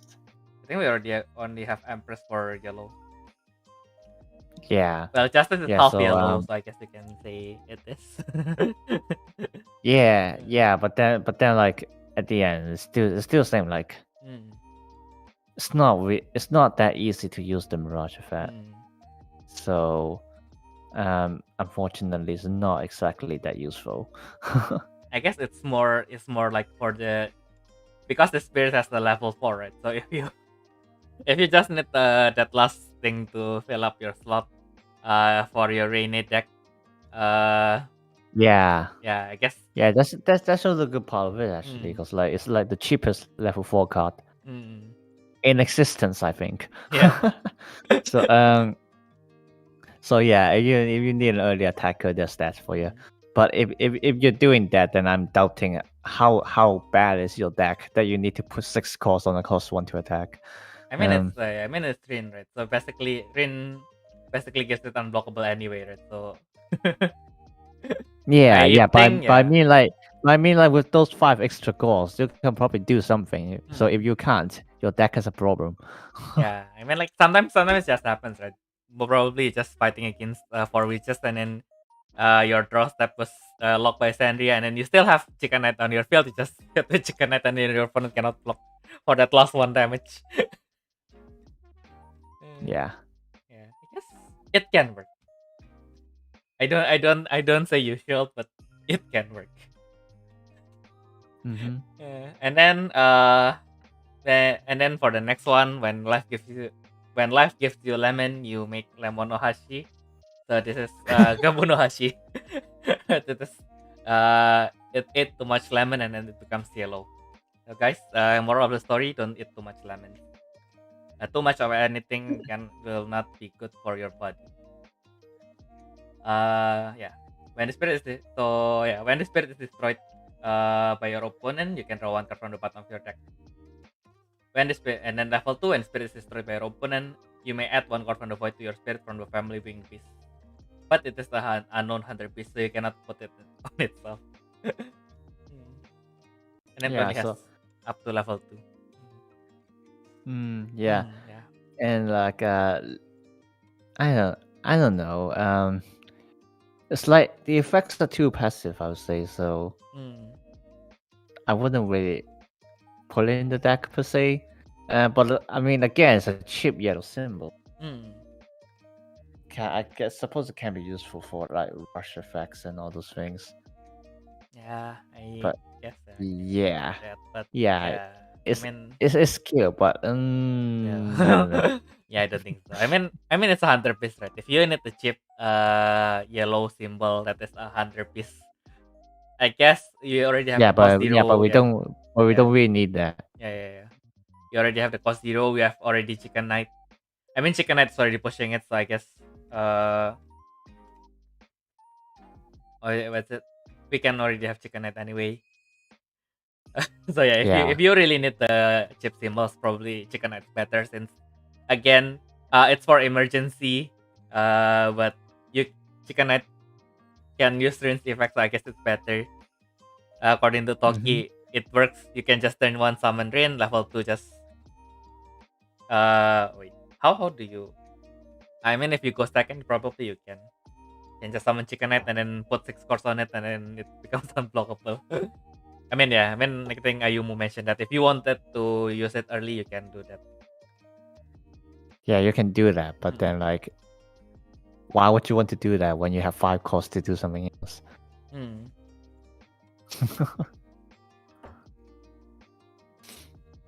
But of course, someone is pointing the obvious.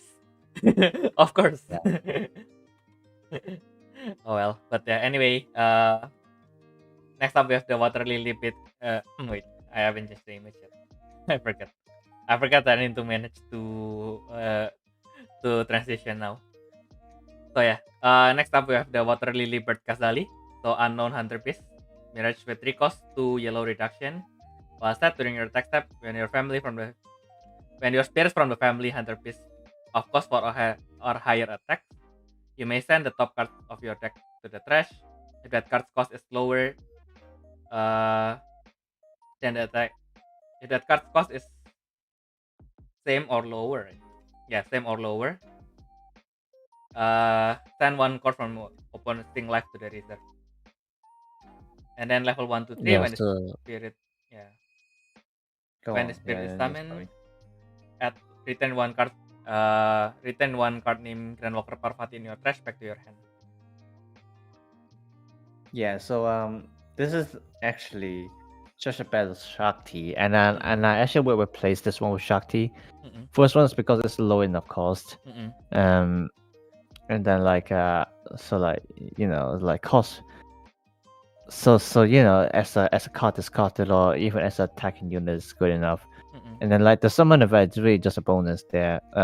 Just like it is still a Nessus destruction era, so Parvati a lot of times it might go to trash, and like with your Mirage effects, she can go to trash quite often anyway. So it's a good addition to the deck. But yeah, that's about it. Yeah, I guess I agree with you. I mean, especially since we have we have Shati that will appear in the extra section later. Basically, she can salvage, not salvage. You can summon things from your mirage zone. So probably this could be useful if your opponent plays something that prevents you from reducing their life with attack of spirit cost 4 or higher, especially over chariot. Yeah. Especially over Yeah. chariot. And then you can just summon this one. Could proc the Parvati Mirage. I mean like What? yeah. I mean I think what he meant is with especially effects like this you need the 4 cost or higher spirit. And Shakti is cost 5, Oh right? right. So, Oh, yeah. that's what you mean. Mm-mm. I don't know. Like Parvati got quite a few costs now to put. Cause like, I think at the end, you're still. I don't. I don't know. We'll see. I just don't really like Shakti. It's too expensive to summon, to be honest. I mean, yeah, probably. Yeah. Just I reduce mean, the I would Shakti. rather spam life gain than like doing life burn. So. Yeah. And we got like a few more finishers this set because except Durga, you also have Sati, and then we got the birds as Stretcher. So I mean we got a few choices of big attackers there. So and so like I wouldn't mind if I would place this with Shakti, to be honest. Like most of the time I'm not gonna summon Shakti anyway, to be honest. But I ain't summoning Shakti just for the life burn. I don't do that now. It's not worth it. So yeah. Yeah, usually I summon Shakti because I don't have anything else in my hand anyway. So yeah. Exactly. Yeah. So yeah, let's see. We will see. Okay, but I guess yeah, you can just basically just balance your deck. Basically, if your Shakti is too much, then you can just reduce your Shakti with this card just to increase the number of smaller cards in your deck. Yeah, I think the deck needs a few more lower costs anyway. And then like when you have the cost, you wouldn't summon Shakti, you would summon Ambik. Yeah, Ambik. So yeah. Which can summon the big stuff if the opponent is like has the balls to remove it. Yeah. Okay, then yeah, next up we have the Water Lily Liberty Kana. So flash, 5 cost, 3 yellow reduction during this battle, and the battle without comparing BP. After that, refresh one of your spirits from the family Hunter Beast. After this effect resolves, send this face up card to this card face up to your open zone. Level 2 during your attack step, if your yellow mirage is set, your yellow mirage sends a card to the trash. The card's cost is -1. Okay. Yeah. If your yellow mirage effect sends a card to the trash, the card's cost is -1. Yeah. I don't. I don't know about this one. Does the deck really need any more refresh? I don't know. Well, I mean, does it need refresh at all? That's the question. Two costs for refresh. I mean, yeah, it does avoid the BB comparison there, which I suppose sometimes it might need it. But I don't know. Like 2 costs for an XL, like again, like most of the times I would probably use that 2 cost to summon something else. But I suppose the interesting part is that like how to say the interesting part is that in the Q&A it says that like even when like if the opponent isn't blocking, you can still refresh a hunter beast, something like that. Like it doesn't have to be in a BB comparison to refresh. So yeah, so that's something you can remember. But yeah, level 2 should be okay. I don't know. I guess. Don't think. Yeah, I guess if you can afford it, then it's okay. Yeah, you Otherwise, can afford it. Sure, go ahead. But like, the deck is also quite tight on cost anyway. So I'm not sure if I even want to put it at level 2. So yeah, so that's that. And then I was looking And for because like most of the time, like I'm not sure like if you'll be worried about the mirage effects anyway. Like unless you really depend on it. But then like most of the time, the mirage effect that you really depends on it's the life burn when the opponent has 1 life left. But then like you're usually gonna attack with the big stuff anyway. So like it's like there's a very low chance that it miss the mirage effect.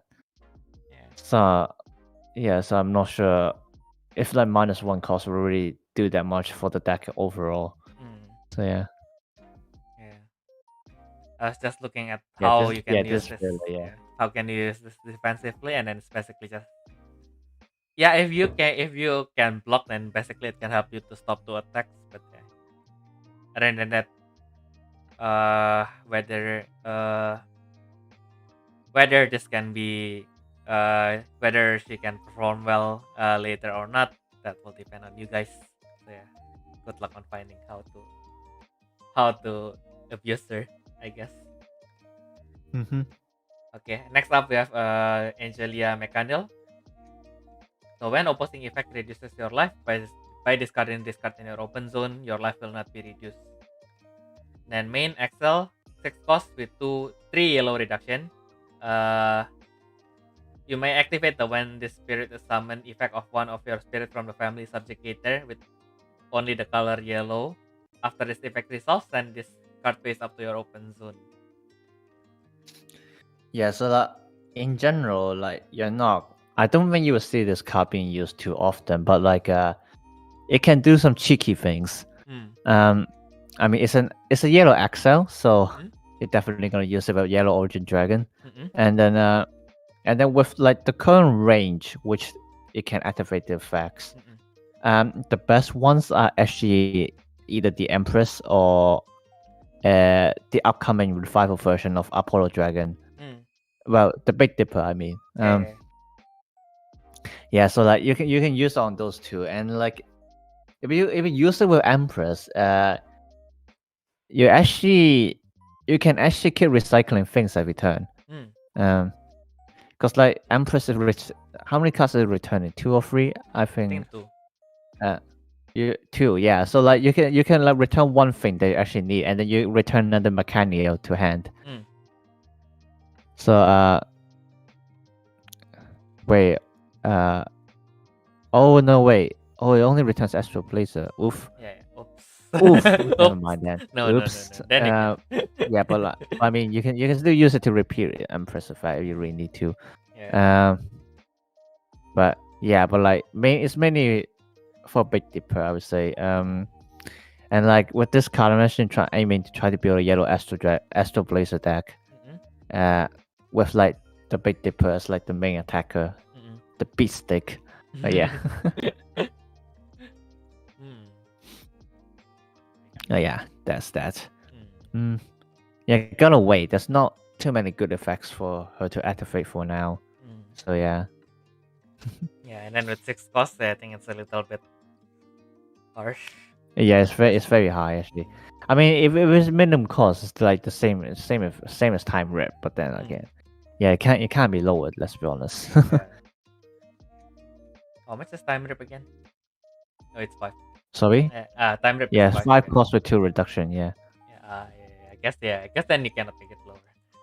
I thought time rip was 4 or something, but yeah. Yeah, I guess with that in mind, yeah, I guess yeah.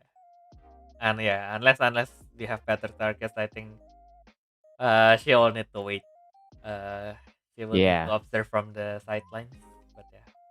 Hopefully the time where she could make a good appearance will come. Okay, and then next up we have the Wing Lovebirds, Lovers Gemini. So because it's an unknown galaxian, it has the effect to change its reduction symbol to any color. When the spirit is summoned, Astral Sign 1, send the top card of your deck to your open zone if it's unknown or subjugator and galaxian. One opposing spirit gets minus 5,000, and if it becomes 0, destroy it.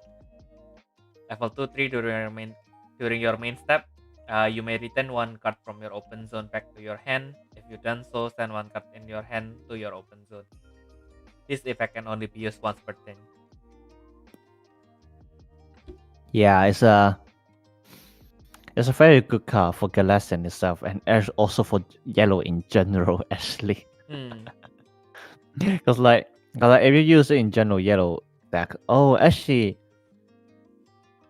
no, you can't. Never mind. But yeah, because like even in general yellow decks, like Astral Mullet is basically just draw one, and then like I mean if you get another Lovers Germany, then that's a bonus. But then like it's mainly the level 2 and 3 is bad, which like you can basically that means you can loop with any XL cards. So yeah, so that's that. Okay, I'm going to save 3 copies of this just for my Anu Merlin deck when I go home. Yeah. So that's what I'm saying. Like we can actually try to build yellow Astral Blazer because like the base is actually quite good. With what it's worth, especially with the next card. But yeah, like even just in Galaxian is good enough. Like cost 3, another refill 1, and like you can switch around all the cards. So yeah, there's that. This one has a really high potential. Yeah. Exactly. Okay, so next up we have Kitenchi Evaniel.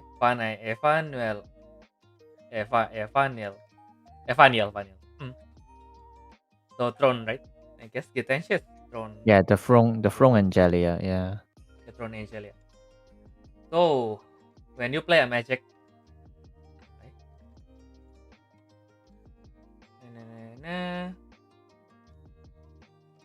So when you play a magic with only the color yellow and with a mirage effect, after that effect resolve, by discarding this card in your open zone, instead of sending that card to the trash, set it without paying the cost. Excel 5 cost, 3 yellow reduction, draw 2 cards from the bottom of your deck. Level 2, 3, all opposing spirit ultimate get PP minus 2000. Yeah, it's a solid card. I mean, draw 2. Especially for yellow actually. And but then like there's also like we keep memeing that like you use it with the yellow origin dragon. Like imagine you summon yellow origin dragon and you put 3 of these onto the open zone. You draw 3 with the origin dragon first, and you draw 2 each with the extra effect, and you're gonna draw 9 like in one summon or something like that.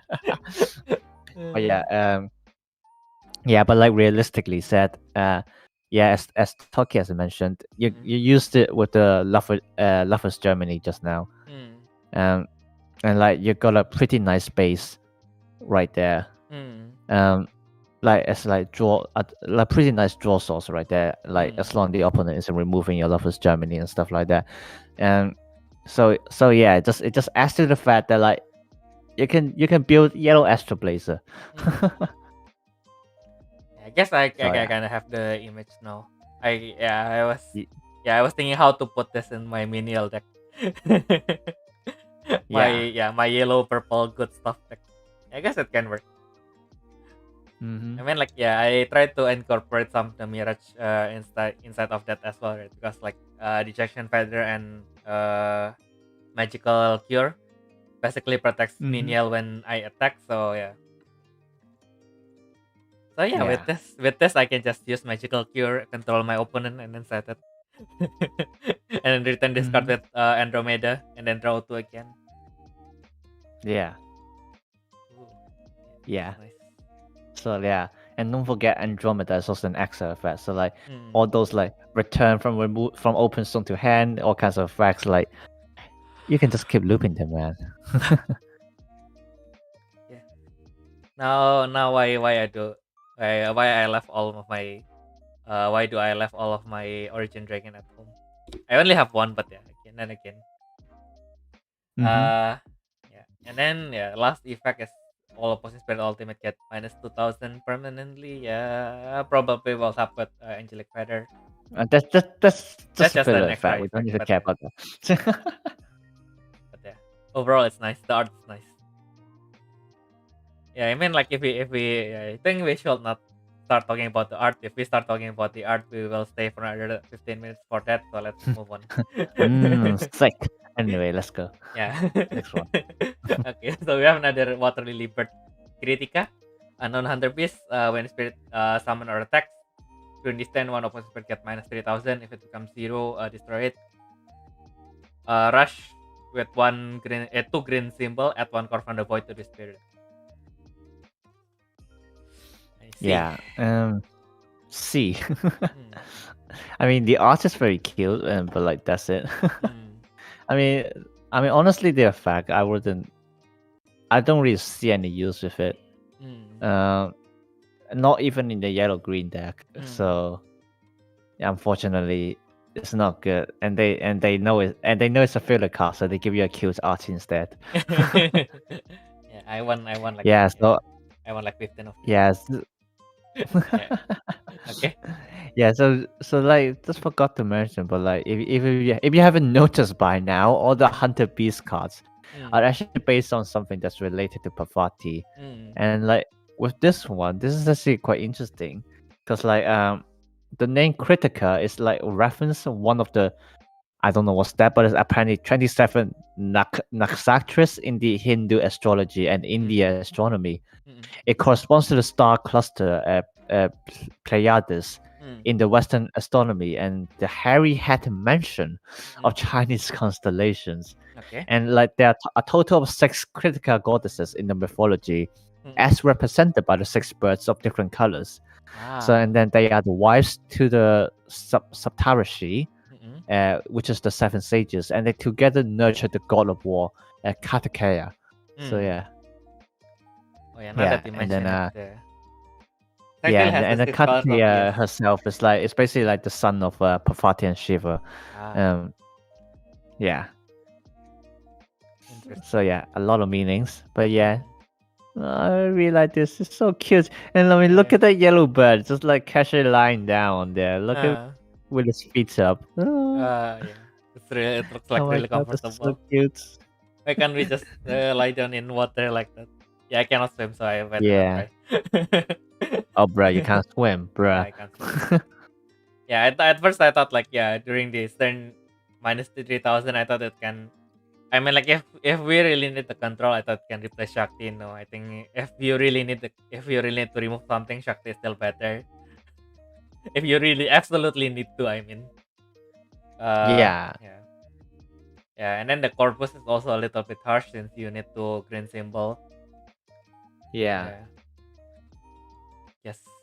Yeah, at least I will just collect because it has the 6 colors of BS. and then at least they let them stay in a good place, but not in my deck. if you guys can find a better home for them, yeah, please do let us know if you guys found a better home for them. Okay, so next up another waifu, Hermit Angelia Falmit, the Subjugator Galaxian. So it's an Angelia, but it's not the Divine Spirit. Interesting. Yeah. So yeah, this because it's a Galaxian, its symbol is also treated as all colors. When Spirit summoned, reveal top 3 cards of your deck. Then all cards named GranWalker Bashendan and all cards from the families Unknown or Subjugator and Galaxian to your open zone. Return the remaining cards to the bottom of your deck. This effect can only be used once per turn. Level 2-3 during your attack step. When your spirits from a family Galaxian attacks, opposing effect cannot end the attack step. Yeah, just just a general good card. I mean, it's not a search card. What else can I say? The good part is that it's basically a draw free effect. Assuming like it's a full Galaxian deck, of course. And then like the level 2 effect, I mean, it's just the general stuff. So it's good. Yeah. I'm not sure about like if anyone would like use the level 2 effect that often, because like I assume people will still put GranWalker down into the deck. I'm not sure, but like if not, then yeah, you got this one there to do it. So yeah. Just a good card, that's it. Yeah, I think people will still bring GranWalker then. I mean, by just deploying him, you basically draw 3. So even if your opponent, Yeah. even if your opponent do something to it later, it already does its job. Yeah, I'll put like 2 copies, just like that. Yeah. Yeah, I was thinking of what to comment, and then I look at her face, and then my mind just went blank, and then I guess I don't mean, think it's a cool art. Like Yeah. it is very detailed, and like the color tone is like really nice too. Yeah. Yeah, I mean, even the art is just generally really beautiful. The effect, I guess you have said everything that I wanted to say. So yeah, before we gaze at this for another 15 minutes, let's move on. Okay. So yeah, the Water Lily Goddess Kartikeya. So yeah, so this one is the one that Kritika raised, right? Yeah. So it's a Subjugator and Hunter Beast. Oh yes, actually yeah. Subjugator Collection. This one is Subjugator Hunter Beast. Mirage with 3 cost, 2 yellow reduction during your attack step. While stat, when your spirits from the family Hunter Beast with cost 4 or higher attack, you may send the top card of your deck to your trash. If that card cost is same or lower with the attacking spirit, send 1 card from the opposing left to the reserve. Level 1, 2, 3, when the spirit summon or attacks, you may retain 1 spirit from the family Hunter Beast of any of cost that is not 6 from your trash back to your hand. I see. Yeah. And to be fair, I don't know what Bandai's thinking. I mean, for now, I mean, I can't really find a loop that with it. But like, after the incident with Orochi, why can't they still release something like this? I don't understand. But like, I'm just gonna trust that they've actually checked enough. But like, they're probably not. They probably haven't. And then probably the players are gonna find some ways to loop their stuff, and but yeah, I mean, it's a general retrieval card. I mean, there's nothing much else to say. Especially since like the Mirage effect is the same with Shakti and Kasali. So yeah. I mean, I suppose I can say beautiful girl. Thumbs up. Yeah. I mean, it's supposed to be a guy, but like they make him a goddess either way. But okay, sure, I'll take that. Yeah. I mean, this is yellow, right? There's no place for guys. Yeah. Okay. Anyway, yeah. Holy Angemon doesn't exist. Angemon doesn't exist. Also, what's it? Also, Cherubimon doesn't have Divine Spirit. Oh well. Anyway. Bruh. What else? Yeah, I think it's basically also same with the previous one, right? Who is his name again? With Kazari. Yeah. Yes, it's the exact same Mirage effect. Yeah. So basically, giving you an option to change Shakti if you need to. But I guess, yeah, between this and Shakti, yeah, we will see. Because Shakti, although you would not want to summon it too often, I think still he still have the niche to control the opponent's build. So yeah. Probably still want to bring one or two at least. Just not three. Now that we have all the other alternatives for it. Yeah, definitely not free. Like the deck won't have enough space, and it's too high cost anyway. Yeah, we will see. Okay, next up, I think this should be the last card for yellow, right? Yeah, it's the last card for yellow. Okay, so we have another Throne Angelia, Garuganin. So when the spirit is summoned, during this turn, 3 opposing spirit get PP minus 10,000, and if it becomes 0, destroy it. For each spirit destroyed by this effect, draw 1 card from your deck. When the spirit attacks, if your life is 5 or less, add 1 card from the void to your life. Level 3 during your attack step. When your spirit from the family subjugator and divine spirit attacks during this turn, that spirit gains 1 additional yellow symbol. Yeah, unfortunately, it's not a very good card. Because like she's like too expensive to summon, and like with like how much you can destroy, I'd rather just use Eclair Chiffon, and I can also draw with Eclair Chiffon, and she minus 13k, and including ultimates too. So, so yeah, I mean, and like the life gains are really helping there. To be honest, like just 1 life, like I honestly I can't think what else can you do with it. And then and like the level 3 effect, this is like basically means this card is like a double symbol, something like that, by itself. But then like the thing is like you're not gonna attack with Astral Blazer and Divine Spirit that often in the deck anyway, with Prequel at least. So I don't really see how useful it can be. Like people just say it's basically an alternative finisher to Prequel, which makes sense. But why? I mean, for now, I can't really see any use of it. Yeah. Well, yeah. I mean, it's a little bit yeah. As you say, Clergyphone basically removes everything from the field. Gives you free Excel. And then, yeah. I mean, like at 8 costs, probably you'll then want to limit the kill as well. Because at 5 costs, I can understand if they limit it to 5 costs or lower. But yeah, at 8 costs, I think it's a little bit underwhelming that you need to be at 5 or lower. Yeah. And then at level 3, I mean, like generally for yellow, getting to level 3 isn't that easy. So I don't think it is that rewarding to get only 1 yellow symbol. Well, yeah. Unfortunately, it doesn't have field card. She's killed, but like there's that. Yeah, I mean, like even if we try to make the format where we can only play common cards more popular, where we can only play common cards more popular, I don't think. Yeah, I still think there are. Is there? Yeah, there should be better ones, but yeah, I guess it can work. Yeah. I mean, like if you can only play commons, then yeah. You can kill one. You can basically clean your opponent's field, kill one, and then attack with double symbol. Yeah.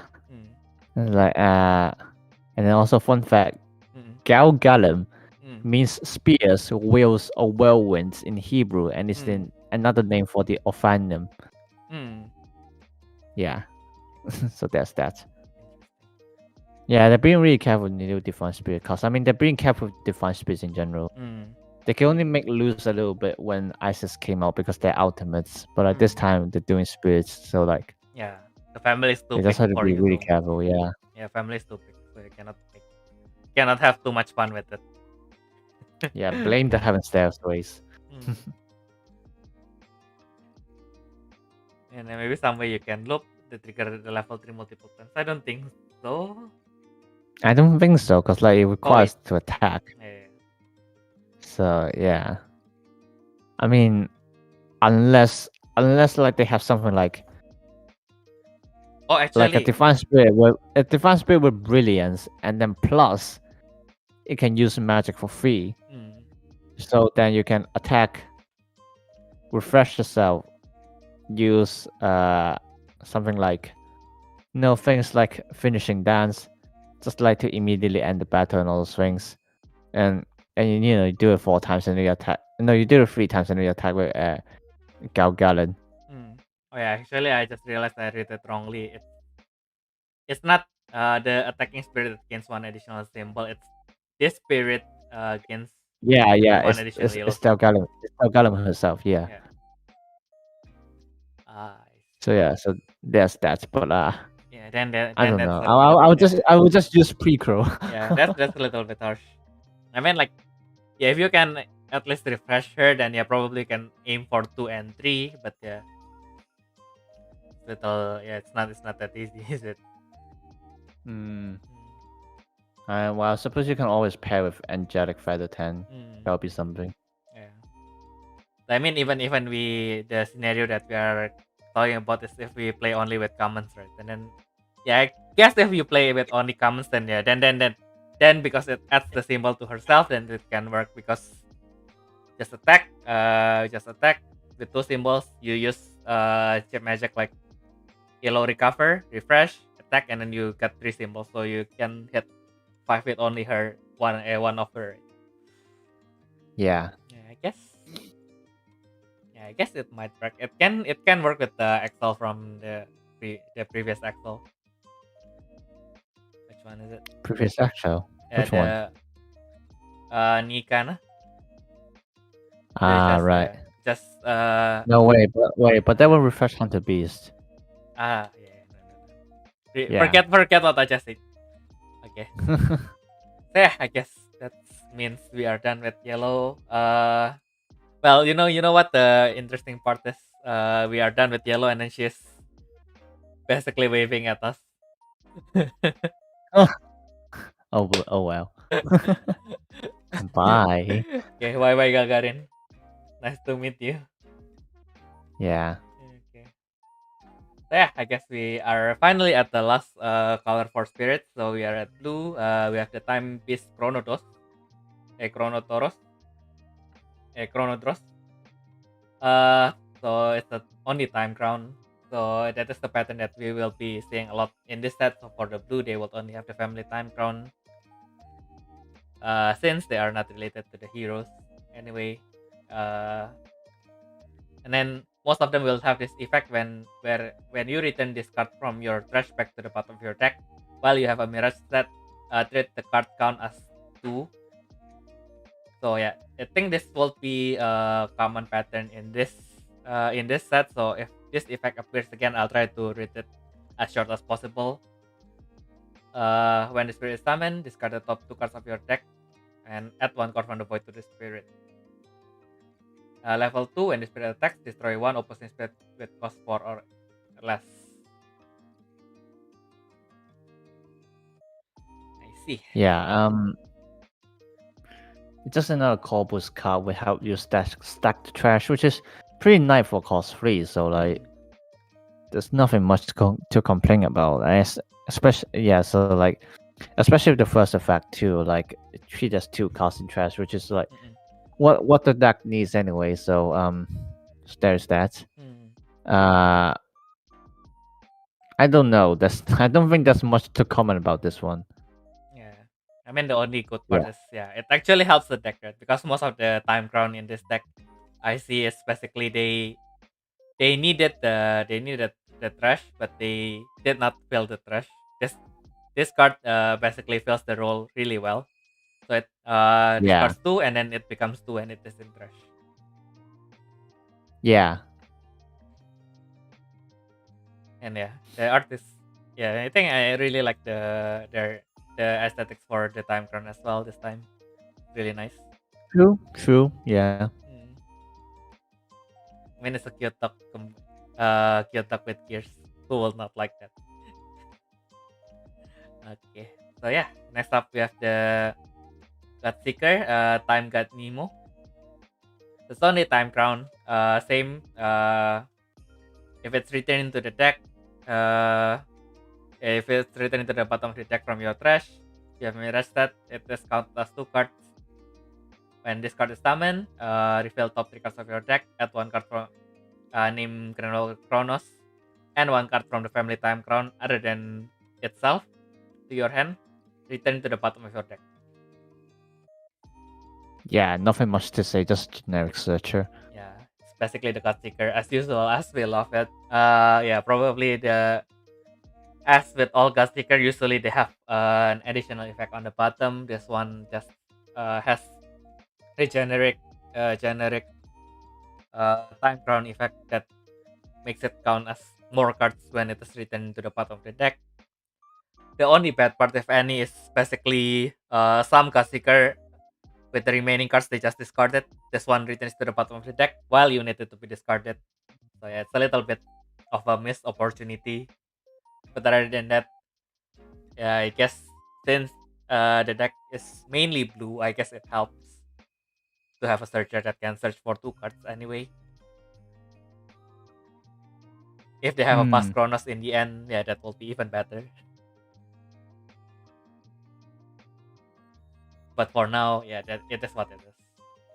It is what Yeah. it's neat, but it's not that significantly helping. I see.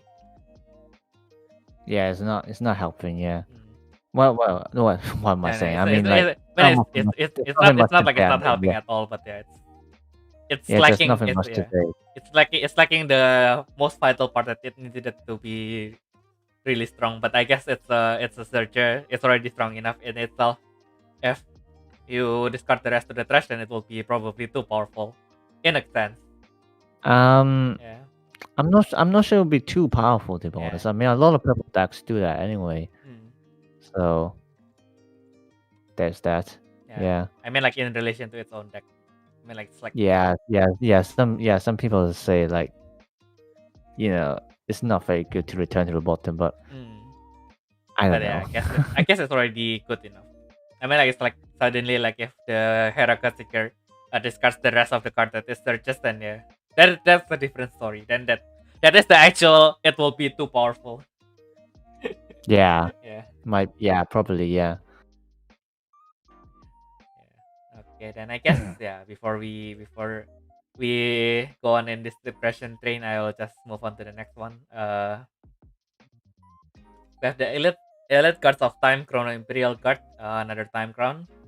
So it has the generic effect to count itself as 2 cards when returned to the bottom of the deck. When the spirit is summoned, add 1 card from the void to this. You may add 1 card from the void to the spirit. After that, you can return 2 cards from the family Time Crown in your trash to the bottom of your deck. If you do, add 1 card to 1 either spirit or nexus from the family Time Crown. I see. So this is the first card that actually uses the return effect. Yeah. And then it's like just a generic core boost. Nothing much to say. For Chronos, I think it is pretty nice because like they do have quite a bit of high cost after all. So it does really help with the decks with a bit of core boost. But yeah, that's about it. Yeah, I guess if you want to play the team deck, if you don't want to play the arguably faster Lombardia with Ocean Demon God, then yeah. I mean, you're gonna put Lombardia in there either way. Yeah, I mean like it's more like of the team deck, right? Then and I guess that it is something that you will probably do anyway. Just core boost for the early game. I guess it's nice in itself. More like something you want to put on turn 2. So probably turn 1 you will put the Tuotros.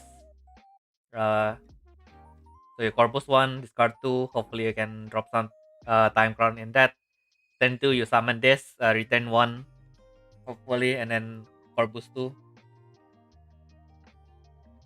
Yeah. Yeah, I guess for if you play the team deck, it is yeah, it can be really strong. Mm-hmm. I mean, like, this is blue, so searching should not be a problem. Should not be a problem. We will see. Okay.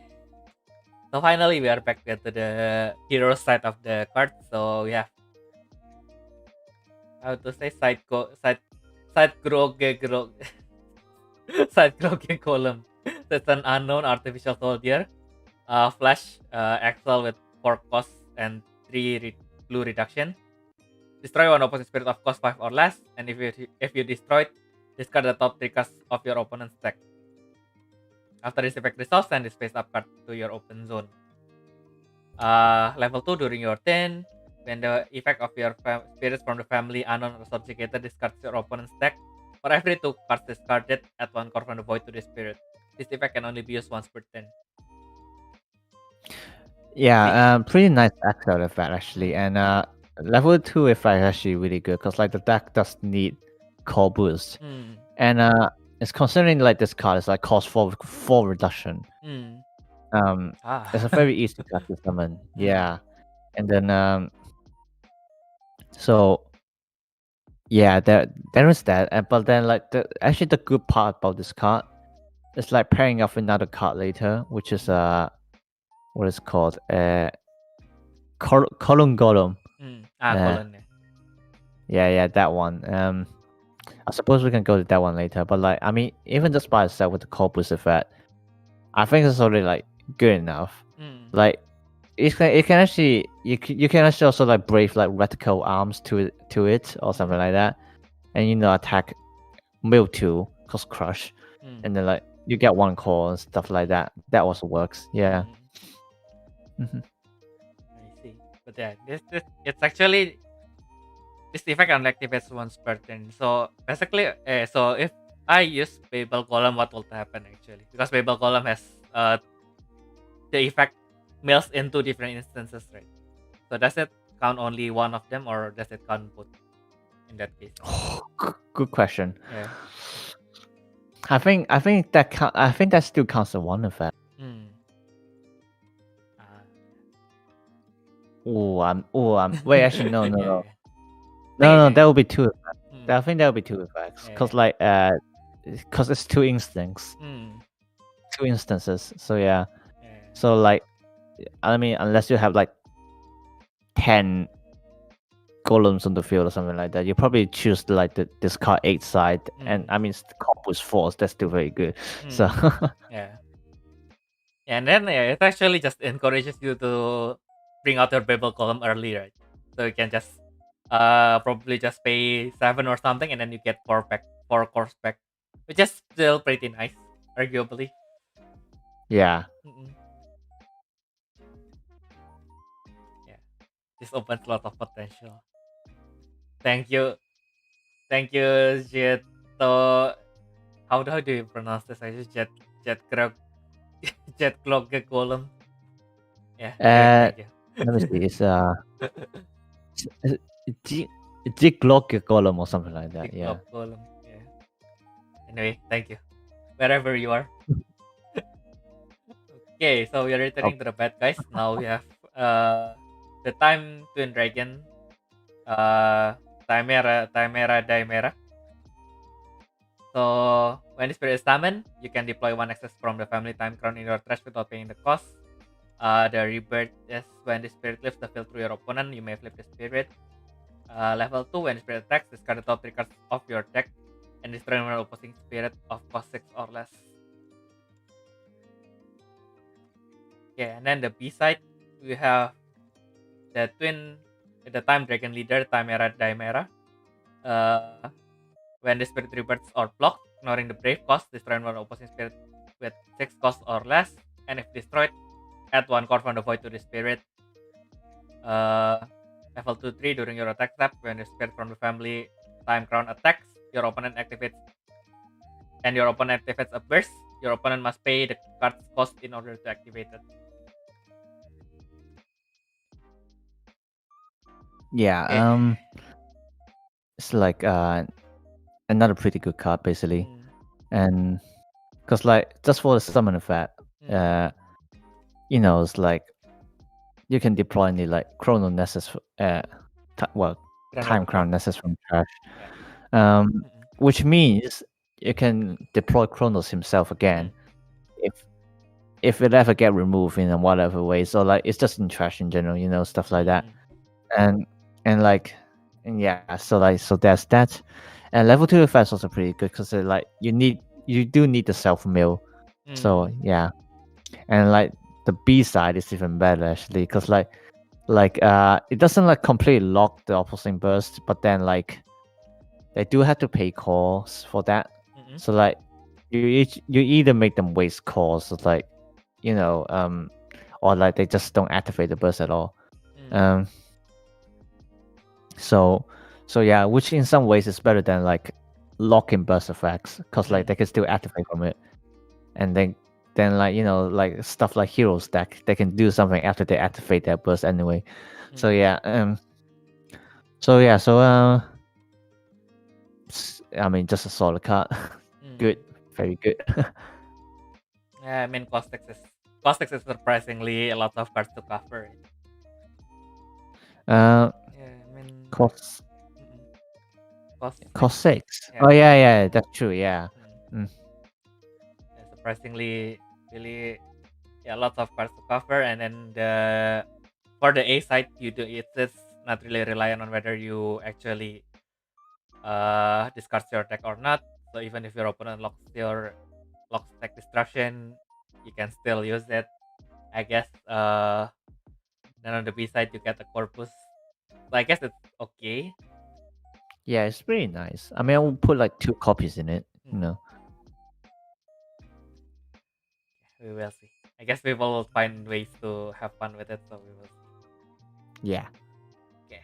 So next up, we have another Rebirth card. Space Pirate Chainsword Saw Jaluka. Subjugator B set. When the spirit attacks, destroy one opposing spirit of cost 4 or less, and if it was not destroyed, send 2 cards from an opposing spirit to the reserve. Okay.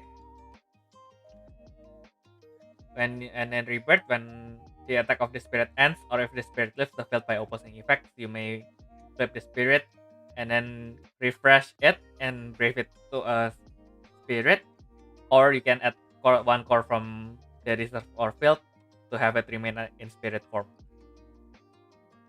The second side, Astral Sea Chainsword Crossbone Shark. Brave condition is unknown or subjugated with cost 5 or higher. While Brave, when the spirit attacks, treat the spirits as its highest level. In addition, if Brave with a spirit card with Space Pirate in its name, all opposing spirit with effect cannot block.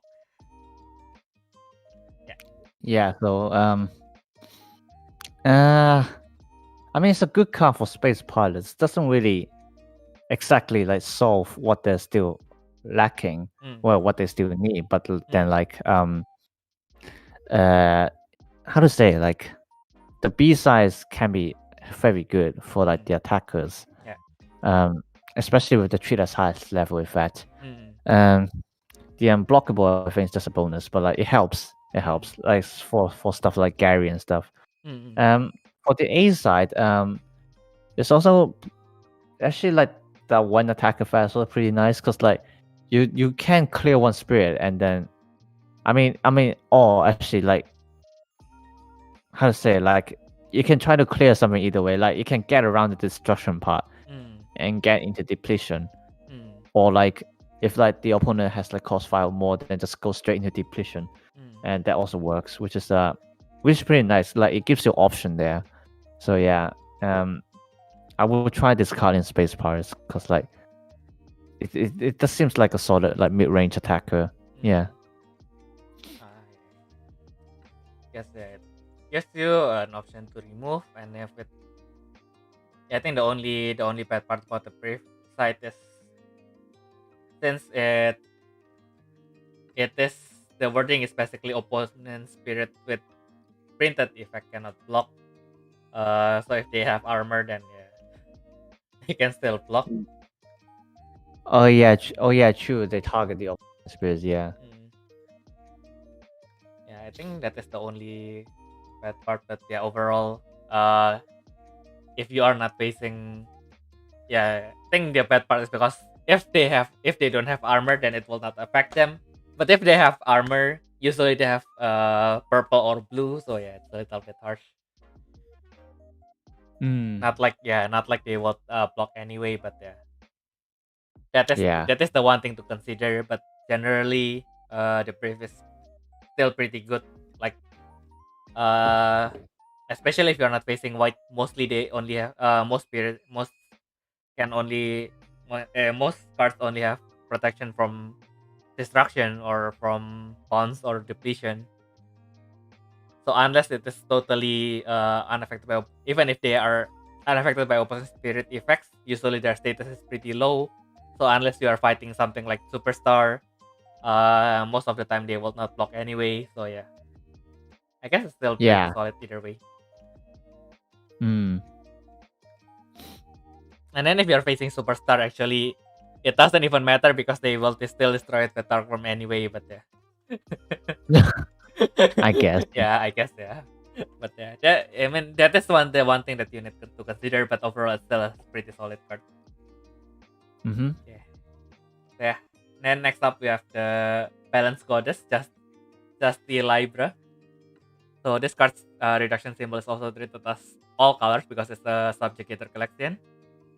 When the spirit is summoned or attacked, you can destroy one opposite spirit of the lowest cost. And if you destroy, add one card from the void to the spirit. Level 2, Astral Sign 1. When the spirit attacks, send the top card of your deck to your open zone. It's a unknown subjugator and Galaxian. During this battle, your opponent cannot play magic cards of the same single colored card in your open zone. Yeah, so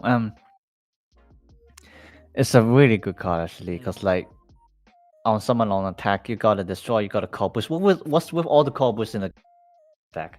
Seriously, but like actually, especially the level 2 effect, because like it's like during this battle, so then like if you like even Radiant Descent on it, the effect is still there. So you can like, and it's a cost 6, so like you can potentially do some combo with it. So it's like just like another really good nice card to have. I think even in the old collection, if you want to use Grand Sagittarius Nova as your finisher, I guess you can just summon this card. Basically, engineer your future with Virginia. You attack, gain the effect to block your opponent's magic, and then just descend into something, and then descend to Grand Sagittarius Nova, and then just 2/2, and then just hit total of 4 damage, I guess. That works. Or if you're Hadian, and you can just basically descend another thing on top of that, and then descend another Grand Sagittarius Nova on top of that. I still have trauma, but because who would ever thought, right? I thought, okay, I have 4 lives. He descends into, he is exhausted. He descends into Sagittarius Nova, and then he descends to Grand Sagittarius Nova. Okay, so that is still fine. I think I have a defensive magic, so I should be fine. I think I ended the attack step, and I was able to end the attack step anyway, since he doesn't have done anyway. Then he refreshes. Okay, fine. I can still stop this attack, and then he pay to play something just to play it, and then he uses the soul core, and then he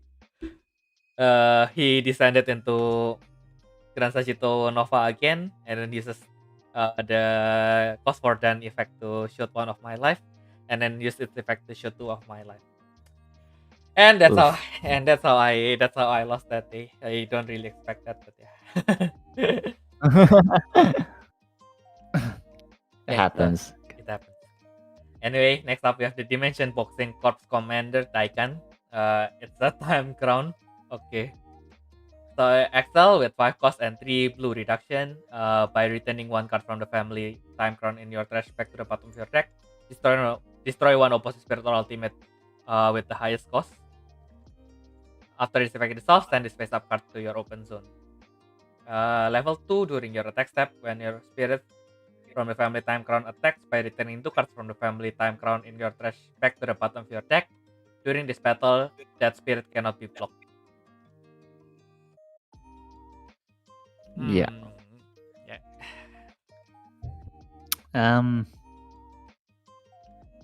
I mean, the Excel effects are really nice. So like, I would like try to put in there. The level 2 effect, I mean, just one of those, like, I would say it's just like a bonus effect. Cause like, I don't think most of the time it really matters they block or not, to be honest. Like, especially since, like, for example, with like Shin Chronos, you're gonna skip that turn anyway, so you got plenty of chances to attack. And same with Lombardia, like you skip their main step, so it's not like they can do anything more to replenish their field or something like that. So yeah, but like it's really mainly the Excel effect, which like is already good enough, to be honest. Yeah. And yeah, also Lombardia already destroys everything anyway, so I don't think. Yeah, that's true. Level 2 effect is just a good icing on the cake, but it's not really something that I guess you will use often anyway. Okay, with that out of the way, we return to another space pirate. The space pirate Karibalo. Subjugator reset, Excel with 5 cost, 2 blue reduction and 1 purple reduction. You can deploy 1 card from the family unknown or 1 purple or blue Nexus with a mirage effect in your trash without paying the cost. After this effect resolves, send this card to your open zone. Level 1, 2, 3, it has mirage trance. And then mirage trance with blue and purple. Level 2, 3, during your attack step, when your spirit with mirage trance attacks, you can destroy 1 opposite spirit of the lowest cost. Yeah. I think it's another pretty nice card for space pirates, because like the Excel effect would help, like it would help the space pirate deck, because like more deploy Nessus from trash, so why not, and like again, like with this meta, like how like Nessus basically can't stay on the field for too long. Like it is a good card to like kind of recover that one. And it's also a good thing that like it's another like Mirage Trends, so that you don't really have to rely on Sharkhook or like the space part from BS57. And then yeah, the level 2 effect is a bonus. Again, because you don't really have that many Mirage Trends anyway, and most of them are pretty high cost.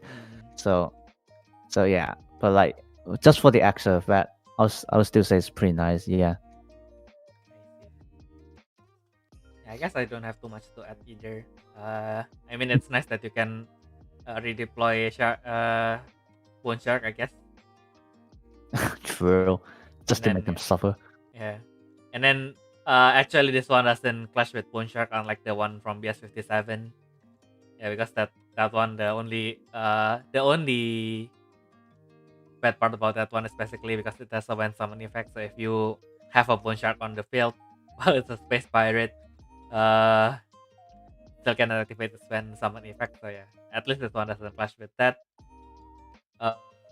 And then it can deploy any unknown Nexus. So I guess if you really need it in other colors, you can probably use that as well. Oh no, actually, no. So basically, the condition is it needs to have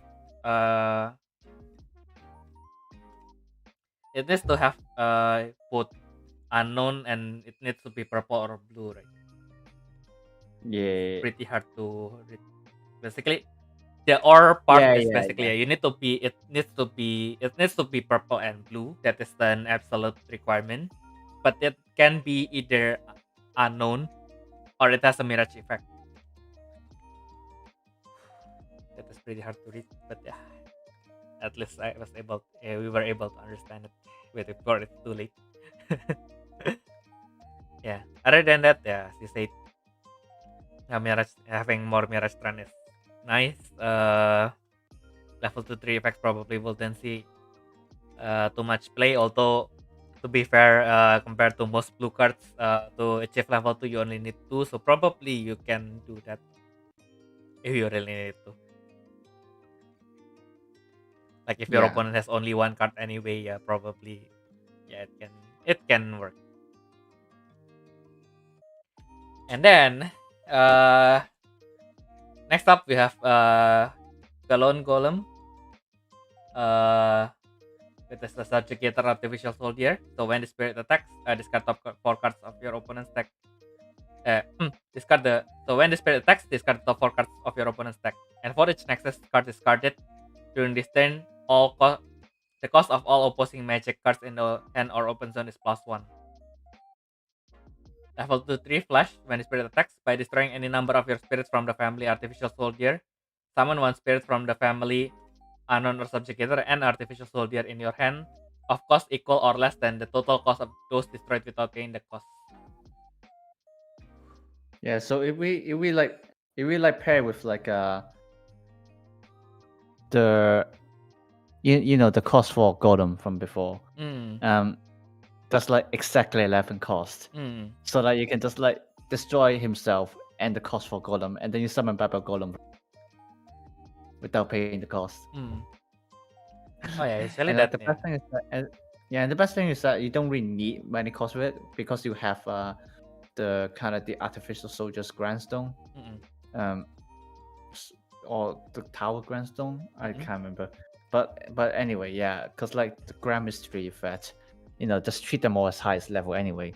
So like let's say like you have like already four symbols on the field, just pay 3 costs, summon color golem, and then like without cost, summon the cost for 1, attack, mill 4 first, and then like they get like the card cost, like the magic cost plus cost again, and then fresh timing, just like destroy both of them, and then just summon Babel Golem out. Bam. And then like we also calculated, you can actually do, if you set up your field good enough, you can actually do okay with this. Like you just have to attack with color golem, and then like your opponent is basically dead, because like there's this thing called clay golem, which on destroy is not even destroyed by the opponent, just on destroy. Mill 2 cards from the opposing deck. Okay. And so like you got color golem, you got 3 clay golem, and then probably that brave or reticle arm to color golem. And then like you set down over tower, and then also best if you have the tower, but like let's say you don't have the tower first, so like you color golem attack, mill 4 plus mirage effect, so +1, so 5, reticle arms effect, crush minus mill 3 +1, so that's 5 plus 4, that's 9 cards already. And then fresh timing, destroy itself plus 3 clay golems, each clay golem minus discard 3 cards, so that's 18 cards. And then summon Babel Golem out, minus 9 plus 2, 11 cards, so that's already 29 cards. And like with the speed of your deck and the opponents, milling 29 cards to be enough. So you literally just have to attack with color golem, and you literally deck them. Oh my god. What just happened? Yeah. Oh my god. I need time to process. So yeah, yeah. So this is a really good card for the golem deck. Yeah. Yeah, actually you can still finish the summoning even if it's destroyed, right? I guess. Sorry? No, I mean like even if it destroys itself with its effect, it can still resolve the summoning, right? Yeah. Oh, actually. Yeah, can it? yeah, it can because it's one sentence. Yeah. Okay. Okay, so the other problem is can actually the cost for golem activate itself in destroyed state? The corpus. Don't think is it? So the corpus. Oh, Because at that moment the good question. because Oh at wait, I Yeah. don't know actually. Oh, but actually I don't think I think you can because it's standby state. Mm. I'm not too sure to be honest. Yeah, but that I also lost that one, but yeah, let's see later. I don't think that if you want to activate the columns when attack effect, I don't think it matters because it's a mandatory effect. So once you discard 4, you have to corpus 1 anyway. So when you summon Babel column, you cannot use the effect again anymore anyway. Yeah, that's true. I think it's fun. But yeah, it's just like a really fun card to play with. I love it so much. Yeah. Okay, so what is this Orichalcon column support? Which one? How does it work, Amami? Yeah, maybe later I will just interrogate Amami. What does he want to say? But yeah, anyway, the fun part about column is that based on the Cologne Cathedral, Cologne Cathedral, Cologne Cathedral, which is the second tallest church in Germany. Nice. I have a lot actually of didn't know photos that. on it. I don't have it, and I don't think I have it on hand that I can find in a fast space. But yeah, it's a really beautiful. Yeah, it's a really beautiful place. I never really went inside, although I went to church in Cologne. I went to a church that is pretty much 1 kilometer away from the Cologne Cathedral.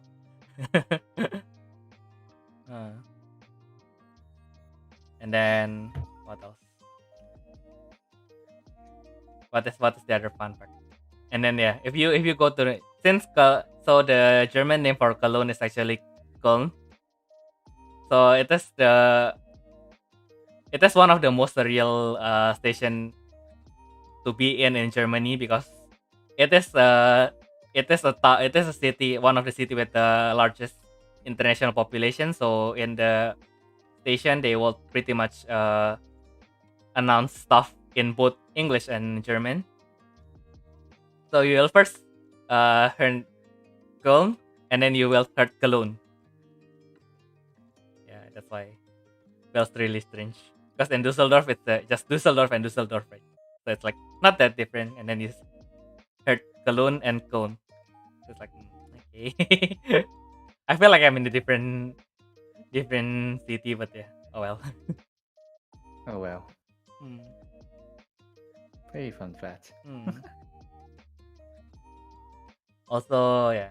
Yeah, that one I will tell you later. It's a little bit it's a little bit too specific of a joke, so yeah, I'll just give it to you later, personally.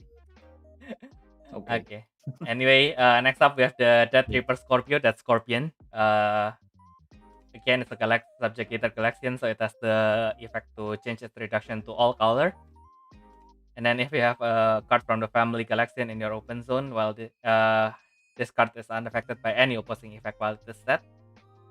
After your life is reduced, during this turn, for every single color card in your open zone, your opponent must send 1 card from your reserve to the trash to attack. After this effect resolves, summon this card without paying the cost. Level 2, when the spirit attacks, destroy one of the spirit of the lowest cost. Ooh.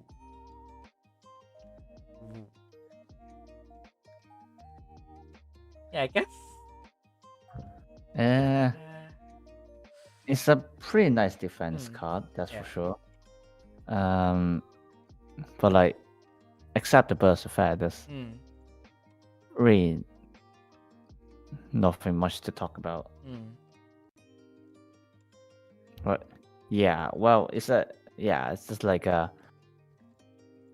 I don't know. I mean, how to say this? It feels really strong and not that strong at the same time.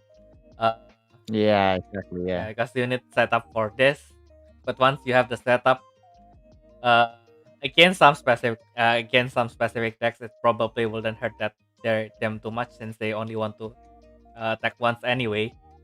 But against form, I guess it can be pretty hurting since even if you have at least 2 in your open zone, then it will already be a lot of deterrent for them to attack anyway. I guess I was thinking of how I can incorporate how I can incorporate this into ISIS.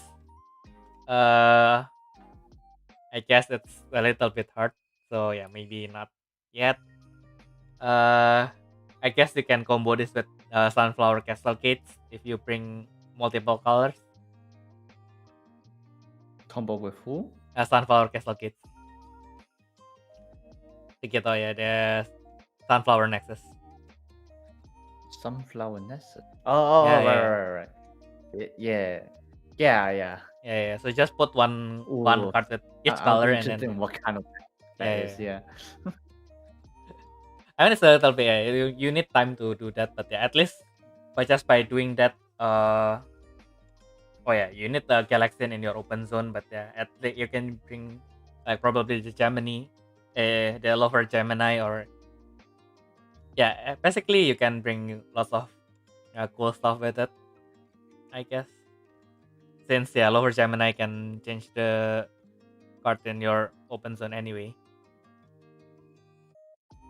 Yeah, that's true. Yeah. Yeah. I mean, like it only works against it only works against rush decks, but yeah, I guess it can work somehow. Yeah. Okay, and then I guess is it the last one? Yeah, this is actually the last one for blue. So after this one, we will have another toilet break. Sure. Oh my, another bot. Oh, we got another bot. Now we can already predict. Okay, so this one cannot be a real person. Unwanted commercial or spam. We will report Amamiya. We will report Amamiya harassment or bullying. Report anomaly. Yeah. Nah, just kidding. Well, we have the last card for blue. So before we go back on another toilet break, so we have the Time Eating Hydra. It has a Mirage with 4 cost, 3 blue reduction. While set once per turn, when your effect from the family Time Crown returns a card in your trash back to your deck, you may add 1 card from the void to your Spirit or Nexus. During your attack step, when your spirit from the family Time Crown battle ends, by returning 3 cards in your trash back to the bottom of your deck, send 1 card from your opponent's life to the reserve.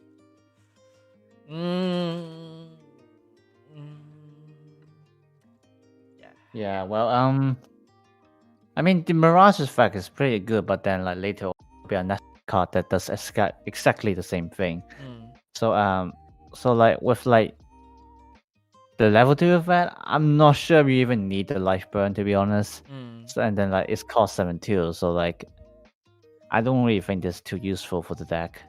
I don't know. I tried to put it inside my head and the gear just doesn't change. I cannot. Yeah, this is a really niche card, and then it's a rare. So even if I want to use the excuse like I won last time, if like imagine if we play with only commons, and then it's a rare, so it cannot even do that. So yeah. Yeah. So like, oh well. It's not. Well. Yeah, like I mean, the Chronos already have like 2 finishers anyway, so I don't really see the need with this one. Yeah. Like I just kind of wanted to add an icing on the cake. I mean, if you really wanted to force it to have any other use, the effect can be duplicated. So I guess with Lombardia, if you can somehow manage to bring out Lombardia along with 3 of this, you can just attack Rebirth, and then basically you deal 2 damage and then deal 2 damage with Lombardia, and then with the effect of your 3-time eating Hydra, you shoot 3. I don't think Bro, that is. I might as well use Blue Demon God, man. Yeah, at that point, yeah, better better just use color demon cut. And yeah, probably usually you will bring out your Lombardia with an Ocean Demon cut anyway, so it's probably going to be Exactly. 2-3 anyway. So Yeah. yeah, why? Yeah. It's a little Yeah. So bit. this It's a one just little bit hard to hard. defend. Yeah. But yeah, it existed. Yeah, even the art is a little bit. Yeah, I mean it's nice, but yeah. No, the art is nice. The art is always nice, Yeah. but you can't say. I mean, it's short scale. Of course, it's short scale. But yeah, but like the effect is like, Yeah. yeah. Yes, yeah, you cannot really help it. I'm sorry, but yeah, you guys have to.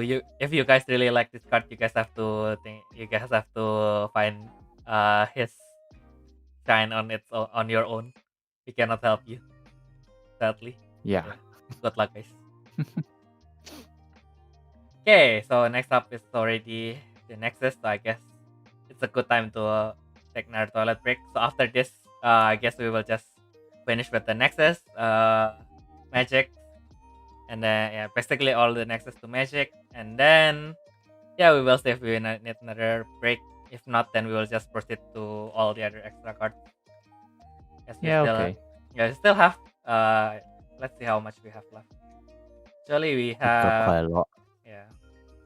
We have around 59 cards to go through, so I guess yeah, we will just go through all the Nexus up to Magic, and then 59 cards. It's gonna take another like 4 hours or something.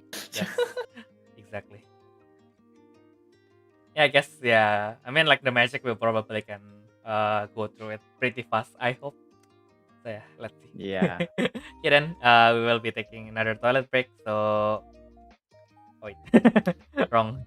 Okay. Wait. So I will show this one, and then yeah, we will be back in around 5 minutes. So yeah, guys, if you need drinks, if you need snacks to what's it to take them, and then yeah, if you yeah, what else? I want to joke about reporting Amamiya, but it's not. I don't mean to report him anyway. So yeah, don't please don't. Uh, Oh well. yeah, we will back from a toilet break in about 5 minutes.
Okay, so let's see.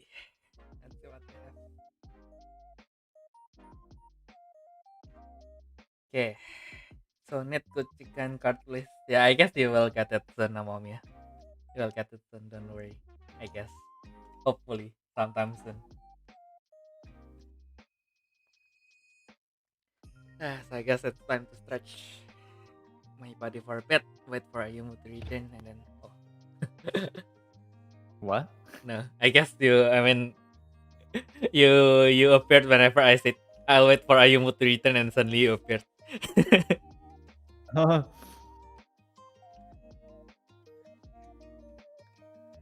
Yeah, I guess Should we continue? Yeah. Okay, wait. I'll stretch myself first, so probably. Yeah, I guess Amamiya said we need more time ground stuff. Probably. Yeah, this is actually the first set where the time ground, not really the first set, but anyway, this concept of time ground is introduced, right? So hopefully I next mean, set. I don't really do, to be honest. Like Mm, if you want draws, you can mm, use the generic blue stuff. So mm, and then defense you got plenty. You know, Alex, mm, the usual diamond war. Yeah, you know, come on. I mean, or even see Scrolly, to be honest. Like I think you have enough Chronos because like at the end, it's just really about building machine Chronos along body, and like you don't need that many Chronos to return to deck to mm, use the effects. mm. So I think that's enough, to be honest. Mm. Yeah. I see. That's a good insight. And yeah, on a side note, I have been wanting to share that Rabidarin, that new 1000% Rabidarin on Twitter. But I kind of wanted to write something on it. That's why I haven't shared it at all. The retweet, the retweet pages, the retweet box has been open since we started the stream.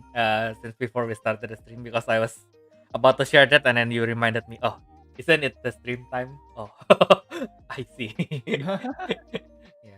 Yes. After the stream, the first thing that I will do before I announce that the stream is over is to finish writing about this. I will probably just in the end I will just write "Let's go" or something. But yeah, Let's go. let's go. Okay then. I'm 1000% church now. Let's go. It don't sound like it. Hmm. No, no to what Toki, no. Yes, I will build my, I will build the Rabi deck. Even if it fails, I will build it. Okay, so yeah. Okay, so we will start with the Nexus. Now, starting we have Sunrise Mirage, which is the studio that produces the. This is our secret. Soon it will not be our secret, Toki. Yeah. Anyway, we have Sunrise Mirage, which is the studio that produces the Wellsper's anime. There's a Mirage cost 3 with 1 red reduction and 1 green reduction. When you summon while set during your main step, when you summon a spirit with only red or only green with Oracle in its name, destroy one opposing GranWalker Nexus with cost 3 or less. Okay. During your attack step, once per turn, when your red or green spirits from the family unknown or subjugator is blocked, you can refresh that spirit. Yeah, it's all right. I would Yeah. still put it in the deck anyway because like it gives two it gives two symbols, Yeah. but like it's really only for the symbol. Mm. Like the level 2 effect, I'm not even sure if I'm gonna use it. That's like a free cost for level 2. Oh yeah, it's actually level 2. Yeah, I guess Yeah. in the green side it will not be too much of a problem if you really need it. But yeah, at first I read the Mirage effect and then it was like, oh what the why are they doing this? And then I read it again and then it's like, oh yeah, I mean it's fair. I mean like It's Oracle. It's Yeah. Oracle only, so it's all right. Yeah. yeah, I mean like if you are on the receiving side, it's not like your opponent will always have an oracle to summon.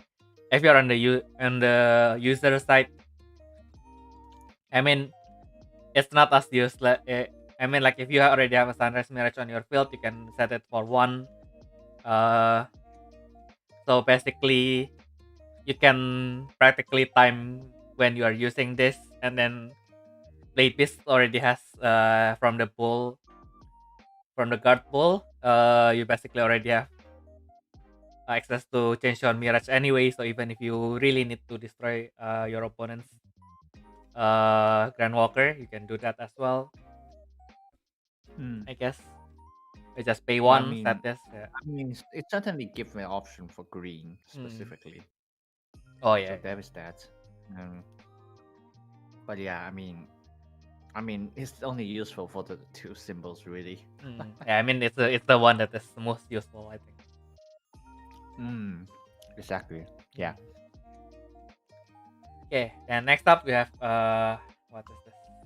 Crystal Mirage. So Mirage with 3 cost, 1 purple reduction, 1 white reduction.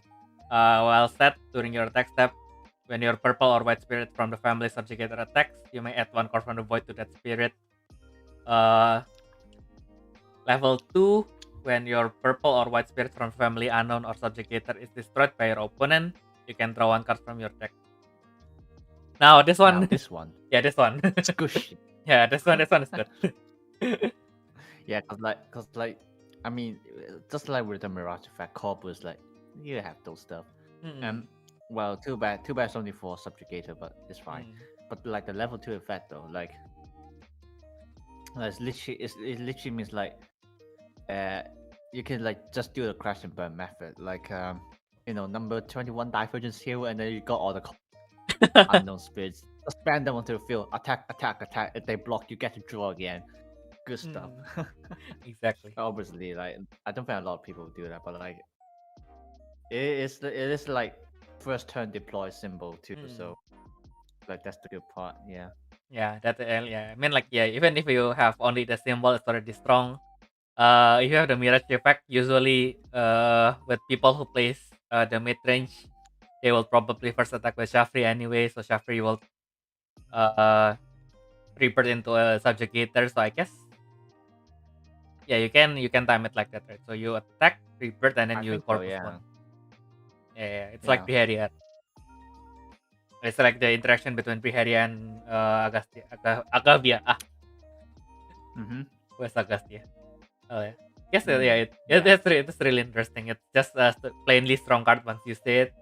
All the effects are useful, and it pretty much according to your playstyle, it can be really strong on its own.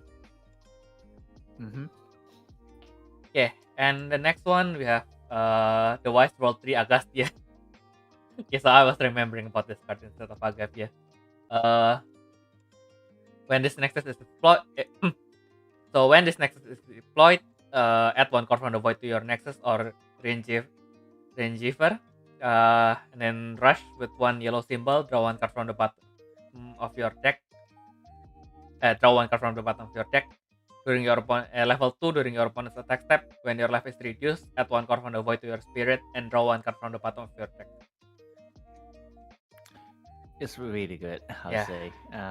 Yes, and that's just like, I mean, it's mainly for the deploy effect, which is Mm, already good enough. I mean, one call, one draw. mm, What else can you ask for? And like the level 2 effect, just a bonus mm. right there, which is but like it's still really good. Cause like, I mean, it's like your typical green Nessus effects, but like I can see that this probably going to green ramp.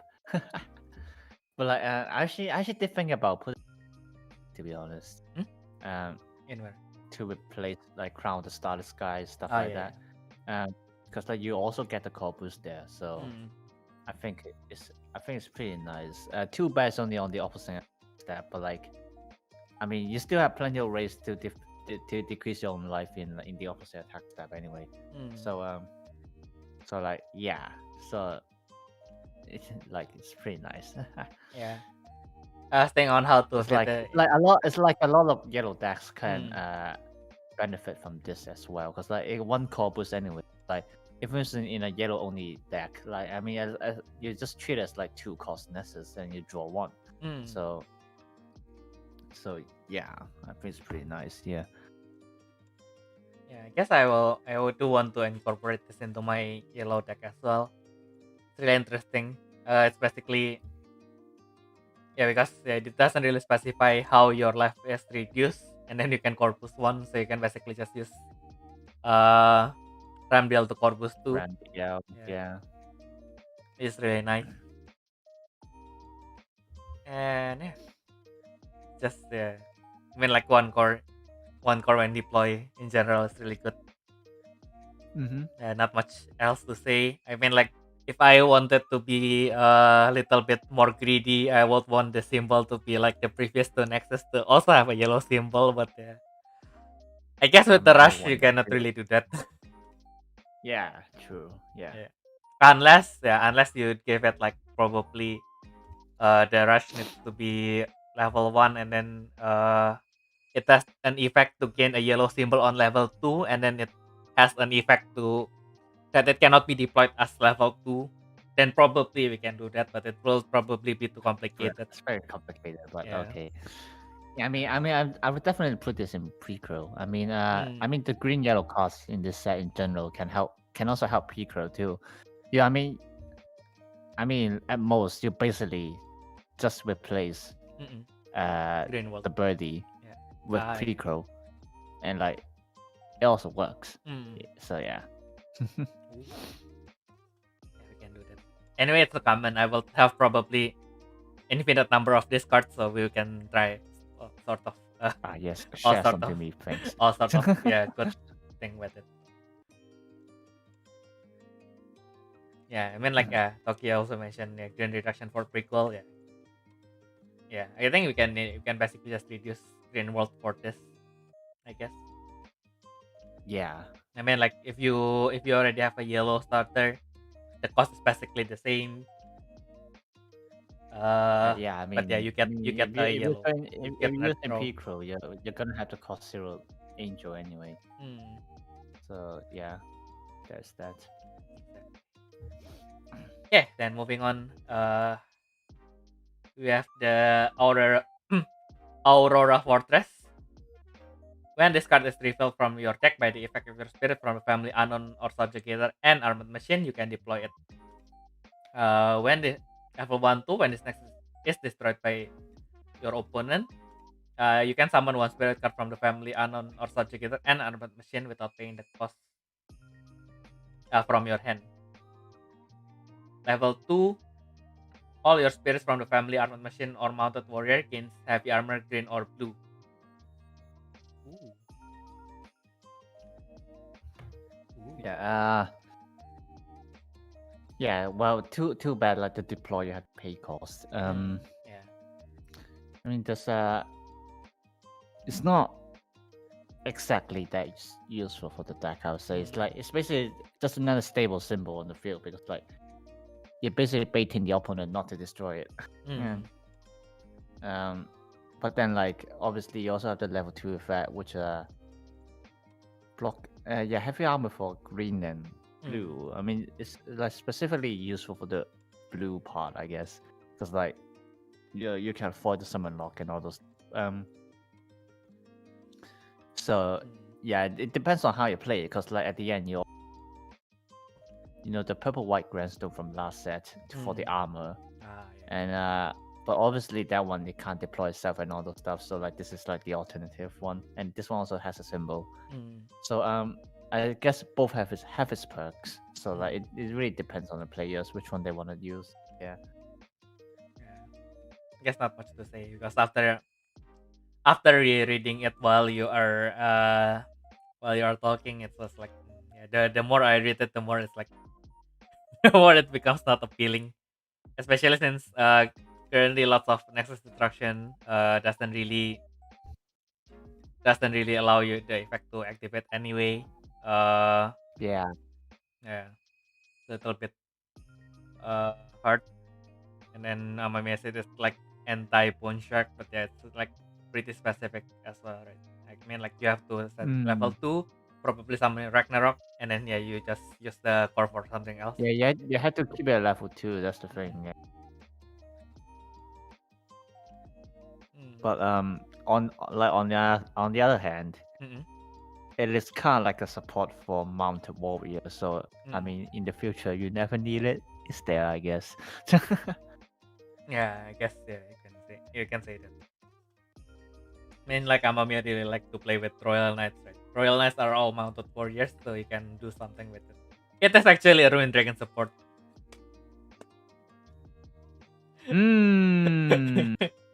I mean, you don't need to, but you can do that. Lucky. Oh, Ryuki. Yeah, exactly. Oh yeah, Ryuki is also mounted warrior. Just remembered that. Yeah. Interesting. Anyway, next up we have Butterfly Mirage. So Mirage with 3 costs, 1 yellow reduction and 1 green reduction. Flash during your bonus attack step. By returning one card from the family Wing Beast or Hunter Beast in your hand to the bottom of your deck. During this turn, the symbol of all opposing level 1 spirit is treated as 0.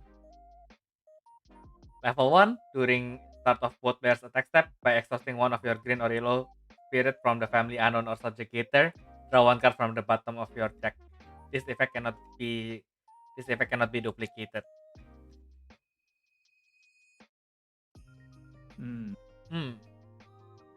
I guess. Yeah, people been saying like if this effect can also change this. That would be pretty nice, but I guess we can't hope too much. Yeah, the Mirage effect is interesting. To be fair, I would like, in terms of Mirage effect, I would just prefer over Empress. Because like, I mean, over Empress, I don't even need to do anything. So, so there's that. And like over Empress, I said it there. I summoned something I can also draw. But this one, the Nexus effect is actually pretty nice. It might not be suitable for Pavati because like you do have to. It's like probably like best if they keep attacking for like the Mirage effects and all the stuff. And but if we put this in pre-crow, then it'll be very nice. Because pre-crow we're aiming for OTK anyway. But even if not, we're gonna wait for pre-crow to attack anyway. So like with this one, we could like just like summon lower cost ones and just have this Nexus and just like start attack step. You draw one from this one, you draw one from like Angel Oratorio, stuff like that. I mean, you get a lot of draws from this, and like obviously this is also good for green, especially, you know, like Blade Insects and all those stuff. So yeah, I mean, it's a very nice card. The Mirage effect is a bit lackluster, but I mean, with the level 1 effect, it's really like good enough, to be honest. Yeah, I think the level 1 effect is more like if you don't want to deck out. Like sometimes you draw too much and then you want to selectively return stuff. Also, yeah, some of you mentioned it only mentioned Hunter Beast or Wing Beast card. So if you play Horus, actually you can engineer your luck. Because anyway, Horus has lots of effects that returns card to the bottom of your deck, right? So basically, after you return one card with this effect, you just use a lot of Nile burst, and then you put everything back to the. You just bring it to the top, and then the symbol I guess reduction you is can. the symbol reduction is a bonus at that point. And as you said, actually, I just realized that as long as green or yellow, it can be any subjugator or unknown, so you can use it if you need the yellow symbol in Blade Insect as well. Gives you the draw, which is really nice. I will. Yeah, well, I mean the one yellow, one green one. I will actually they put it on Agustia. Like at most they just put the yellow rush at 2 yellow symbols. That also works, to be honest. This one I think it stays as it is. It is already good enough because like it's supposed to be for early deploy, so like cost free is actually better in this way. So there is that. Yeah. Okay, and what else? Oh yeah, and hello Final Face Gaming, welcome. Yeah, thank you for the like and subscribe. And hope you enjoy the rest of the stream. We will still be here for another 3 to 4 hours, I guess. So hope you're comfortable in your seat and enjoy the rest of the stream. But I guess you in the end. For prequel, I think it's a little the hardest thing is that's not magic. So if it's a magic, probably it can see more use in prequel, but it's not a magic. Sadly, we will see how we can make use of this later. And next up, we have Time Mirage. So Mirage with 4 cost, 3 blue reduction. While set, once per turn, when your effect from the family time crown returns a card in your trash back to your deck, you may add 1 card from the void to your spirit or Nexus. Level 2, during both players' attack step, treat the level of all your spirits from the family time crown by 1 higher. So the Mirage effect is exactly the same as a cost 7 Hydra. So I'd rather put this one. Yeah, exactly. Because I saw the level 2 effect, it needs 2 cores, but it's much and then the level 2 effect is also useful anyway. So there's that. Yeah. And again with Lombardia. Yep, exactly. It will be really exactly. Yeah, it will be really appealing. Okay. I don't think I don't have any much else to say. I mean, I mean like since returning cards from your trash to your deck is already scarce enough, it's a little bit unfortunate that it's once per turn, but probably as it is that scarce, probably will do it once per turn anyway. So probably it is not that much of a problem as I thought it is. And overall I think it's just okay. I mean it's alright. I mean Corvus is already nice. So which the deck does need. So so it's just a pretty nice card. Okay, and then next we have the Gate of Time. Rebirth. When your spirit from the family time crown is destroyed by your opponent, you may flip this Nexus. Then you may send 1 card from your field or reserve to dispose Rebirth Spirit. Level 1, during start of your opponent's attack step, if your field only has spirit or Nexus from the family time crown, by returning 3 cards from the family time crown in your trash to the bottom of your deck, during this turn, your opponent must send 1 card from the reserve to the trash in order to attack. And then on the B side, it becomes the oh my god, what is this? I don't remember something like this existed. On the second side, it becomes the Dimension Protector Dragon Clitakion. When the spirit rebirths, destroy 1 opposing spirit of cost 6 or less. If you have a Mirage set, instead destroy 3 opposing spirit of cost 6 or less. And then flash during both players' attack step by returning 4 cards from the family time crown in your trash to the bottom of your deck. The spirit refreshes. Okay. So first of all,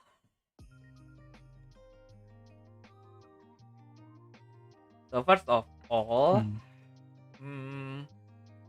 is it really a worst Great Ocean Gate? I think Yeah. in most sense, yes. Yeah. I think Yeah. the point is like they're trying to like make everything time crown, but then like the thing is like if they just make it the same as Ocean 8, you can literally stack them. Yeah. Which is not good. Mm. So that's why they have to do it this way. Mm.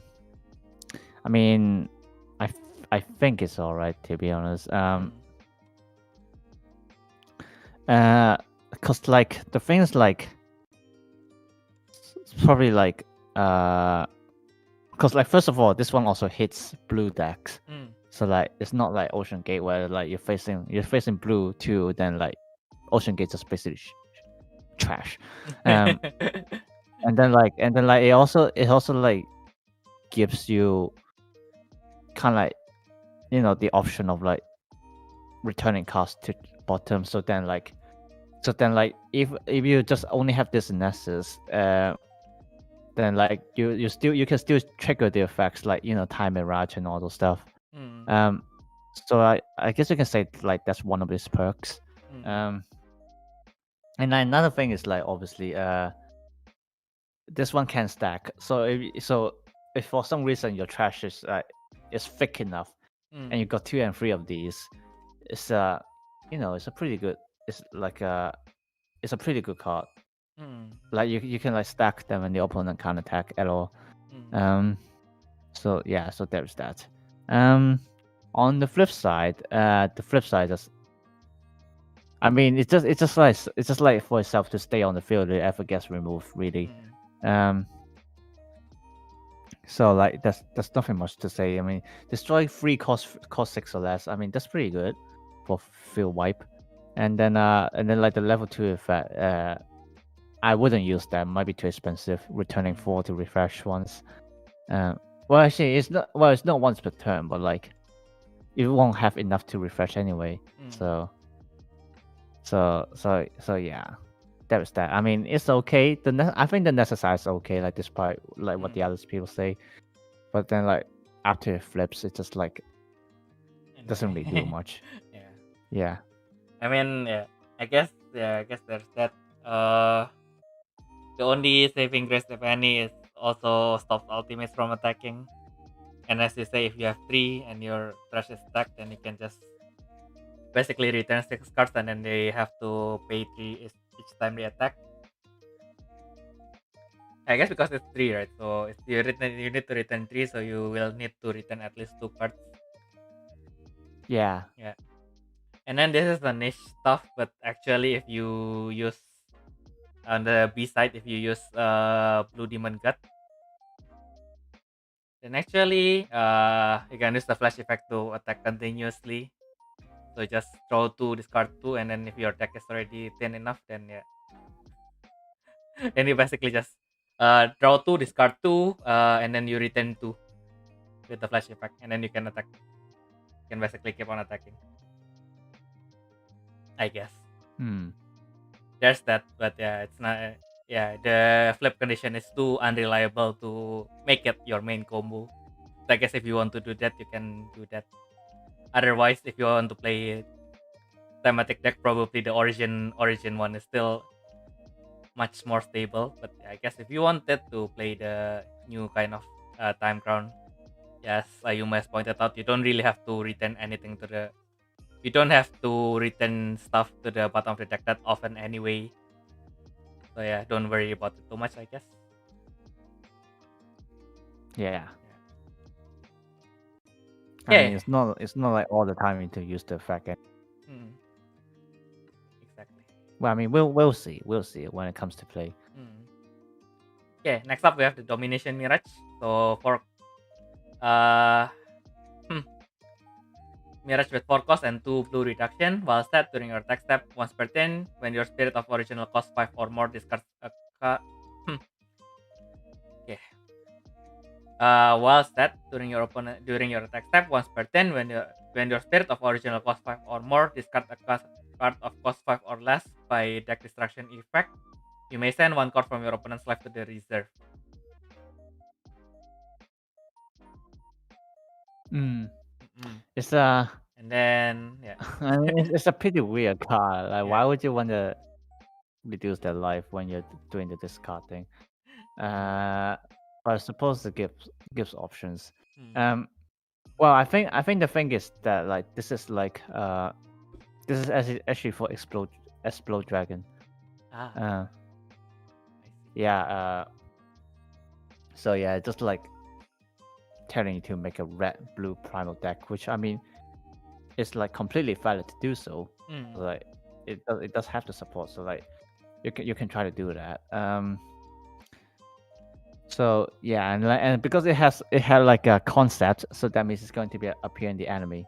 So it's either Father going to use it or like one of his followers, things like that. Yeah, because like since like the other golems don't have concept artists, so that means they're using something else, and like it's most likely explode dragon, to be honest. I see. Yeah, Then, so there's that. I see. Yeah, level 1 effect. Yeah, when your Nothing spirit to is say. destroyed It's by alright. yeah, when your spirit is destroyed Yeah, by it's opposing effects, alright. add one card from the void to your reserve. Yeah, I guess. Yeah, I mean it's not once per turn, and it's during the player's turn. Not particularly inspiring, but yeah, at least if you summon something, which most of the time will have a when summon effect, and then your opponent uses Bajardales or Pharom, I guess with this at least you get one core pack, so you can basically hope that you can hold out until the next turn and then kick back your opponent for whatever they did to your spirit last turn. Yeah, I guess. Mm-mm. Yeah. I guess it's not bad, but yeah.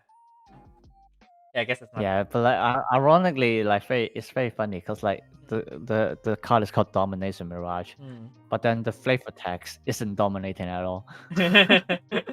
Yeah, I mean like even because like the flavor text, because the flavor text is Fina saying goodbye to Alex, so like she's literally crying and stuff like that. Oh yeah, we're nearing actually the end of the storybook. I'll need to read all the flavor text later. Yeah, anyway. Yeah. We are currently at Zodiac Mirage, so a Galaxian. So of course its reduction is also treated as all colors. Mirage with 1 cost and no reduction. While set, when you activate Astral Release, you can move course from GranWalker Bashindan instead. And then level 1, when you summon a spirit from the family Unknown or Subjugator and Galaxian, you may send the top card of your deck to your open zone. This effect can only be activated once per turn.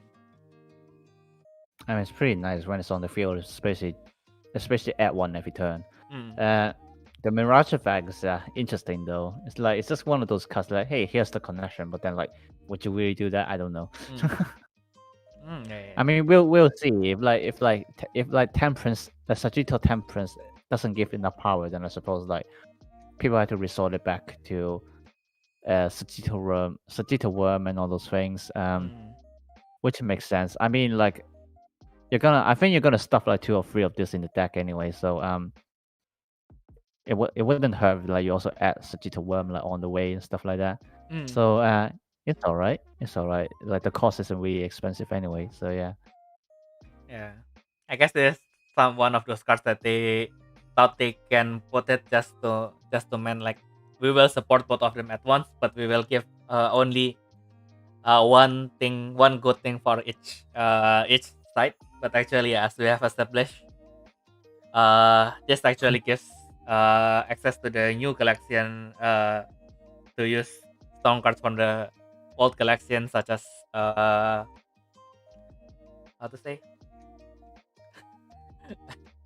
such as Steinbock, and the Gemini Stand. Yeah, Steinbock, all those things. Yeah. And then if you summon the Cossacks like Libra and then you during your opponent's turn you use Sagittarius Nova, then you can use Sagittarius Nova as well. And then on level 1, yeah, we established that we would want to use pieces in the normal Galaxian deck as well. So I guess it can somewhat be used in both decks. Yeah. and it will find its use for both. I mean, this mainly for the new Galatian deck to use the old cards, but like not necessarily the other way around. So yeah. I mean, it's alright, I would say. We will see. We will find a way to make it even more broken than it is meant to. Oh well. Okay. Okay, next up we have our first Grandstone. So we have the Astral Cloud Grandstone. So unseal condition is with when an armored machine of cost 3 or higher is summoned or rebirth. So the rebirth is when it has 5 or more cores. And then since it flips to a brave, all cores on it must be sent to the void. Grand Mystery level 1 during your main step. When you summon a spirit from the family unknown subjugator and armored machine with cost 6 or less, this Nexus gains 1 additional white symbol. And then on the B side, it becomes the Astral Cloud Demon God. When this brave rebirths, reveal top 2 cards of your deck. You can summon 1 spirit card from the family, unknown or subjugator, and armored machine without paying the cost. Discard the remaining cards. And then the brave condition is unknown subjugator with cost 4 or higher. I mean, it's a really good card. It's like, you know, Grandstone isn't really supposed to give reductions, but like here we are, another one that does such a thing, and I mean, which helps. I'll take that. And I obviously the reborn effect, just another refill effect, which obviously will help the deck, because like, you know, currently it's really only depends on a betterment and race order, so it's nice to have one more to do the same thing. So yeah, nothing much to say. Just a really good addition. Well, actually, like looking at Nebula Demon God, we actually thought that it might have been designed for Machine Beast, but then they decided, oh no, actually they don't need that, so they throw it to our machine either. But they drew the art anyway, so it's like, yeah, it's machine anyway. Our machine. Now that you mention it, I mean, even the name makes sense. I mean, our machine is not even related to like the Cosmo and all the stuff. But like with Machine Beast, we got like Cosmo. You know, we got like what's the thing? Like Syncroid and all those things. Like, and then we literally got like Space Wolves and all those stuff, like Galaxy Swords. So like, I mean, I think this was pretty obvious. This was for Machine Beast originally. Fair enough. Yeah. I mean, like, even if you want to stretch it, it probably can fit in into Panzer build, but it's not blocky enough. So yeah, I don't think it's actually an armored machine. But yeah, it's an armored machine. Yeah, well, I mean, Panzer build, they need to have something more first. Like, at least, like, maybe, like, a decent finisher. Then, like, we can consider it. But, like, for now, it's really just Arm Machine Gacha. I don't think they're gonna give anything major for Panzer build, to be honest, or else it might be too broken for this archetype. Yeah. Like, for, like, Arm Machine in general, you know. Yeah, because so they can, like, mix things up all together, you know, stuff like that, you know. So, yeah. Yeah, we better too. Okay, next up we have the Time Grandstone.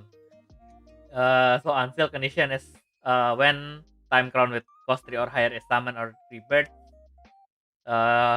It rebirths when it has 4 or more cores on it.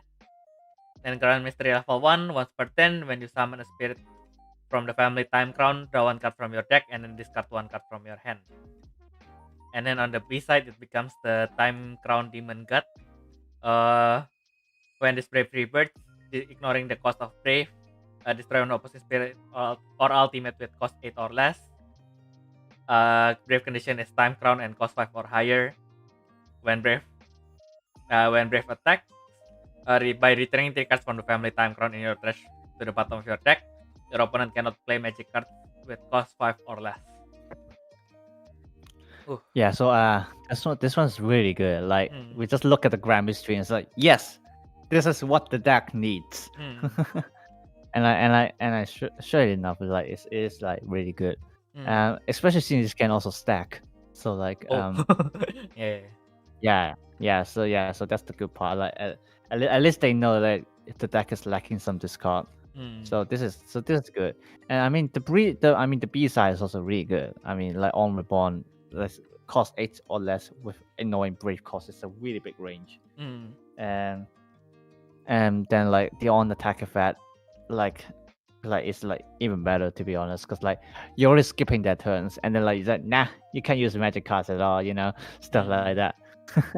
It's just like it's like really good. And then like, can I just like please talk about the art? I really love the art so much. Like the A side is a bit random. Like Yeah. why just the blue symbol? But then the B side is like, oh yeah, this stuff, my favorite, Francis Bacon. Let's go. Do you know who's Francis Bacon? No. I am not educated Yeah. in fine art. Sadly. Right. Yeah. So like it's just like Francis Bacon is just one of the artists like draw some really creepy things just like to reflect on like the modern society and all those things. Like I studied him in details when I was back in high school, so that's why I knew about some stuff. But yeah, and also as Toki said, it's like a witch from Madoka Magica. Interesting take. Yeah. To be honest, I would like literally get one of these cards, just like put a hand on the wall and say, yes, this is art. Yes. Yeah. It is creepy in a good way. Yeah. Yeah, And I like, love yeah. these stuff. Like it's creepy, but it's good. Perfect. Exactly. I mean, too bad I'm not playing Chronos, because like I already spending my money on Pavati. I don't have any more money, and I already like pre-ordered like SD63. So yeah, there's that. Well, we can't have all the nice things, but yeah, let's move on. Okay, so now we have the Oracle 19 over Sun. So Mirage with 4 cost, 2 red reduction, 1 green reduction. While set during the start of your attack step, if there is an opposing spirit, draw 1 card from your deck. If you have a spirit with the sun in its name, increase the number of draw for this effect by +1. Then while set during your opponent's end step, during this turn, if your opponent did not summon a spirit or ultimate while having 2 life or more, you may send 1 core from your opponent's life to the reserve. Then flash effect, destroy 1 opponent's spirit with 2 symbols or more. Like, bro, what is this stuff? Like to be honest, like it's not, how to say, like it's not exactly broken, but obviously it is really good. Yeah. And like people are saying that like because like the thing is, it doesn't even limit to any family. Like I mean, the sun, it's just like an additional effect. I mean, you draw 1 each turn is already very good. So like people have been saying that you can actually put this in Bramsand and all those things. Like with the evil god, especially since like Bramsand can like if you set it early, you just get to draw 1 every turn, which is fair enough. But like also in the late game, after you lock them with Bramsand effect, you still get to deal 1 life burn. So I mean there is that. So yeah, I mean, like is this like a card with a very high potential for like really any red decks and any green decks, or a mix of 2. It always works. So yeah, just like, I mean, these Oracle magics, man, why? I know, right? I just want this. I probably will put this inside my Blade Insect somehow. I don't know how, but yeah, I will just force it inside. If it's like green only, it might be like it might be too expensive to do so. I don't know. Yeah, but like we'll see. Yeah. I mean, like with Blade Insect, you can just use that Lieutenant Hopper. You set something first with this effect, Corpus 2, and then pay 3 to set this, and then attack with Money Brawls. I think the only weakness is if you ending. The only bad part is since it's red, I don't know if it can work with Money Brawls or not. I will need to check that later.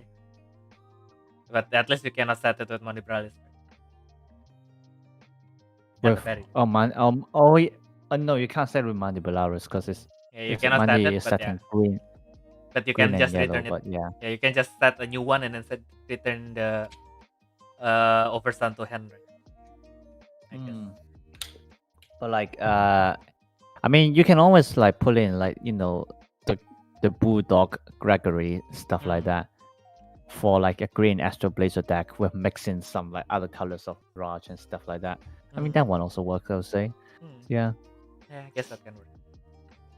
No money to play Toki deck. Yeah. Yeah. Shame. You call Toki, man. Yeah. No, Toki, you need to work harder.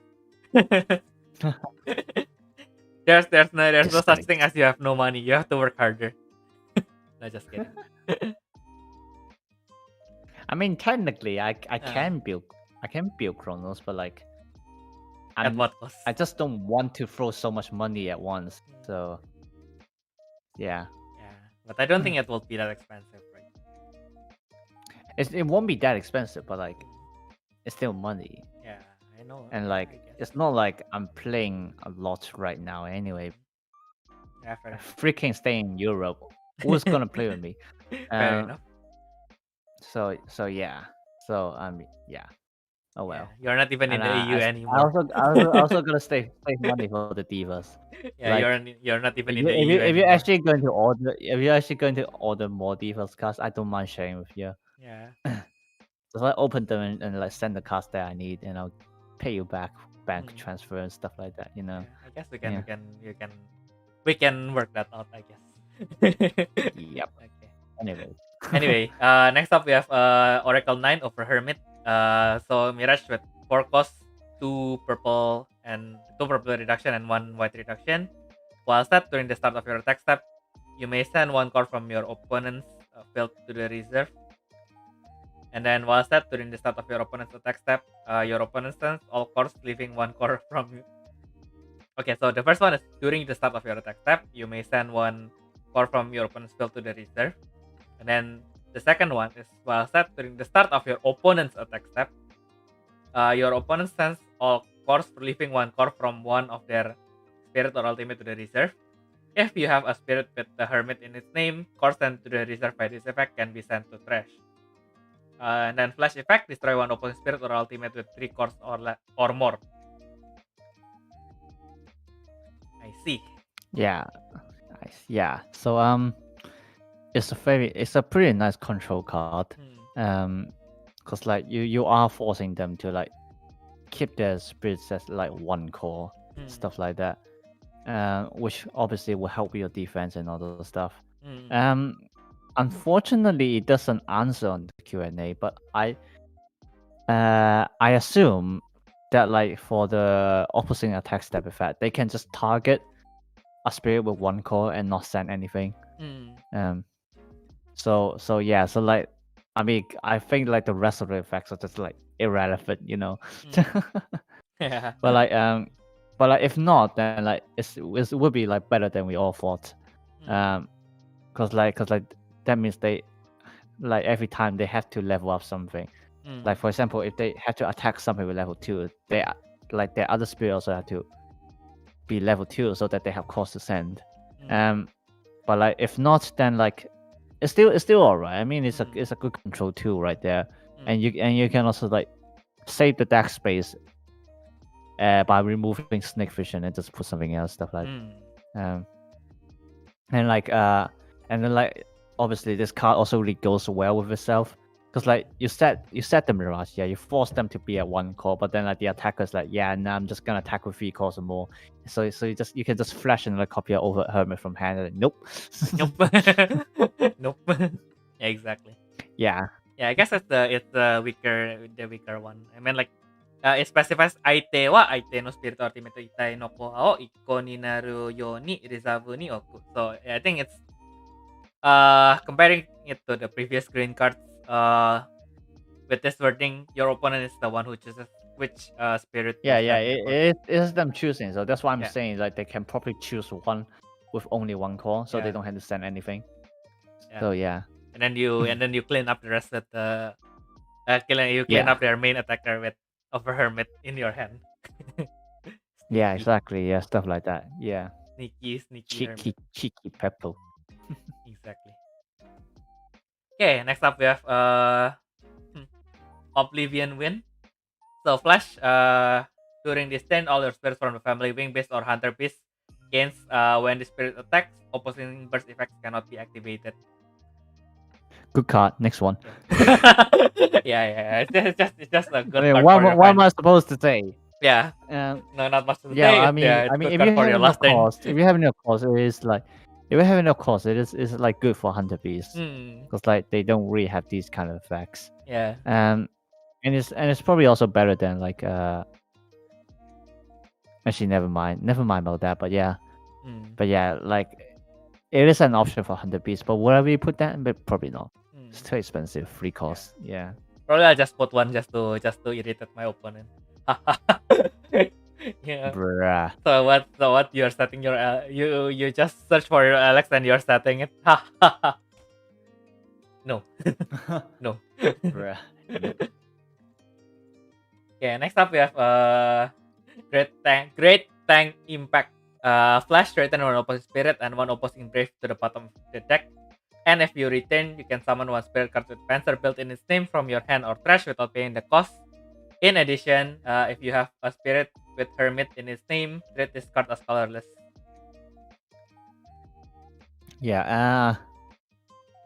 I mean, yeah. This is also pretty nice card. I mean, if you build up the field well, it's a very low cost removal, and plus you can summon Panzer build, of any cost.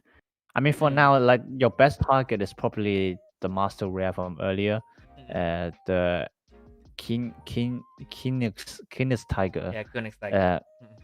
Yeah, but like or actually, you can also summon stuff like Mowers.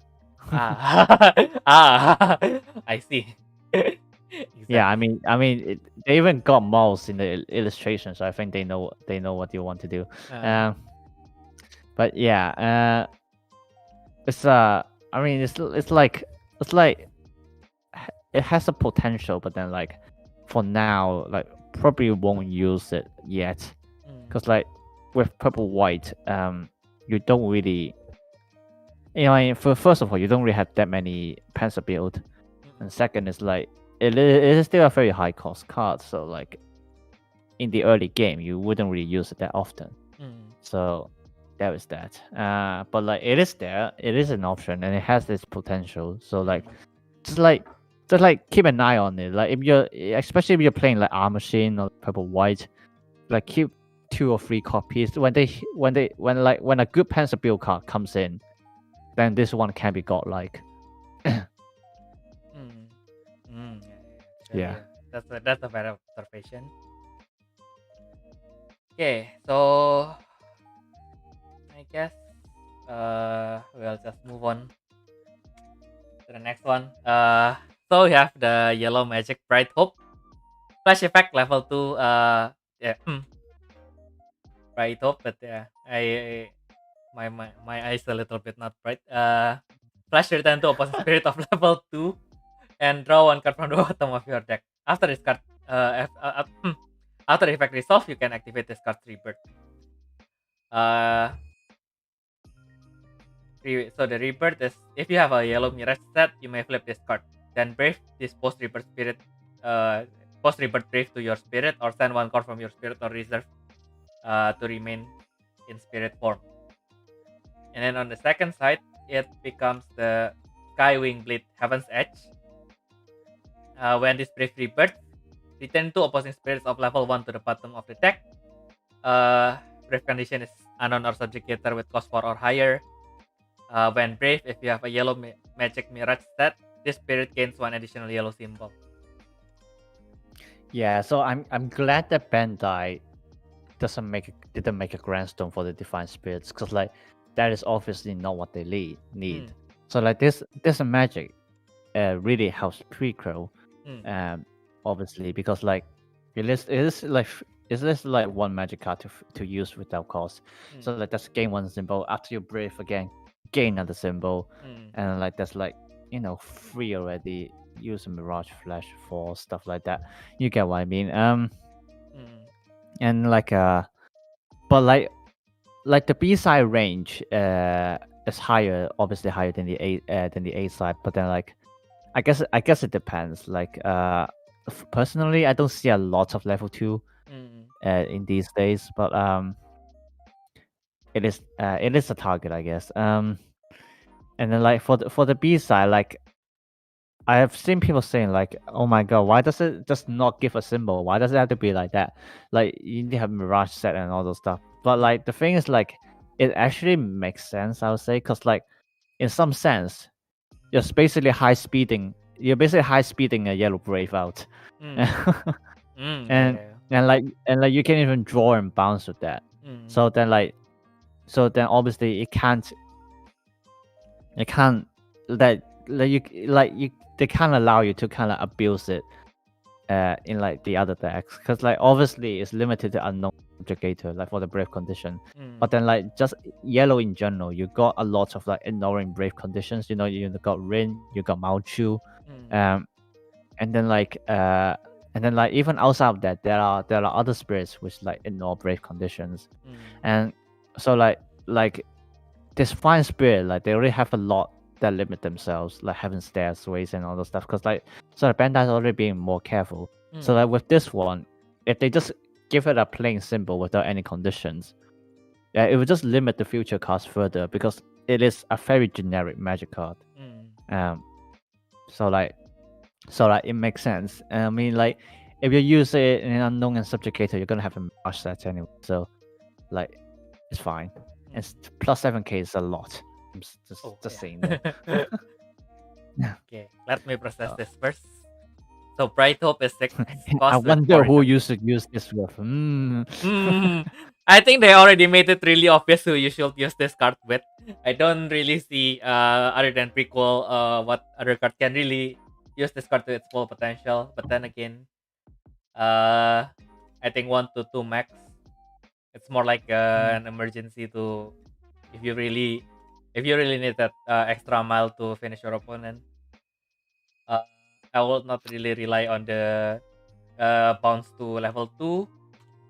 As you said, the bounce to level 1 is much more appealing since it bounce to bottom deck, and then level 1 is much more common than level 2. Yeah, I guess that's fair. But then like, but like, it's a very good card for prequel anyway, because like, it is like basically adding 2 symbols at once. So that like after you use Mirage Flash, then you just have to pay cost for 1 more magic. Because like before that you have to, you have to summon Angelic Feather 10, which you need to pay the cost. Or you just pay for magic like twice, which like won't be a lot of cost. So that like so this magic / brave here really helps prequel, I would say. And like combining with like just like the general green and yellow cards in this set, like the prequel deck is actually getting pretty solid, like on hindsight. So like we'll see, yeah. Yeah. Now that you mention it, I guess this is like basically the quote unquote finisher pair for prequel. Yeah, as you said, with Mirage Flash and then this card, basically you have already 4 symbols. So probably just magical cure and then your opponent is done. Pretty much. Yeah, I see the new life. Now it actually looks like a Bright Hope. It doesn't look like a Clouded Hope anymore. Thank you very much. Thank you very much, Ayumu. Glad we have this conversation. Wait, report what commercial or content or stuff. We have killed another bot. Next up we have the time backflow. Wait, where's my translation? Time backflow. While this card is in the trash, it has the family time crown. Burst after your spirit is depleted or destroyed by the opponent. Summon 1 spirit card from the family time crown with cost 9 or less in your trash that was destroyed or depleted during the activation of this burst without paying the cost. After that, by paying the cost, activate this card's main effect. The main effect is draw 3 and then discard 3. Before you discard, by returning 3 cards from the family time crown in your trash back to the bottom of your deck, reduce the number of cards discarded by this effect by -1. Yeah. Yeah. It's like I think it's a pretty nice card. Like,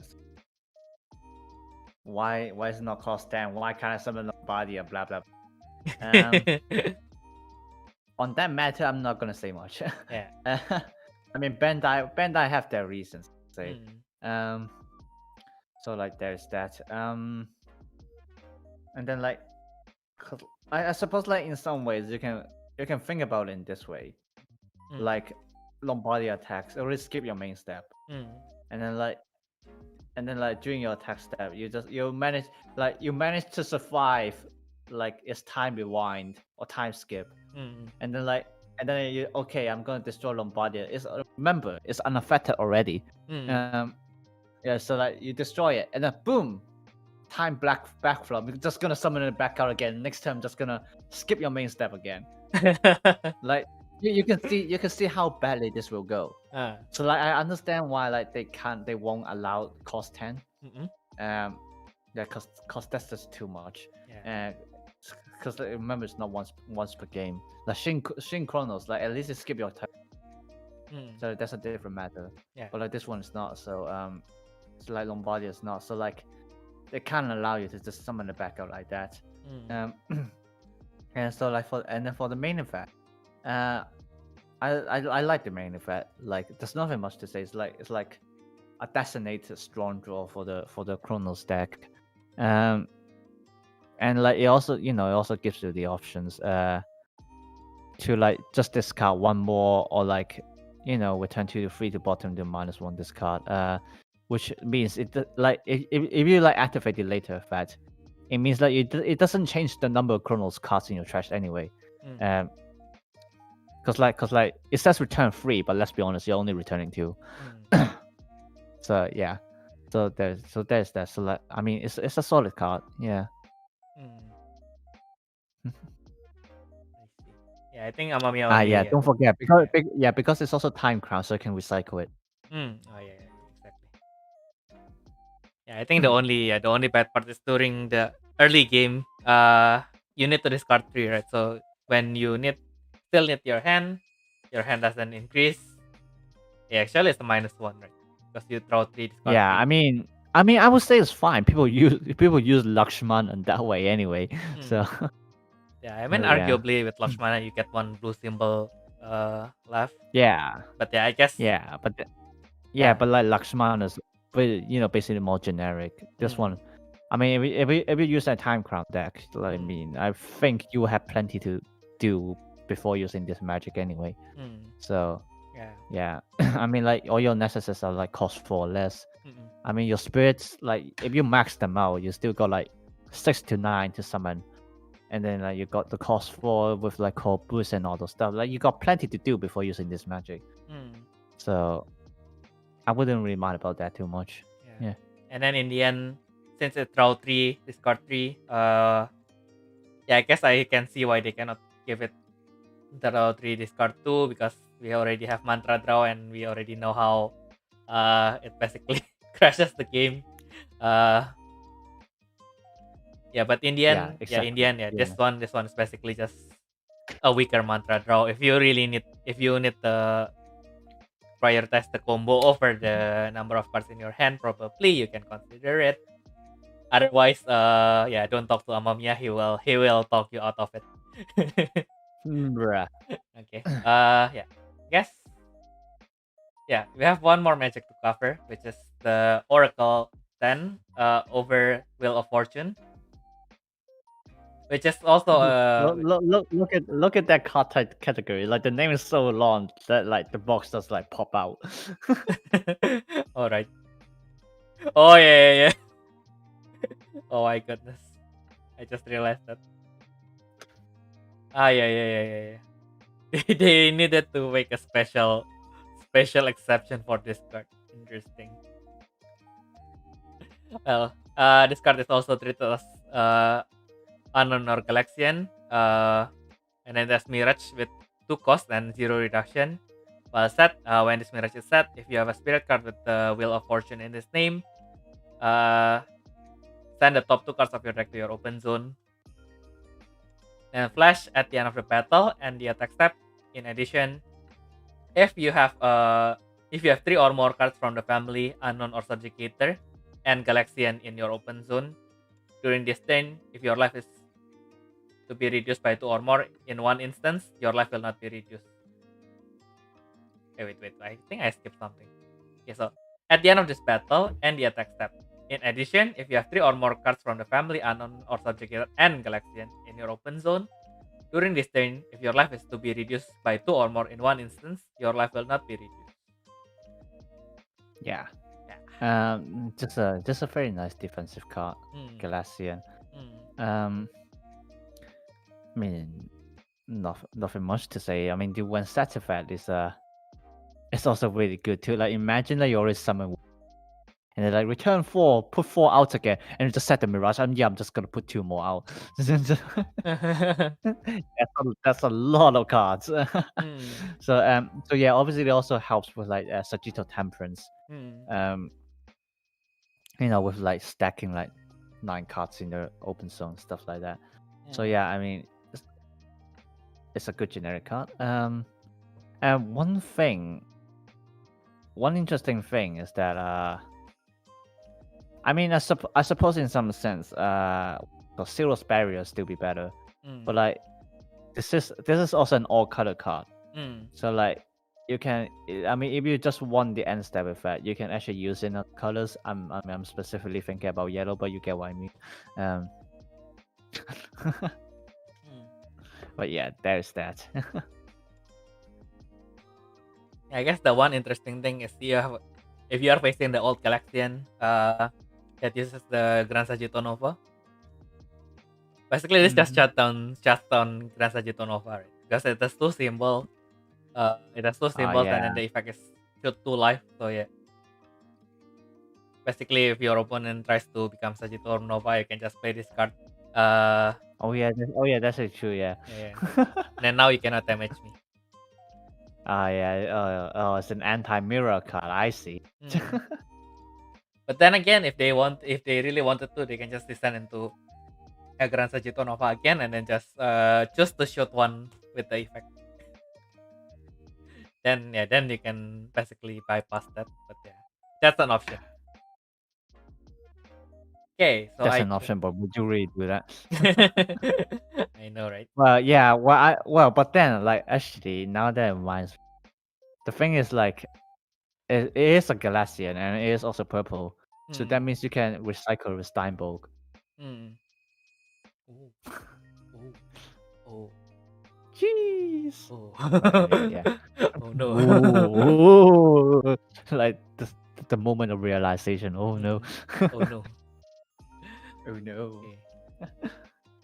Okay, since everything in my folder is managed in text in alphabetical order, so I guess after this we will finish with the campaigns, and then probably we'll take a short break, and then we will continue with the revivals and the over rarity, I guess.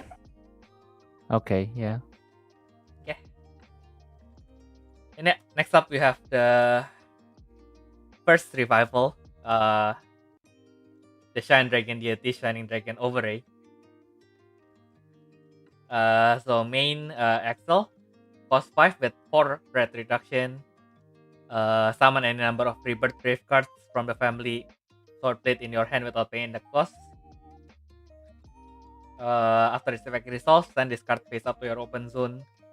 Level 1 to 3, all of your spirit from the family Swordmaster can brave with up to 2 braves. Level 2-3, when the spirit attacks, you can destroy one opposing spirit or ultimate with 15,000 or lower BP. And if you destroy, refresh the spirit. Yeah. Woo! Overray, let's go. I like this is one of my favorite dragons because like the design just so cool. I know, right? And Yeah. remember like as a kid, you're just watching Sword Eyes, and it's like, oh, does it have a new key? Oh, it's overrated. Oh, it can break for 2 breaks. Oh my god, so cool. Oh my god, it's signing Sword and Darkness play together. Oh wow, you Oh. just I know, right? like, whoa.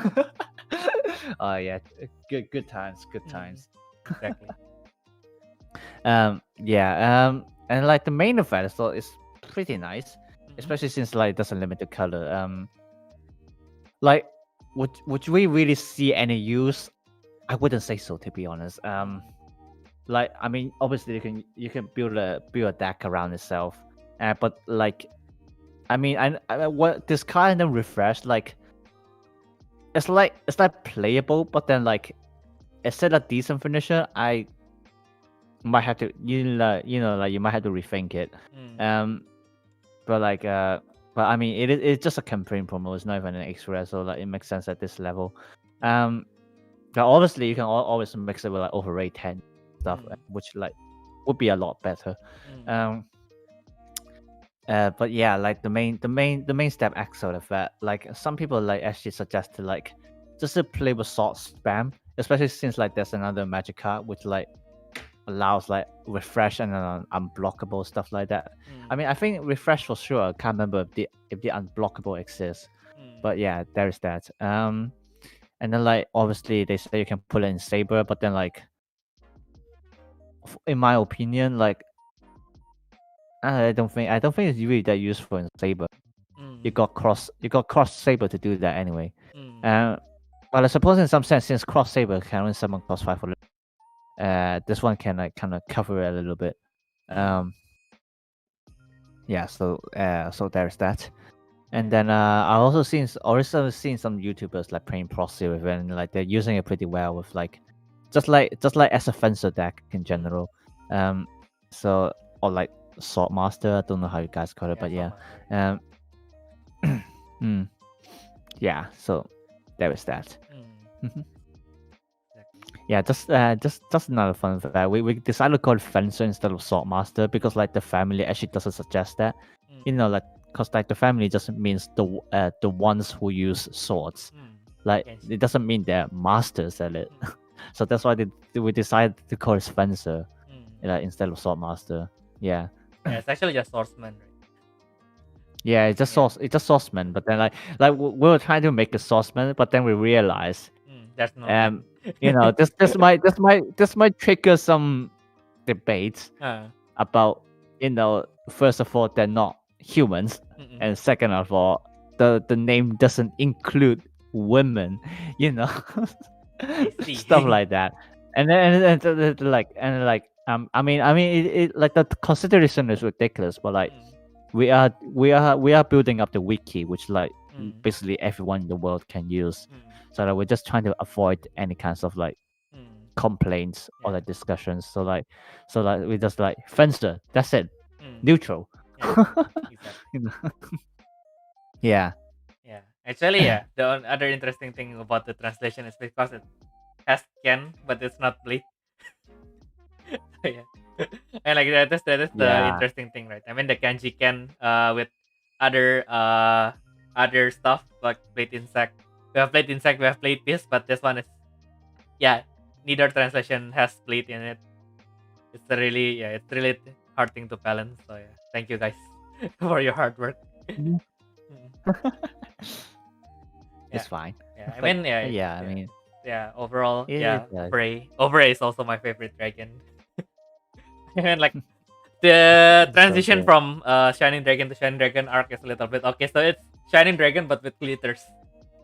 Okay. Yeah, then, let's pray for Shining Dragon arc being forgotten. But it's still not as much as like Rising Apollo Dragon. Yeah, but at least Shining Dragon arc. Yeah, at least Shining Dragon arc got an ultimate version. Like literally, Rising Apollo is just like one card done. Like even with Prince, it's just like the original Apollo Dragon, or like it just jumps straight to Sakito, and it's like this is like Rising Apollo just in the trash. It's like, bruh. No. No. Yeah. And anyway, talking about Apollo, fun fact: Apollo Dragon actually has the most alternative artworks among all the cards in the game. Yeah. With a total of around 26 different artworks. Oh. Yeah. Yeah. It was crazy during that time, literally. Okay. I got so hyped back in the day when they did the Get Open Kaiho when they freaking threw their swords in the air. Oh yeah, actually yeah. Oh my god! And then like also like they have the skateboard as like kind of like their battlefield, I guess. Yeah. It's like that. I mean, that was so cool. Like imagine just flying around your spirits, stuff like that. But then like I always got this question, I always got the question just like, what happens if your cards fell off? Like what happens? Yeah, thank goodness they have magic. Thank goodness they have magic. Probably they fell and then they just like magically back in your hand or something like that. Yeah, pretty much. Okay, then yeah. Good stuff. Good all day. And then we have the White Snake Emperor Aldios Viper. So subjugate the Dark Snake. This card is treated as cost X when summoning from your open zone. Flash Axle with cost 7 for purple reduction. The flash effect is to activate the spirit when summon effect. After this effect resolves, send this card face up to your open zone. Level 1 to 3, when the spirit is summoned, send 3 cards from opposing spirits to the reserve. For each spirit depleted, add 1 card from the void to your reserve. And then level 2-3, when spirit attacks, send 3 cards from your opponent's field to the reserve. Yeah, it's like I think this is actually a buff for like LDS Viper for sure. Yeah, especially since it also retains the core boost, which is very nice. But unfortunately, yes, Bone Shark can stop this thing. Yeah. Yes, they can activate burst. I'm sorry. Yeah, exactly. like people basically has false hope because like I mean even just Likios already had the example that like it will trigger burst and all those stuff, and the people was like, no, it's fine. This one is not gonna happen. This one's not gonna happen. And then like Q&A said that yeah, fuck you, man. And so, like, yeah. But like I mean, that aside, this level like, it's still really good. Like especially like as an Excel effect. Like imagine you use Excel, you send 3 cards and you get core boost too. Like imagine you deplete 3 of them. You're basically using the Excel for free. Oh. So like yeah, so like I really like this one. But yeah. And then yeah, actually if you summon it on a much full to say. field, you spend 4 instead of 5. Economical. Economical. Yes, true. Yeah, you don't even need the Nexus anymore. Yeah. But then like if you also have the Nexus, remember you can actually recycle this thing. What is it? The Underground Empire of Lies. Yeah. Remember you can recycle this thing. And like if you have 2 copies, literally just like one for attacking, the other one, and then they remove it. It's fine. Just gonna use another one. Exactly. Like you're just gonna keep getting combos and all the stuff. Oh my god! Like this is like gist, Why I do have a memory that my users discard the Underground Empire of Lies. Is it only my imagination? Sorry, what? And I kind of have I don't know why, but I feel like I have a memory in which either my or another heroine uses this card, but I am not sure who. It's probably magical. Oh well. I think because Magical Star Saki also uses Aldios, right? I see. Oh yeah. Good thing Banda answered Toki's question on why you don't shoot your opponent with a gun. I mean, to be honest, in some sense, the thing with battle spirits in the anime, you can see it as like a kind of like a religion thing. So like it's the same within real life, really. Like except those who doesn't believe in the religion, those who do, like even when they have a debate among each other. I mean, at least nowadays, like back in the days, we don't talk about that. Like they will still like perform like the most proper, procedure to resolve any kind of like conflicts and debates. So like if you think about it this way, then it makes sense why they using card games and stuff. They just try to respect their own religion. So there's that. Yeah, I think it made more sense in Ultimate Zero, right? Where they actually have a cosmic thing that governs the battle spirits, and then it actually enforces the whatever you put as a stake when you started the battle. Yeah. And like they probably like have some like hidden laws and all those stuff, and like and like I mean like they maybe have laws behind, like you have to battle with cards and all those stuff. They obviously they didn't have that in Brave and all those things because like it's like humans against Matsuku, and like probably like their rules are different and all the stuff. But then like you also have to think it this way: if they resolve to physical conflicts all the time, they are also gonna get hurt themselves. So if you can do it in a way that you won't get hurt, then why not do that? So there is that. I mean there are a lot of reasons that you can put in there, to be honest. Exactly. Yeah, that makes sense. Yeah, because in Brave it is more like a gentleman agreement, right? Yeah, exactly. Yeah. And remember, this is Japan. They do this all the time. Like even if you're against an enemy, like you like declare your name, like just like say that your skill is actually good and like all those things. Like they would do this. So like they're just reflecting their own culture into the enemy. Really. Yeah, actually that is a nice touch. Okay, then next up we have the Time to Be Evil, and we will talk about the Black Insect Demon King Diabolical Mantis. So Subjugator Parasite, and it gains Blade Insect Excel with 4 cost to green reduction. Return 1 opposing exhausted spirit to the bottom of the deck. After this effect resolves, send this card face up to your open zone, and it has Flash High Speed.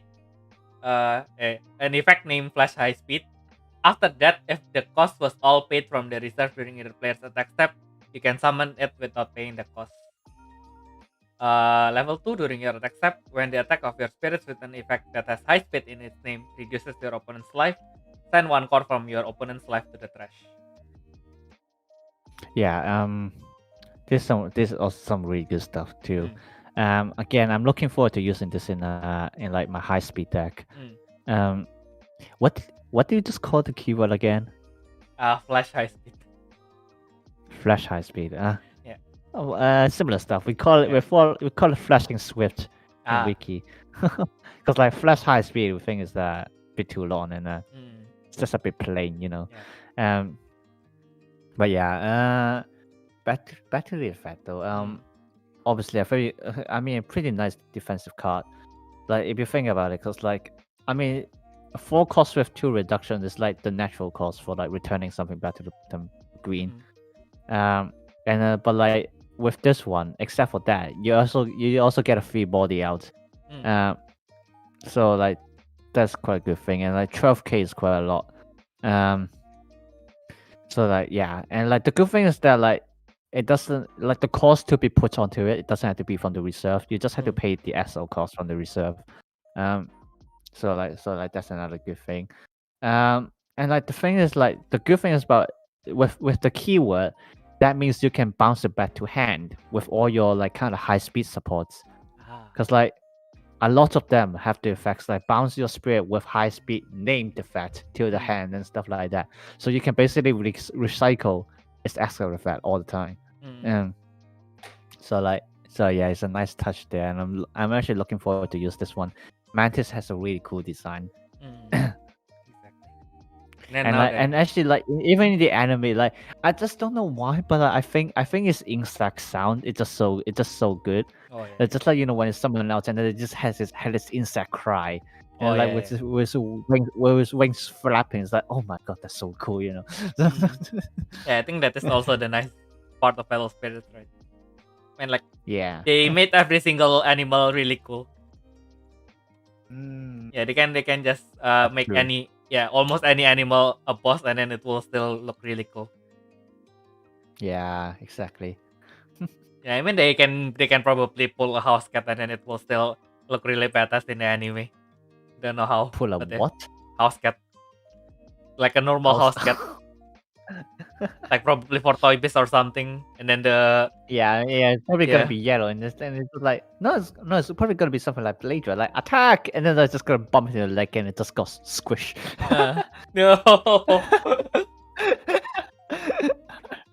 But yeah, I mean even Furin when it's angry is actually threatening, right? Even Furin. Oh no, Yeah, I mean not fooling. yeah, Furin. Yeah, it looks really angry. It tries to attack, and then it got kicked. Plop, plop. Yeah. But and then it just exploded. Oh no, Furin. Oh Oh well. well. Next up we have. Ooh. Why is it? Why does it look like this? But yeah, is it the actual art? But yeah. Okay, next we have the Dark Heaven Fox, Nega Ninetales, Subjugator Machine Beast. When your White Spirit with cost 5 or higher lives the field through your opponents, while this card is in your hand or open zone, you can summon it without paying the cost. Flash cost 5 with 2 white reduction, return 1 opposing spirit and 1 opposing nexus to the bottom of the deck. After this effect resolves, send this card face up to your open zone. Level 2-3, when the spirit attacks or blocks, return any number of opposing spirits up to a total PP of this spirit's PP back to the hand. In addition, if brave, this spirit cannot be blocked, and opposing burst effects cannot be activated. Yeah, freaking white control stuff again. Yes. Especially since it's cost 7. Yes. So like high match, let's go. Oh freaking hell! Oh, Like no. imagine like you attack with Pole Carrier, and then they remove it, and then you summon Ninetale from hand. Attack with a change of high match, and somehow they remove high match, but just fly your Ninetale back out again. Jesus Christ! Man. Why are they doing this? Why are they doing this? Yeah, it's time to put back in some zero counters. But just like even the Axel effect is like it's pretty good already. Like minimum 3 cost for spirit and Nexus the bottom. It's a very nice removal there, and then like the level 2 and 3 effect, it's basically just its old effects, but like with a slightly better condition. Well, because like it's just like during.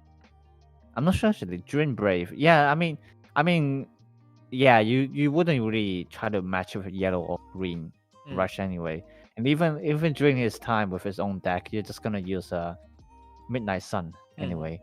So like with this one, what that means is that like you can flash summon any Braves while it's attacking, and like that will also work. So yeah, it got. I mean, just with the first effect and the fact that it's cost 7, it's literally already white control material in the deck. So that people's like, bruh, this stuff is gonna be expensive, Yeah, exactly. Yeah, like I mean, bruh. Yeah. Bruh. Yeah, it's just too good. I mean, like you can. I mean, like man. Yeah, we were talking about if we summoning it from the hand, right? But I guess people would mostly just you summon something, deploy something, just pay 3, just set the nexus, pay 3, return it to the hand, return those to the hand, and to the bottom of the deck even. Oh, I don't know why. Yeah. Why? Okay, so yeah, next up we have the Evil Divine Beast Chaos Pegasaurus. So flash, cost 5, 3 yellow reduction. Return 1 spirit or brave card with only the color yellow in your trash back to your hand. If you have done so, immediately end the battle. After this effect resolves, send this card face up to your open zone. Chaotic Holy, it keeps the Chaotic Holy alive, so when the spirit attacks, if blocked, oh no, it's actually a new keyword. So it has the Chaotic Holy alive when the spirit attacks, if blocked, and at the end of the battle, add 1 core from the void to your life. Level 3, during your attack step, when your life increases by the spirit effect, you may send 1 core from the opponent's life to the reserve. Yeah, exile effect, recycle card plus ending the battle. Good stuff. Yeah. What to return? I mean, I'm not too sure. I mean, some people saying just return Pegasaurus itself. Yeah. And then you're not gonna lose an attacker anytime soon. But like yeah, and then with Chaotic Holy Life, that's just some good stuff right there. Like just to clarify to people, Chaotic Holy Life is gaining life in 2 instincts. Yes. When it's blocked and at the end of battle. Yes. It's not like 2 conditions. Yes. It's like two timing. So yeah, so it's actually gaining 2 lives if they're blocking. So yeah, and so like this one, like braving with like any version of like the Twilight Fantasia, works really well. So yeah, especially since with the level 3 effect. Like if they're blocking, like with the level 3 effect, that means that like if they block or not, they're still gonna decrease 2 lives. Which is pretty solid. So and then if you like break Twilight Fantasia to it, that's even better. So yeah, it's just a really good card, and like that's also the reason why I'm trying to build an yellow Astral Blazer deck, because like it's just gonna work in it. So yeah, we'll see how it goes. I mean, as an imaginary beast, like it can also go into stuff like Mertiana. Yeah, I mean that also works. Yeah. Actually, the Twilight Fantasia 10, the life gain actually is activated when you are blocked, right? Yeah. Ooh. So basically, with this card, you can just shoot 3 at once. Shoot 3, yeah. I will still use the OG one. Well, I mean, in this case, the revival because in imaginary beast, but yeah. But yeah, I mean, but like either race would work, like depending on which one you got. Yeah. I guess I just want to try to use the new Twilight Fantasia 10 and then just maximize. I will shoot everything. I will shoot every single one of your life. If only we have an effect. I mean, like if we used an effect to give it a holy life, then it will have put chaotic holy life and holy life. Oh yeah, that's true. Yeah. If you somehow got holy life onto it too, yeah. But then again, holy It's life 2 different keywords. Holy life you have to decrease it by attack, so kind of kind of well, how to say, unless we have we need to if we want to do that, the combo will be more complicated. Basically, we will need those cards that basically says the attack ended as if it is not blocked. So basically, you attack, it is blocked. You shoot one with shoot one with chaotic holy life. Shoot one with Twilight Fantasia. And then at the end of the battle, since this trait does not block, your opponent receives 2. And then you shoot one with holy life, and then you shoot one with chaotic holy life. So I mean, what are the chances your opponent will have 6 life, right? But yeah, I guess.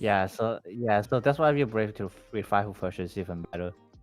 Because like revival version, that means like they either take life, which would be 4 in total, or they block and you refresh, which is basically even worse. Yeah. And you still shoot 2 anyway. Shoot 1. Yeah, exactly. If they block, then you shoot 2. So either they if 2 and they then block, you shoot 1, refresh, and then at the end of battle shoot 1 more.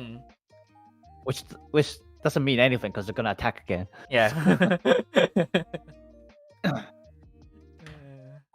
Oh yeah. Now that you mention it. Yeah. Yeah, so That's it's really really good. appealing. Yeah. Well, next up we have Radiant War God Seldonar, which is a subjugated and fighting spirit. It has a flash axle, cost 5 cost with 4 blue reduction. During this turn, increase the number of cards for all destruction effects from your spirit or nexus from the family unknown or subjugated by +2. This effect cannot be duplicated. Level 2-3, when the spirit attacks, discard the top 5 cards of your opponent's deck, and for each magic card discarded during this battle, the spirit gains 1 additional blue symbol. Yeah. This one is a bit disappointing because like it lost its most signature effect, which is like if you can't discard, you gain symbol. Which which would really help it because like right now with this, it once again comes into the situation of like, are you gonna deck him out or you're just gonna take all the lives? So yeah, there's that. But like, I mean, this one I honestly don't see any much use with it. The extra effect, maybe you can like, go into the Babel Golem deck because like it's 1 cost plus 2 cards, and you're milling it all, and like that's actually for Babel Golem, that's plus 4 cards. So yeah, so but like beside that, sure. Yeah, exactly.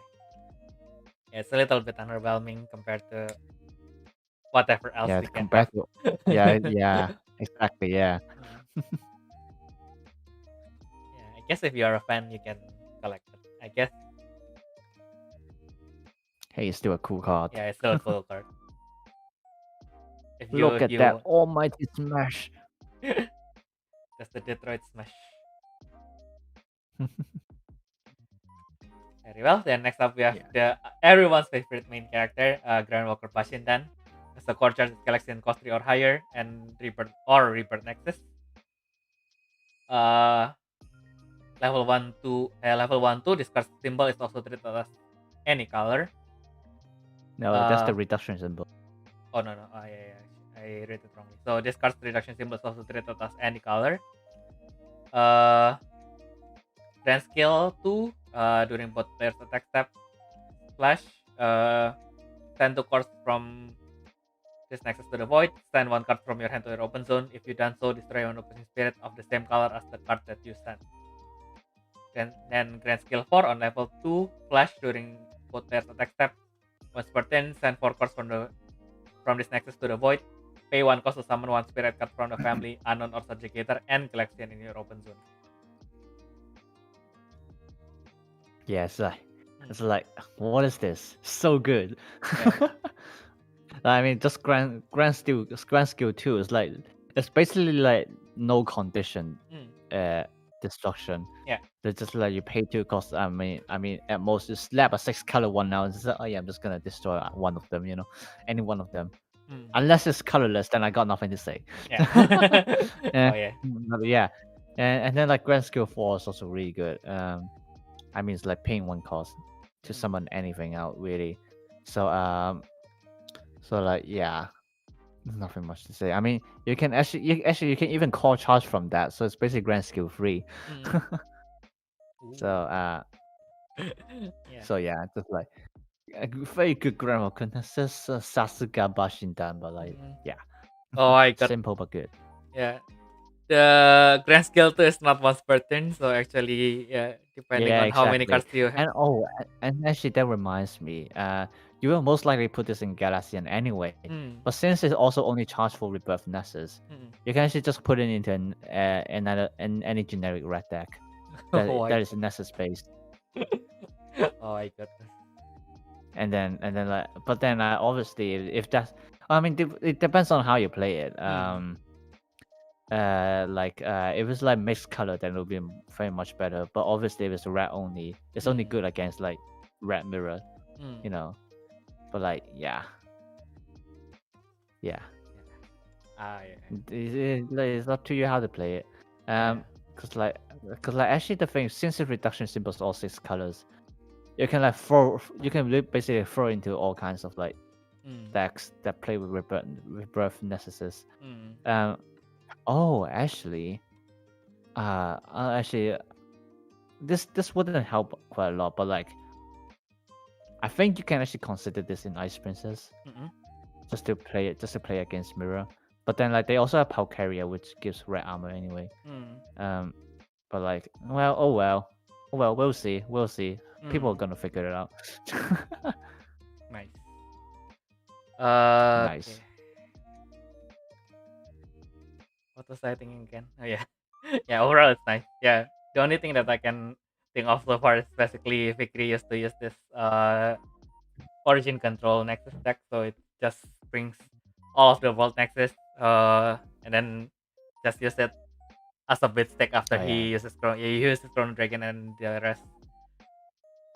For the bit stick, basically and what then they call basically you can just colorblind. use this for control stuff. Yeah, what they call the colorblind deck. Colorblind deck. And then actually, if you in relation to Wheel of Fortune, also over Wheel of Fortune specifically, you can just pay 2, send over Wheel of Fortune to your open zone, destroy any single one of your opponent's spirit, and then pay 3, you activate the Wheel of Fortune to end your opponent's attack step. Yeah, true. That works. Yeah. Why? Why? As expected of everyone's favorite protagonist. Okay, next up we have Rengiver. So, quarters from Wing Beast or Hunter Beast, unknown or subjugator with cost 3 or higher. This Nexus symbol is also treated as green during your attack step. Grandfield during your attack step. Your green or yellow spirit with level 4 cannot be blocked. In addition, when the spirit attacks, when that spirit attacks, course on opposing spirit or GranWalker Nexus cannot be moved. And then Grand Skill 4, level 2, flash during both players' attack step. Once per turn, send 4 cores from this Nexus to the void. You may refresh one of your spirit from the family Wing Beast or Hunter Beast. Yeah, it's a good card. That's Yeah. it. I mean, it's quite fitting for his deck actually. It's like you don't really see too much usage, but then like when it comes to like her main spirit Holga 10, it's like it's gonna probably come in handy. You know, I mean, all as we said before, just Chicken Knight. Let's go. Exactly. Let's start with Chicken Knight. Yeah. Okay. Yeah, but even without that, you can like, I mean, at least you can kind of use the grand scale,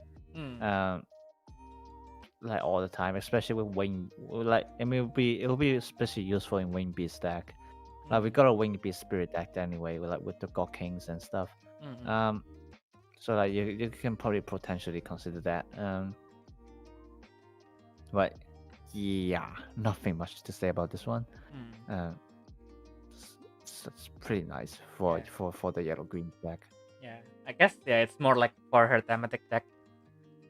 If only I mean in this era, if she is cost 4, probably it will be much better, since this way she is pretty much affected by almost everything that shuts down old GranWalker Nexus. Yeah, that is one. Yeah, because it's green anyway, so it, even if it's 4 cost, you should be able to manage the cost, I believe. Other than that, thematically, if you can keep everyone at level 4, so probably with Sexy Bazooka or Abyss Apocalypse, then basically all of your Hunter Beast and actually it's just all your spirit inside the deck that is basically, I guess, designed to be level 4. They will be unblockable. Then your opponent cannot move course. And then if you have one that basically has more locks, like such as Caucasus Eagle, you can just refresh it with her Grandfield as well. So all in all, it's pretty nice for her own deck. Although in general, it's mostly for her own deck, right? Yeah. And yeah, but like talk about Abyss of actually another. I suppose you can put like what is it called, like the big deeper dragons into it to summon it for free. That works, I guess. Yeah. Interesting. I will keep that in mind. Although I still don't know how I can bring that big deeper. I mean, I can. Yeah, I kind of have an idea how to get it. I want to buy that too. Yeah. Yeah. Still don't know how I can bring it here, but I will try my best to do so. Okay. Yeah, I guess the rest we have the Rebirth Campaigns and then the Rebirth X Rare and then X Rare, double X Rare, and then the revival stuff. So I guess we will take a short 5-minute breaks and then I guess we will just finish with everything. Okay. Yeah. Sure. Yeah. Yeah, guys, we will be out for 5 minutes. If you guys want to. Oh yeah, wait. Toki has an idea. Mizuki plus Johnny plus bring her to level 4, attack, discard discard 1, unblockable, double symbol, and lock core, then maybe refresh. I see. Oh shit! Actually, but then but then like here's the thing. The core chart's gonna be a bit tough. I know you don't think you need to the refresh from her, so you only need the level 0 grand skill, right? Yeah, level 1 grand skill. Well, actually, true. Yeah, but if you want the refresh, I don't know. It's probably best to it's probably best to use something else to refresh, to be honest. But yeah, I suppose we can try to do that. Actually, yeah, Mizuki. Yeah. Probably the only bad part is because Mizuki destroys everything, so the core lock doesn't really work. Mizuki? Yeah. Does it destroy everything? Let's see. I can't remember Mystery because core I Mizuki barely use Mizuki. Mizuki. It's Mizuki. Is it raw? No way. I remembered Kanzaki. Sorry. I remembered Kanzaki also. Kanzaki also. I mean, Mizuki is Kanzaki. What are you talking about? Oh wait, no wait, but it gives itself unblockable anyway. Okay. I mean, okay, like it banishes from the core lock, that's for sure. But like yeah, Mizuki does give herself like unblockable anyway. So.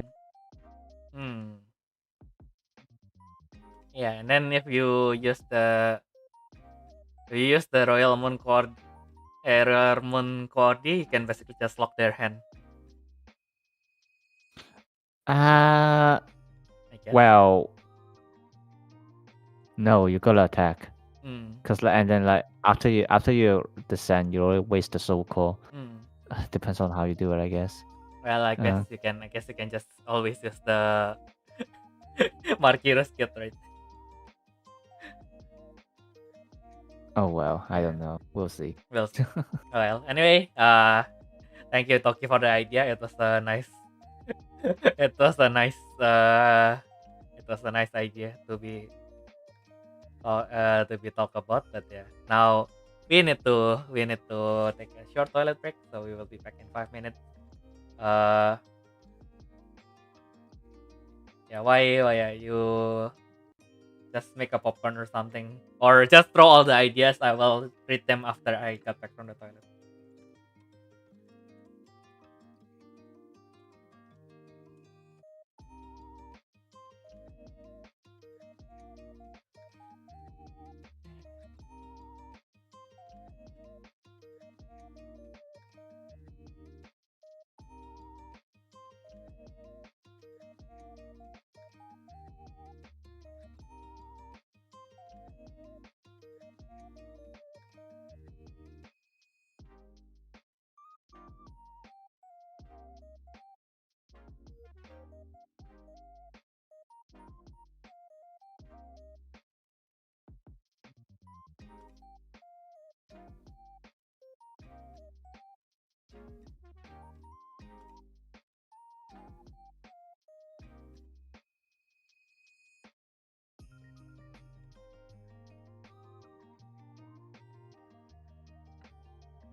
Okay. At least I'm back. We will need to wait until I is back. Hello. It's probably there.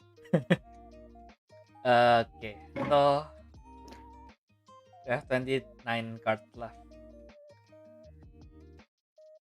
Let's go. Let's go. Yeah, I guess you need to go shopping after this. Right? So let's not go to another Fine. tangent. Let's go closer like 12 a.m. anyway. Yeah, I mean the supermarket at my place closes at 10, so anyway, it's Sunday, so Well, they're I not ain't going. open. I ain't going to town like 10 p.m. It's like 20 minutes walk. Nah. I see. Yeah, at here we don't have a supermarket. Just doesn't work at Sundays. So I already bought everything yesterday. Oh well. Oh well. Okay. So next up.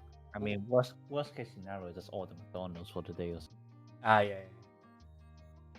I don't have any money left to buy McDonald's. Yeah, I'll need to wait until I pay the case so I know how many money I have left. Right now, I don't want to spend any more money unless I suddenly cannot pay for the case. It will be really sad. Lots of people will be disappointed. So yeah. Oh well. Yeah. Well. Okay. Oh, so turns out. Alphabetically, next up is the revival. So yeah, we will go with that first.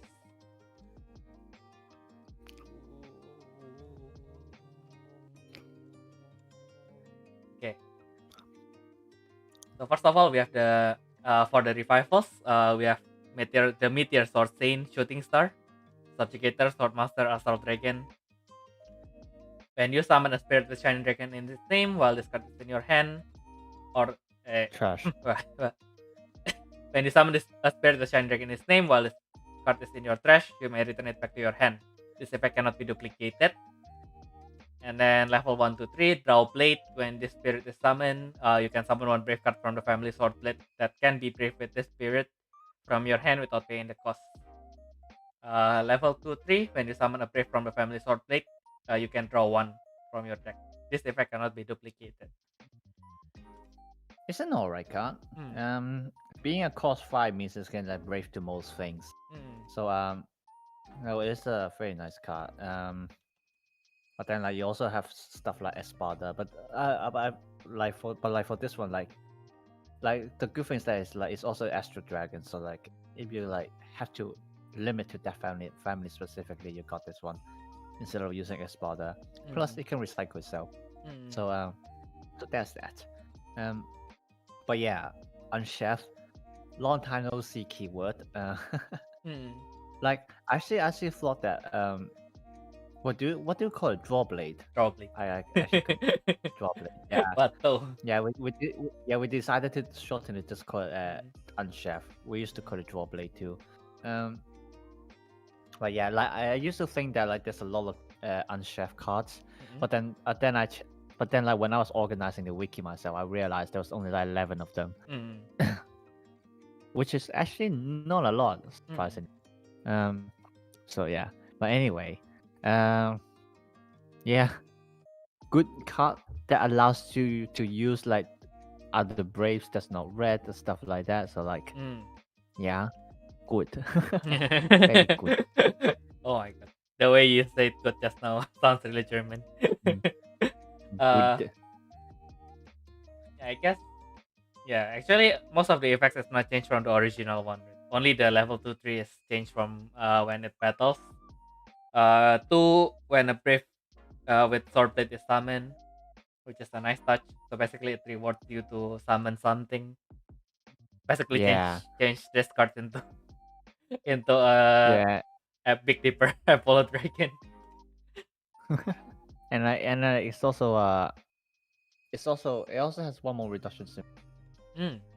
I see. There's that. Yeah.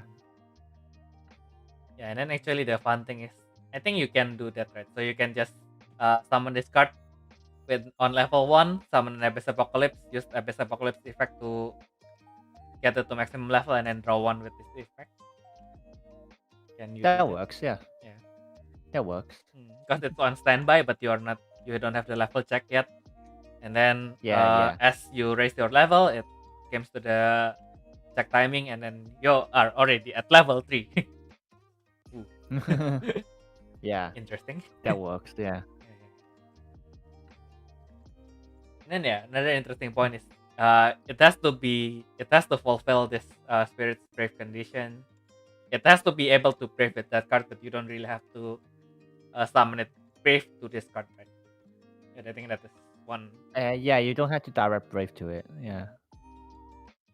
Yeah, so you can have lots of fun stuff with it. True.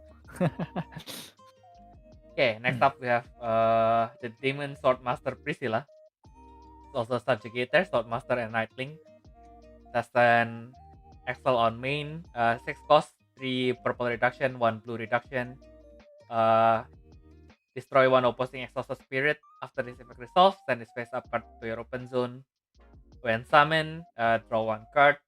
1, 2, 3. All spirits with 20 spirits is summoned or descends effect cannot be returned from the field to the hand or deck.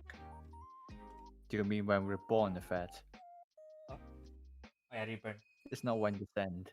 Ah, I see. So my Yeah. translation is wrong. So yeah. Okay, so level 1 to 3, all spirits with when the spirit is summoned or when rebirth effect cannot be returned from the field to the hand or deck. Yeah, that is the correct one. Okay. Yeah, it's an interesting one. Like basically that force the opponent from like recycling the spirit with summon effect specifically. That means it can lock Digivolution, Super Digivolution, and unfortunately on stage. Oh yeah, actually yeah. Yeah, I think I mentioned all your spirits, but it's actually all spirits. I just remembered. Yeah, well, I mean, at least, if they don't have summon effect, but if they do, unlucky. But yeah. Yeah. And like all obviously again, it's a good thing there's it's an Excel card, so like the Nightling deck can utilize it in some ways. And actually, I forgot to mention this. Dimasak can also use these cards, especially with LDS Viper there. Like it changes to cost 2. with Oh. one reduction. Oh yeah. Oh. Oh yeah, like same with these ones. Like, especially like a Pristilla, like you can like kind of use as a way of anti-bounce, like in like the Diamond Sock deck or like Nightling deck. So like it's pretty nice. Yeah. Yeah, actually it's just Yeah, actually, an kind of surprised anti-bounce that we that's survived purple. this one. Yeah, like it makes sense, but I'm just a little bit surprised that actually we survived this one. Yeah. Yeah, that kind of makes sense. I mean, like it basically serves as a protection, so her draw is only 1. So I guess that's fair. Yeah, and like it's basically work against the opponent anyway, because like how often would you bounce your cards in your own deck anyway? At least not in purple for sure. So yeah. Okay. Then next up we have the Dark Mahaji. So normal, it has a normal high speed, and then when it is summoned or destroyed, you may exhaust 1 opposing spirit. In addition, if you have a Mirage set, destroy 1 opposing spirit with cost 3 or less. Ah yes, our classic Mahaji. Yeah. Maji. Nothing much to say. Yeah. For this one really. Yeah, Dark Mahaji. Yes. Yeah, I mean it's simple. I mean it's alright. Cost 2 for exhaust. For an exhaust is pretty nice, I guess. Yeah, and like actually like an interesting point is that like it now doesn't require a blue symbol to destroy spirit. Yeah. So like you can actually maybe see some use in because like you don't really have removal in green anyway. So well, at least not destruction removal. So like this one kind of works. Yeah. I guess. I guess even in Blade Insect, since it is a Blade Insect, you can basically just summon Drone N, set any Mirage, and then you just pay 1 to summon him, and then destroy your opponent's starter spirit. So destroy their guard seeker or anything. Yeah. Yeah, that's actually a nice. Nothing. Like whether you Yes, want to use it or not, it depends on you. But if you bring it, then actually it's pretty nice. I mean, Mhm. like even if your opponent doesn't have small spirit, you can just exhaust one, right? With only one cost, so I think it's still nice. Yeah, yeah. And then if your Okay, opponent yeah. doesn't have anything special, it basically can just by summoning this card, you can basically stop about 3 attacks. So basically, just summon this card, exhaust one, block, and then you destroy you exhaust another one.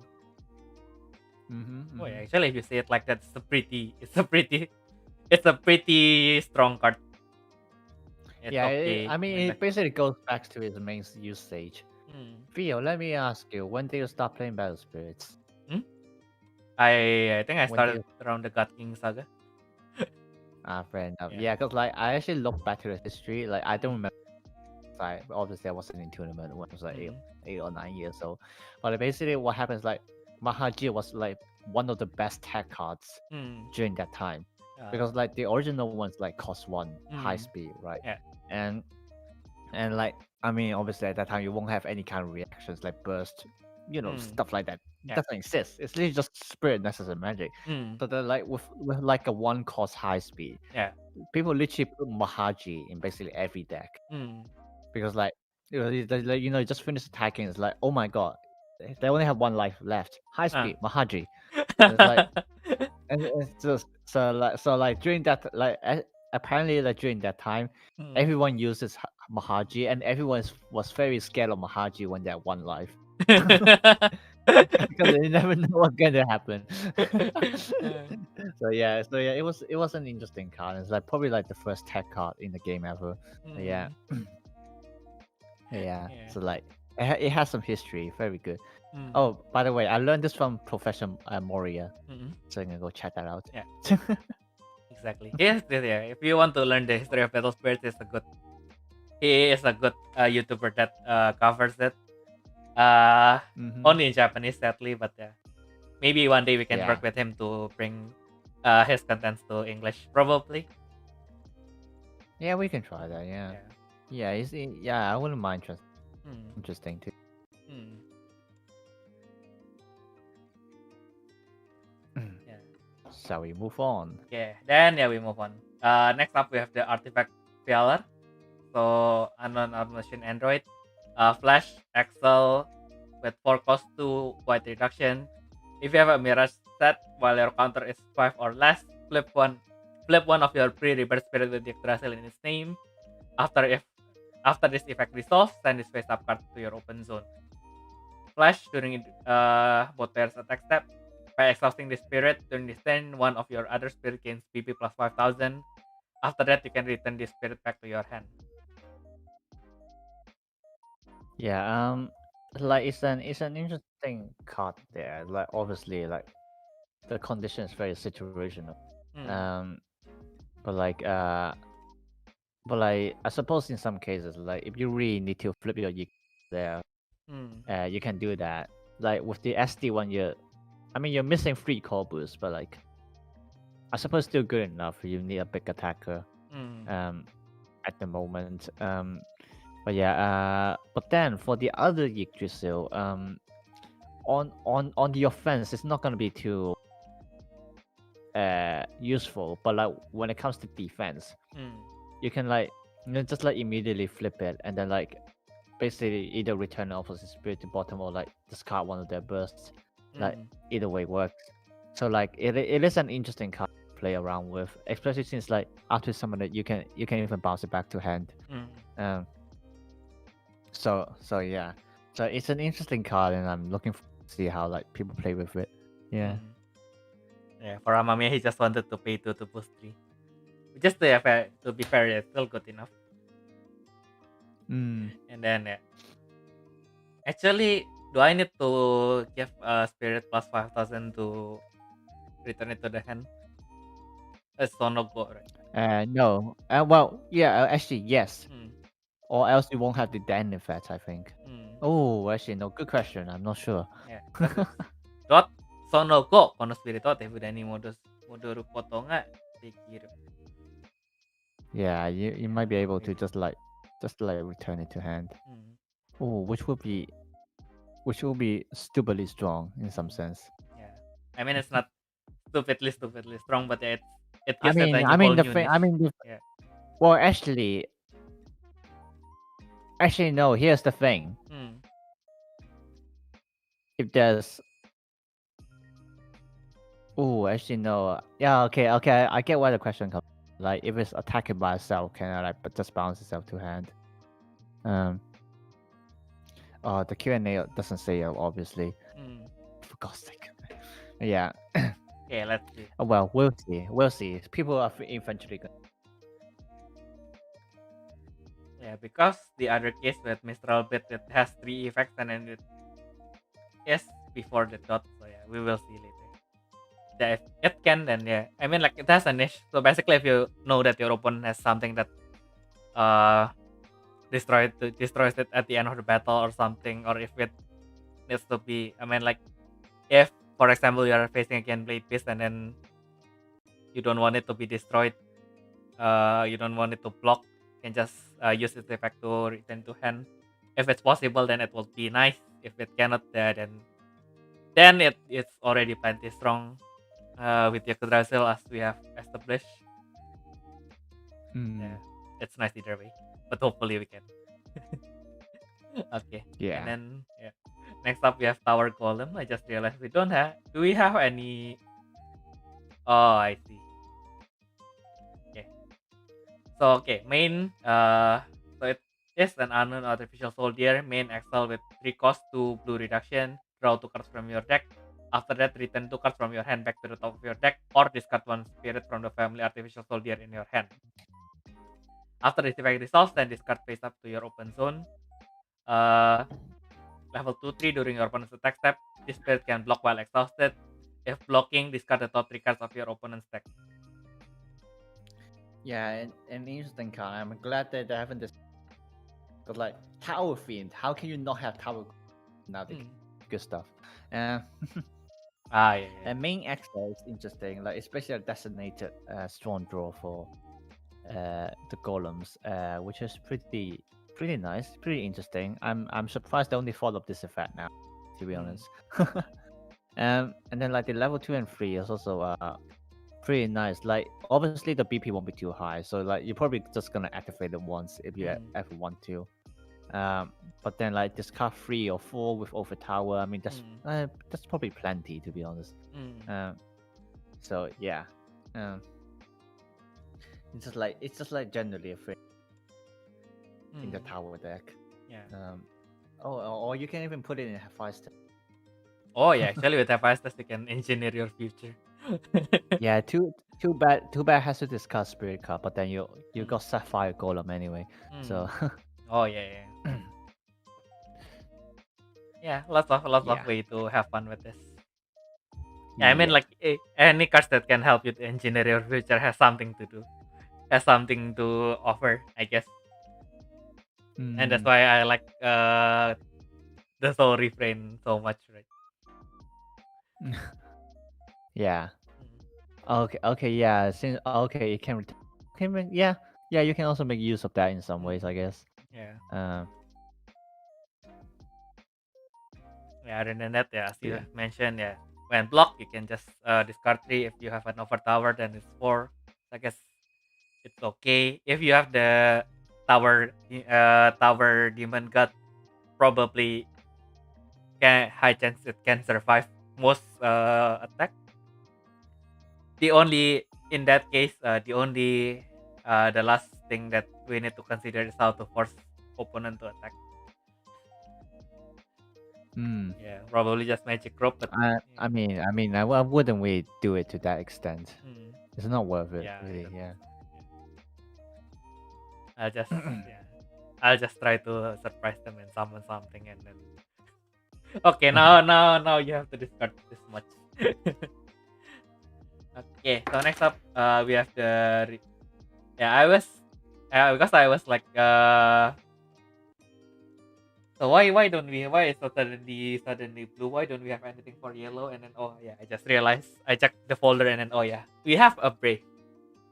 We have Chiyu. So Flash Excel with 4 cost 2 yellow reduction. During this turn, one of your spirits cannot be blocked by opposing spirits with level 1. After this effect activates, the spirit goes to your open zone. Brave condition is cost 4 or higher. While Brave, when the spirit attacks once per turn by discarding the top 5 cards.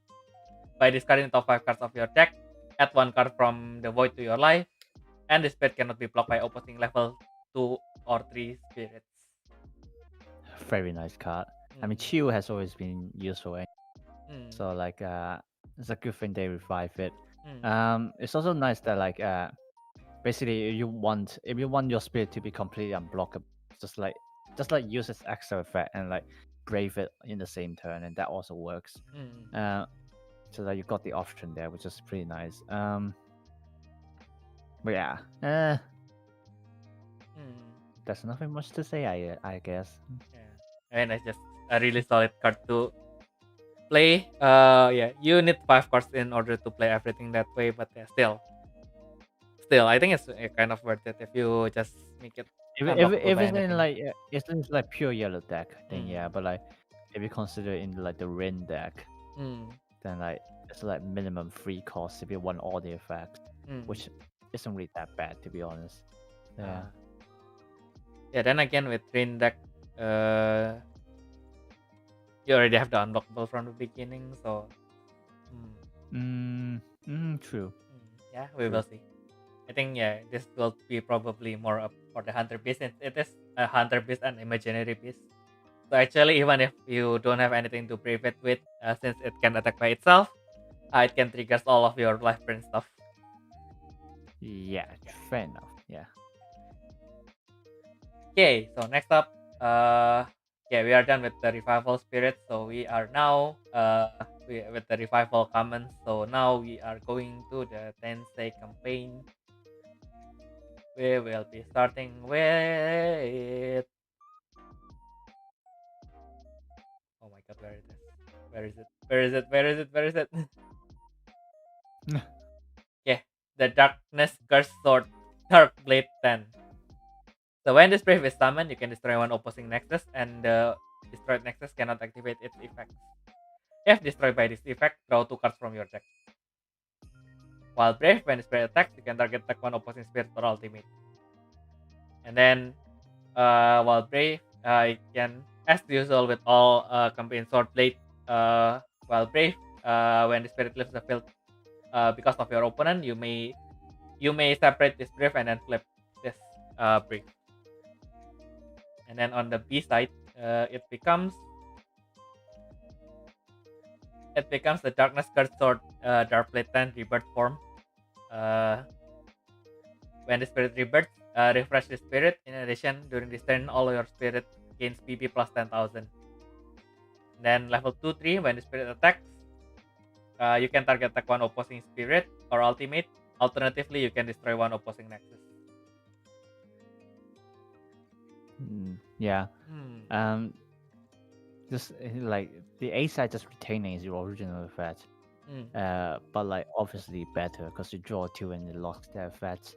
I mean the target attack it's always welcome. It's a signature effect, so yeah, it just depends on how you use it. With the B side, just normal, I guess. It's just normal. Well, so I suppose a plus 10k to everything is pretty nice, but like it's not like exceptionally good. Just like if you like it's there. It's there. Exactly. I think I mean, like since I pretty much like how Suriki uses the Dark Tyrannosaurus.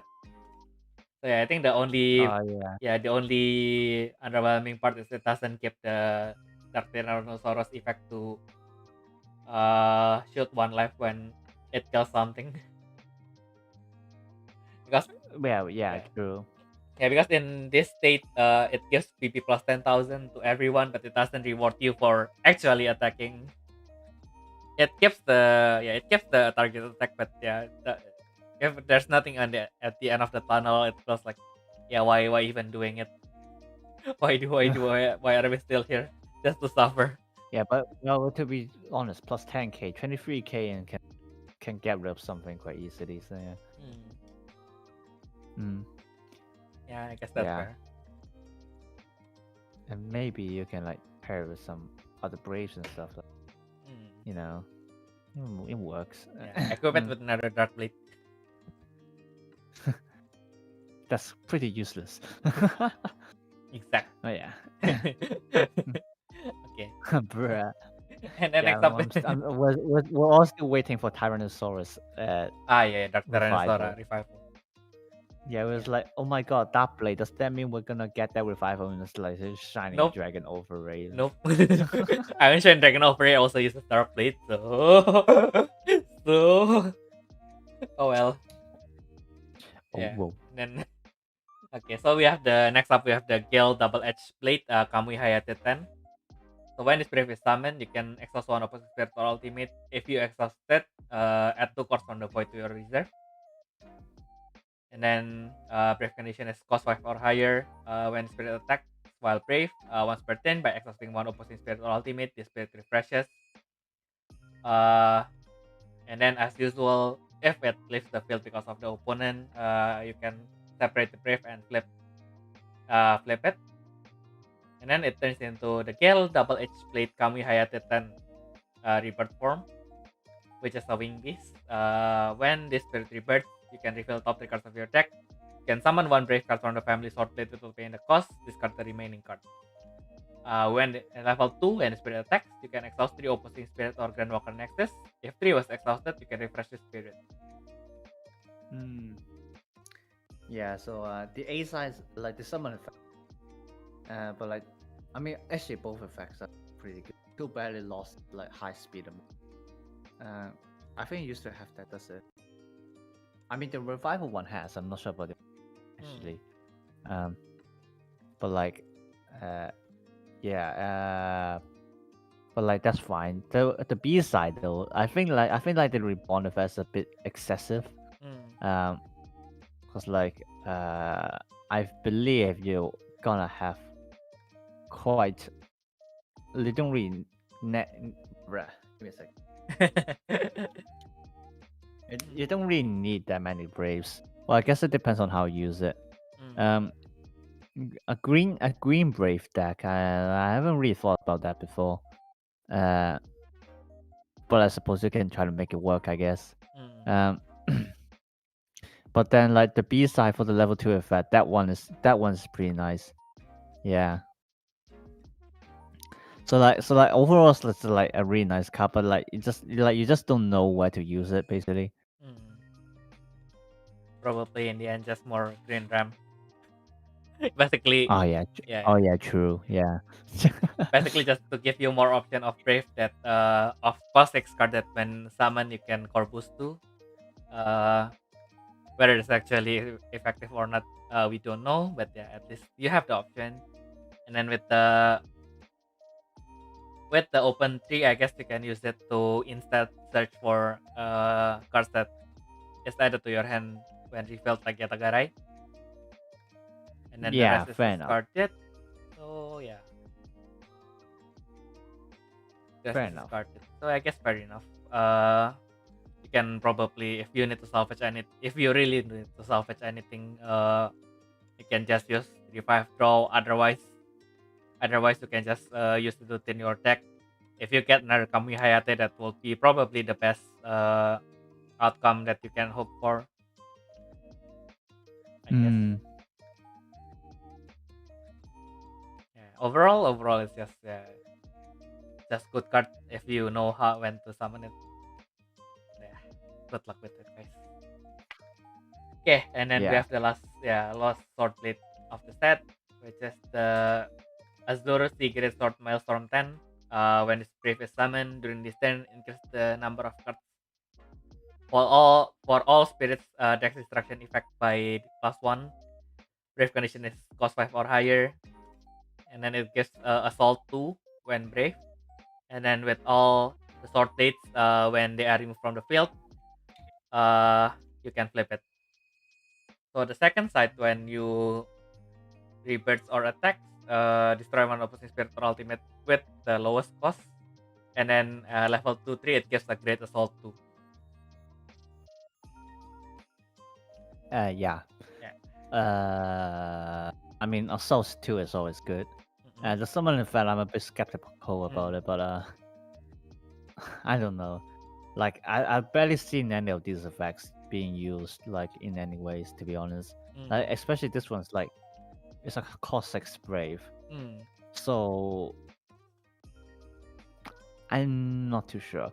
Yeah. I suppose you can try to brave it to Alexander 10. That might be something, actually. Like, the flip side's pretty nice, though. But yeah, first of all, you gotta flip it. Yeah, that's the problem. Hmm. I guess it's really pretty hard card to defend this time. I don't.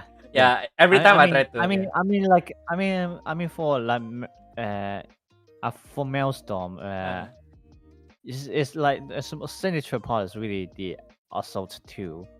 So yeah, so there's that. Yeah. I guess it's pretty hard to defend. I don't know, guys. Yep. Yeah, I think if you need to pay another 3 just to get an Assault 2, it's a little bit underwhelming. Probably if you can have a cheap draw blade for blue in the future, then probably it can do something. Otherwise, probably for a while we will not see this much play of this card, unless you really wanted to play it like in the anime and then you wanted to bring both Maelstrom and Soldernak inside one deck, then yeah, probably you can consider bringing this, I guess.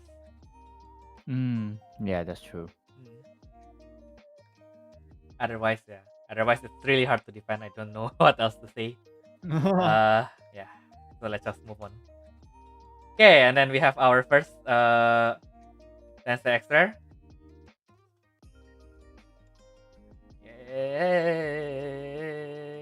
Tensei X Rare. Okay, so we have the Heavenly Bird King Steriliche. So when the spirit is summoned, you can draw 2 cards from the bottom of your deck. The rebirth condition is when the spirit attacks, while you have 5 or more cards in your hand, you may flip the spirit. Level 2-3, when the spirit attacks, you can reveal the top 2 cards of your deck, add 1 card from the family Wing Beast or Hunter Beast to your hand, return the remaining card to either top or bottom of your deck. And on the second side, it becomes the Providence Ouga 10, which is a Hunter Beast now, Hunter Beast, Wing Beast, and Subjugator. When the spirit rebirths, add 3 cards from the void to your spirits. Level 2-4, a Cyclone 3 during both players' attack step as a flash. Once per turn, you may exhaust 3 opposing spirit ultimates. Level 2-4, when the spirit attacks at the end of the battle, once per turn, for each heavy exhausted spirit or ultimate, send 1 card from your opponent's left to the reserve. Yeah. It's just like a really good finisher. Like when it was revealed, everyone just goes, "Whoa, good stuff," you know. Like right. And like it's probably gonna be quite a bit expensive actually. I mean, it is a Rebirth X Rare after all. Yeah, like it's a very good finisher for Pavati and also like Rin deck. Especially with like on the A side, the level 2-3 effect, like you can stack the top, so then you can activate the Mirage effect, stuff like that. And then the B side, like there's nothing much more to say. Game 3 call, come on, man. Yeah. And then like Whirlwind 3, oh my god. And like either attack step too, oh my god, man. So, it's just like really good, solid finisher, yeah. I mean, the only thing with that we question is that like we just look at the A sign, it's like, where's your feet? Interesting question. A king doesn't need to king doesn't need to king doesn't need to stand on his own. He can just sit I don't really think this would go into green ram, because like it only has 1 green reduction, so it's like 6 cores to summon it out. But like yellow control, then we can consider that. Yeah. Because like with the level 2 and 3 effect, like even if you're not going to add anything, you can just like stack on the top or stuff like that. So it's a pretty nice stack arrangement in some sense. Yeah. Yeah. Um. If only Hoga is purple, and this card will be perfect. My God. Yeah, I mean, like, that. yeah, the only bad part is I cannot just what's it? I cannot just descend of animal fall down on top of Hoga and then return Hoga to hand to throw to it. So yeah, but I guess since we have the Bright Hope, we can just Corvus 3, use Bright Hope, and then equip it to Hoga, and then descend of animal fall down on top of it, return Sterilicia to hand. What to hand? Return the Sterilicia back to hand. Basically return Hoga to hand. I mean, when you descend on top of it, it returns to the A side, right? Basically, just use Right. it for the corpus. Oh, okay.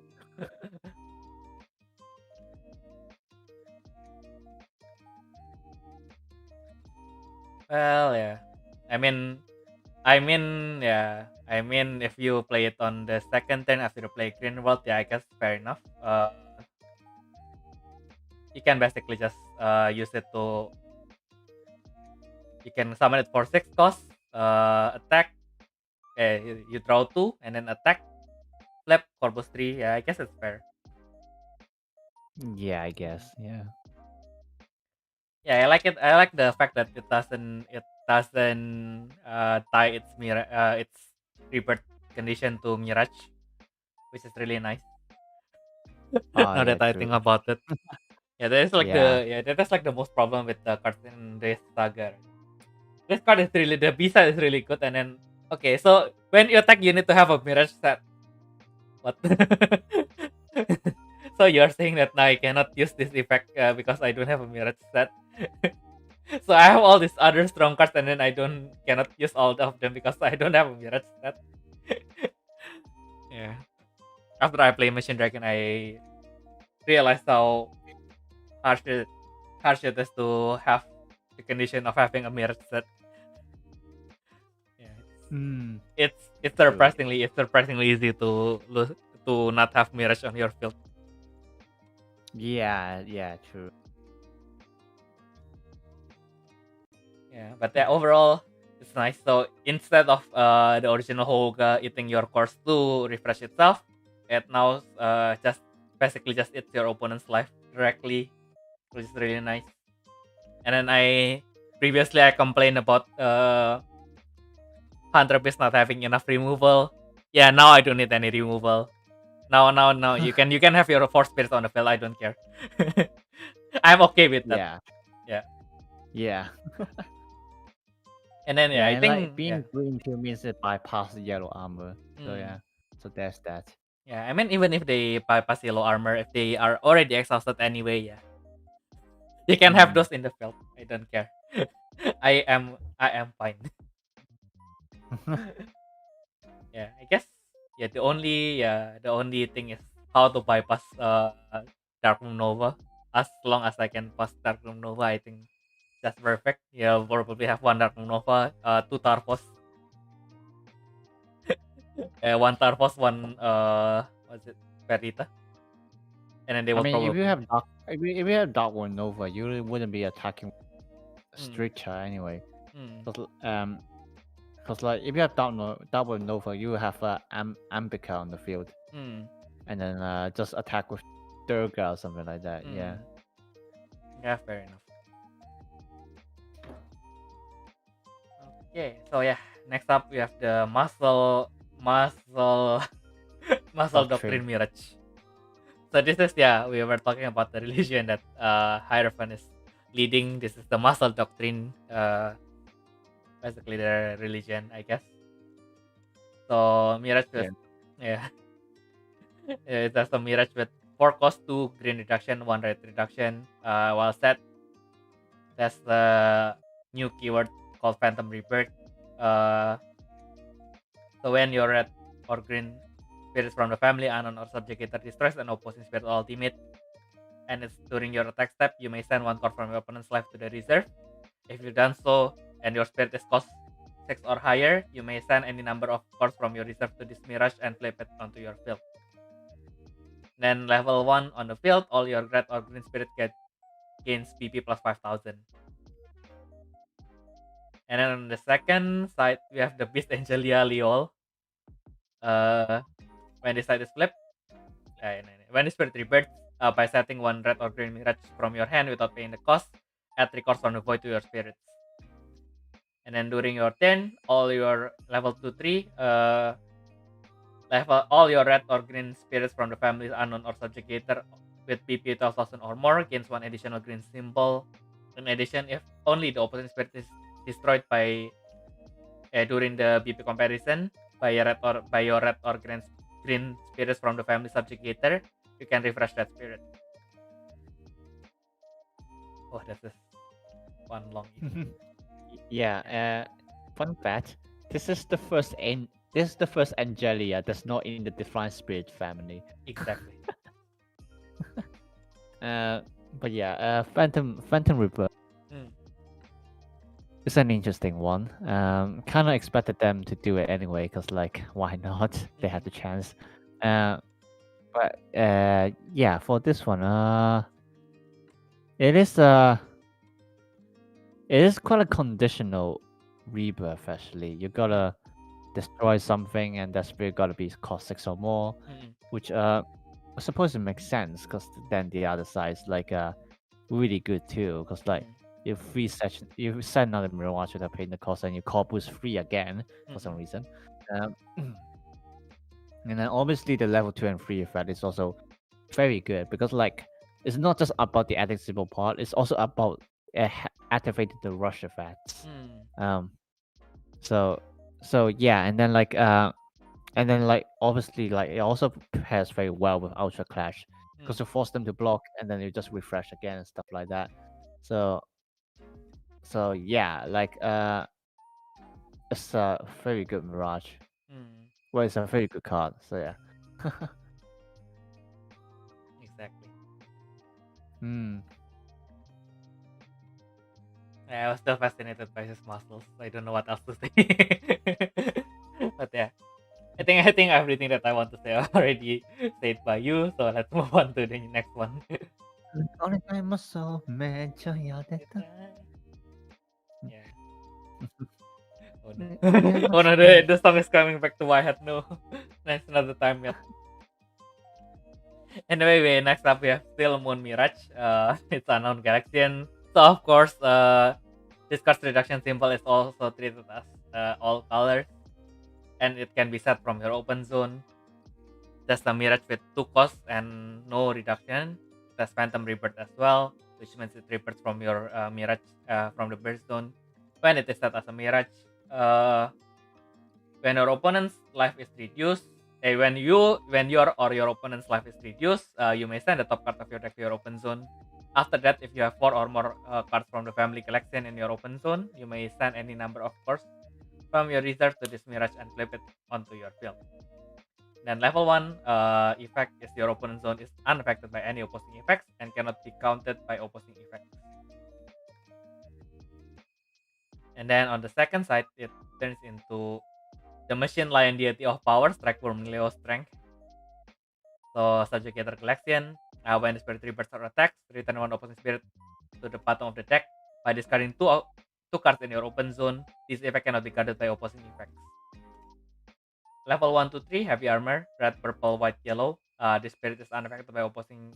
Yeah, it's Heavy Armor. Why am I reading it? Level 2-3, during both players' attack step, when your other spirits from the family unknown or subjugator exhaust, refresh the spirit. Yeah, it's a pretty solid effect. Like, people call it weak and all this stuff, but then like the thing is, like, I think this is something that the Galaxian needs, because like with them using the open zone, probably like there will be some decks or cards that like just kind of resurface onto the meta environment just to counter Galaxians, like, you know, Hermes, or like, you know, or even like Double O, or like just like some random cards like Invisible Man and like Acoustic Brick and all those things. So like it's a fair choice that they give it a protection. I expected that anyway. Just didn't expect it on a Rebirth X Rare. For the Mirage effect, it's also really good in some sense. Like the thing about it is like it's ambiguous enough that like you can also put it in other decks just for the add one effect. So arguably you can even put this in Green Web, or I was thinking Isis Yes, again. correct. Yes. Collect. Yes. That's why I need 6 copy. 6 copy of the the checklist. Yeah. Well, I guess I will have infinite number of it anyway, so yeah. Yeah, Just a matter of and getting then the like, things physical like copy. people say like the B size isn't really that good, cause like, but then I would tell them, cause the thing is they don't want to flip it. Like it's basically if you need a remover or something like that, then you flip it. But like it's not supposed to have you like deliberately flipping it for like another attacker or something like that. It's more of like if you really need to, then you do it. And so yeah, and then like they complain that why is it cost 6 not cost 8, so it can't go for PS armor, 3 PS armor and all those stuff. Like bruh, chill out. You got plenty of other stuff to do that. I know, right? There's temperance for that. But yeah, and like the fact is that it's gonna pierce armor anyway. It doesn't matter. And actually another thing they say is blue, like the cost destruction effect and all those stuff. Especially since like it doesn't have blue armor and green. Interestingly, they so like the armor right now is actually like almost the armor of the original one. The original one has green instead of red, but then like purple, white, yellow. It has it all in the first place anyway. So yeah, the armor is actually an interesting one. Like you like it just counters like most meta decks anyway. Or at least like Bandai's intended meta decks, you know the red green ones like purple white, and then like upcoming there's gonna be yellow green because like that's probably what it's for. But yeah, and then level 2-3 effect, just Leo signature effect doesn't. Yeah, it explains much. You can do the unlimited attack you wanted, but yeah. Exactly.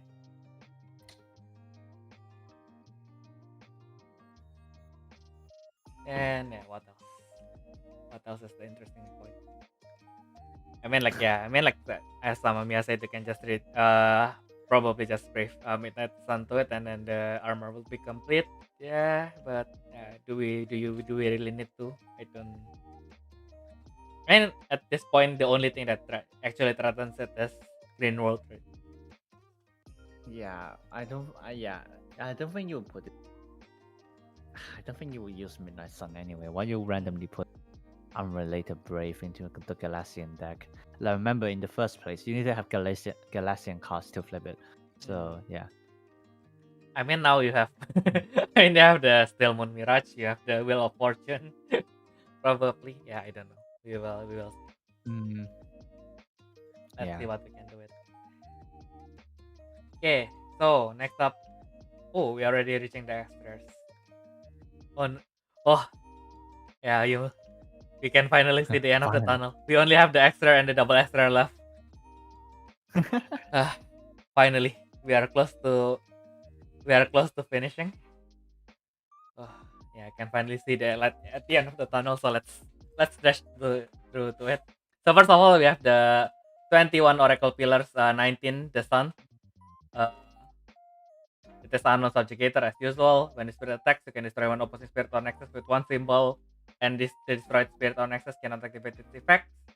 Rush condition, rush with 2 green symbol at 2 cards from the void to your spirits. 3 green symbols until your opponent's next end step. Your opponent cannot pay cost from the field. With 3 cost and 3 red and 3 green. At the end of the battle, Send 2 cards from your opponent's life to the void. Yeah, it's like a very interesting card. Yeah. I would say. Uh, it's also like interesting like how much condition it has Mm. for the rush effect. And yeah, but yeah, interestingly, like the Q&A said that like for the lock, like for the unable to pay cost effect, Mm-mm. and like even like spirit or ultimates with immunity cannot prevent against that one, Mm-mm. because apparently it's a player targeting effect. Mm. So yeah, yeah, and then like but then like it's like it basically like force, like I suppose like in the first place is that like how often do you need to pay cost from the field anyway? You only do that in attack step, and like there aren't really a lot of decks that do that. So like actually you think about it, there's not a lot that it can prevent. I mean, at most allocate Gundam. But yeah, but like yeah, and then like because it's only cannot pay cost, so like they can just remove the cost in main step and then just use the cost as usual, you know, stuff like that. So yeah, at the end, I suppose the most important one still the last effect. Send 2 lives to the void. I mean, why the heck not? More life burns. Fuck my life. But yeah. Yeah. I guess for me, since I am more interested in using this in Blade Insect, it's mostly because I can just destroy 1 spirit or 1 Nexus with 1 symbol, which is a really huge range. So I guess it gives an option to remove. It still gives me 2 cores, so basically, it has pretty much it doesn't really fill in the role of Mandibralis, but yeah, in a way it can serve as a sub Mandibralis to connect to the mid game, I guess. The rush with Yeah. the 3 green symbol rush, I'll probably not count on that too much. And then the last one, probably I'll just what's it? I'll just put a Midnight Sun if I really wanted to. If I really felt it's important. Anyway, if But like, anyway, I don't think it's that important. Like Oversun is good, but then like the X-ray themselves, like, it's like it's like another card like pure destruction power. And then like you need it is there, but then like I think the deck can like function pretty properly without it anyway. So yeah.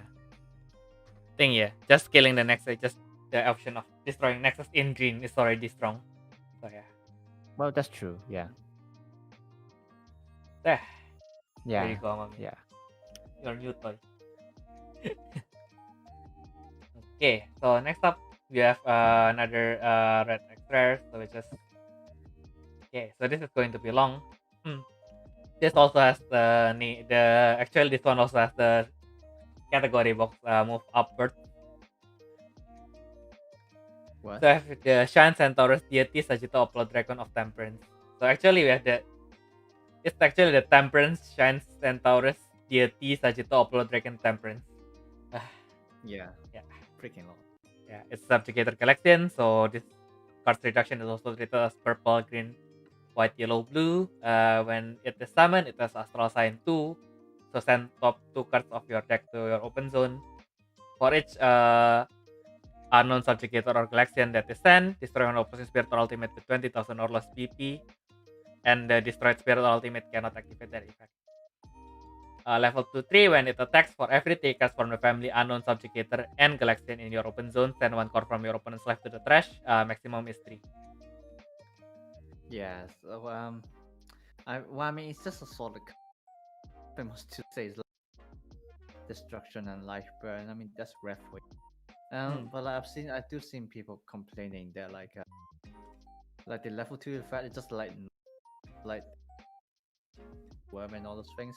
But like the thing is, I think like it's like the conditions here, like quite different to each other. Like for Sagittal worm, like you can descend onto it, but like you basically have to wait for flash timing, so like the opponent still has a way to stop it and all stuff. But like with Sagittal Apollo Dragon Temperance, you can just summon the main stab attack with it. And that's also the thing is like with Sagittal Worm, summoning 3 spirits on the field is probably easy, but then like there's also the risk that the opponent can remove them. Whilst like with Temperance, like there's barely anything that can touch your moves, touch your open zone. Plus, you will have a steel Moon Mirage to protect it anyway. So like when the game is not about speed, I mean this deck it's not about speed. I mean you got quite a consistent build up, like onto like Sagittal Apollo Dragon Temperance. So yeah, so there is that. Like it's just like the way they play out. Like I would say like don't compare between them. Because like just like if you're gonna be a Galaxian player, might as well don't complain too much. I guess that. And then the other interesting thing is you can just if you have 2 and then you don't want your opponent to do anything too much, you can just basically use stuns effect and then summon another one, and then kill the previous one and then attack with the second one. Yeah, true. That also works. Yeah. Yeah. Or might as well just F and grant. But Grand Sagittal Worm, Grand Sagittal Nova, it needs to descend on the Dissension. I mean, just stack another one onto it. It's cost 8. It's not that hard. Well, yeah. Fair enough. Okay, then. Yeah, like that's the thing. And then like also another thing. I mean, it's no one punch stack. You're right, I'm a BM. But like, even if you want to do one punch, you can actually easily do this. Cause like what you can do with Temperance is that you don't even have to build up the board. You just have to build up your remove zone. And then once you have like 11 cores, then you can get this out, attack, probably like best send 3 lives to trash, stack a spirit onto it, and then descend a Grand Sigil Nova, and that's 2 more life burn. So like you don't even need to have anything on the field. You just need to have it. You just need to have Temperance and then 9 cards in your open zone, and just start your Radiant Descent chain, and like that also works. So yeah. Oh, actually, yeah, I just realized since Grand Sagittal Nova is blue, can you actually use the the old blue, the blue and purple stuff that lets you descend another one more time on it? What do you mean? It's not blue. What are you talking about? No, you know that like that blue doji that you use with Titus. Yeah. Yeah, can you actually just attack with Temperance, shoot 3, and then when your opponent doesn't have any flash timing, then you just descend that doji on top of it, and then you can descend a blue spirit on top of it directly as the effect. Right? Temperance is not blue though. No, it's not. Oh yeah, Temperance is not blue. Yeah, that's the problem. I think, but yeah, there's the purple one as well, right? Does it need to descend on the purple spirit? Yeah.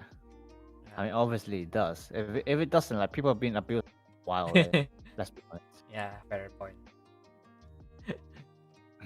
Cause like the thing is like, if the purple one doesn't limit a color, that means you can literally like just put the purple one, and then Grand Sagittal Nova, and then Titus. Yeah, exactly.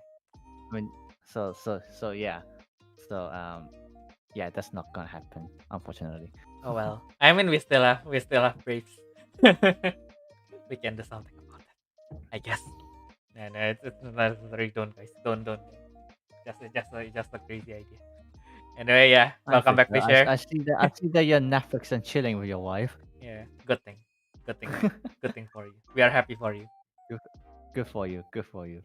Anyway. Anyway, anyway, moving on. Since if we wanted to talk about Temperance, we can spend all day because Dan is our favorite protagonist, probably everyone's favorite protagonist. But yeah. Anyway, next nah. next we have the 21 Oracle Pillars 9, the Hermit, unknown subjugator. When a spirit is targeted by opposing effects, level 1 to 3, you can refresh one of your spirit. In addition, if you have a purple or white mirage set, you can immediately return the spirit back to your hand. Level 2-3 during your main step, you can summon one spirit from the family unknown or subjugator with purple or white reduction symbol in your trash. With purple, you can summon one spirit card from the family unknown or subjugator with purple and white reduction symbols in your trash. This effect can only be used once per turn. It's a very interesting card. Like the first effect, it's literally a hermit, like just like run away, stuff like this, just like hide yourself. Yeah, but like the interesting part is like it can also refresh another spirit. So like so like it's basically telling the opponent don't touch it at all. And like the level 2 and 3 effect is also pretty solid actually. Because like you know, that means you don't even need to recycle it anymore. You can just straight summon them from trash. And like obviously it's not a very big range, but like it's enough to summon the chariot and also Arthur. So that's already good enough. So yeah, just like pretty nice, you know. Oh yeah, actually I just realized that you can summon itself, but you still need to pay the cost. But yeah, at least if you have a full field, then you can basically just pay 3 and then summon this summon 2 hermit and then one either chariot or Arthur, I guess. Well, no, it's once per turn. Yeah, I forgot about that. So yeah, you only have They've one choice. saw that already. Sorry, They're guys. not that stupid. Okay, I mean Bandai is still dumb, but not that dumb. Sorry guys, you only have one chance. But yeah. Yeah. Anyway, Yeah, being which able is good to enough. being able to summon chariot is still good. I mean, like if you can summon him at one cost, then yeah, it basically means you can just summon chariot and then activate the rush. So yeah, that will be really nice. Yeah. Hardworking people, yes, exactly. If we don't work hard, then we cannot reach 2000 at the end of the year, right? So we need to work hard. Yeah, I mean, like who knows? Probably at the sometime soon. Hopefully we can do something right, and then we can hopefully reach 10,000 by the end of this year. Who knows? We will try to strive to that. Okay. Okay. So yeah. Anyway, next up we have the Grand Exorcist Paraditigan, Subjugator Platis, Flash during both players' attack step.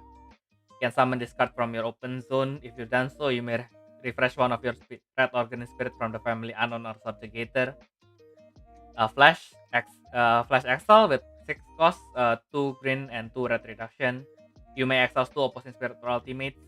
After that, return 1 opposing exhausted spirit or ultimate to the bottom of the deck. After the effect resolves, send this face up card to your open zone. Then level 2-3 during your end step, you may refresh all of your spirits. Yeah. I don't know. It's like, it seems a bit. I mean, the effect is good, but then like just like the exile cost in general, like it's reasonable, but then it's still like pretty high cost. So I'm not sure if this would be useful in the deck at all. Actually, I suppose it can still be a kind of like defense mechanic, but then like I don't know. I've never really used red green that much anyway. And then like the flash effect, like you have to summon it, so like at minimum you have to pay 3 costs and also 1 cost onto it, which is quite expensive. But again, you are using a green deck, so we'll see. It's at least it's like generic enough. So like unknown and subjugator, like red green, and like the thing is like if you even if you like brave or like red brave or green brave to like some of the other spirits, you can also refresh them. So like there's this consideration you can have. And then like level 2 and 3 effect, that one is good. This is good though. Like it is supposed to be like red green supposed to be attacking a lot. So just like kind of like gives a quite a bit of defense for the deck. Yeah. Yeah, I guess that's not really what the deck needs, but as usual, if the deck that is designed for doesn't need it, we never know. Some other deck will pick it up and then probably make it something that they are not meant to be. But yeah, we will see. I think it's a little bit excessive, right? I mean, with the current plate base, I think it's more like they are really taking offense as the best defense. Yeah, but the Principle, thing so is, I think the deck basically, like even like since before, like in BS58, like I think the thing they need is just like it doesn't really even need more attack, cause like you just like attack with Black Gallo, just attack with Jigwam Nova 10 and all stuff.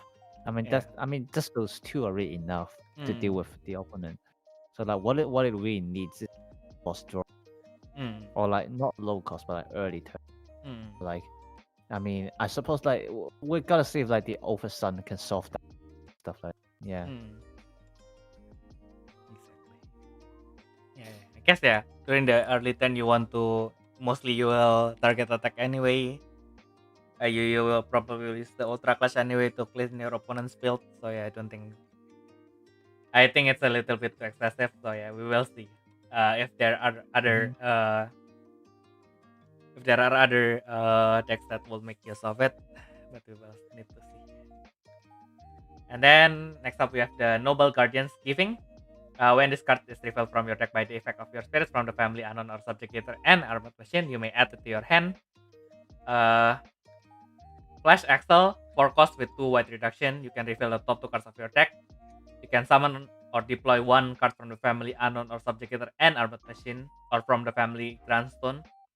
Without paying the cost, discard the remaining card. After this effect resolves, send this card face up to your open zone. Then level 2-3, when the spirit attacks, destroy 1 opposing burst, and once per turn, refresh this period. Yeah, very very good card. Like literally just said like the deck needs more refills. Here it is. Yeah. So like I mean, Flash Axel. There's nothing much to say. The usual stuff. Like Armor Machine Gacha, very good. The attack effect is also pretty nice too, cause like I suppose the deck does need like at least like 1 option to discard the burst. I mean, technically, there's Yggdrasil 10. Then, like, I don't know. Just like this is just like the second one, just like a filler effect, basically. So yeah. But like the fact that it can add itself to hand is really very good. So yeah. And then also fun fact, skill wing is basically another name for Odin. For what? It's another name for Odin. Oh. Yeah. But yeah, there we go. Yeah.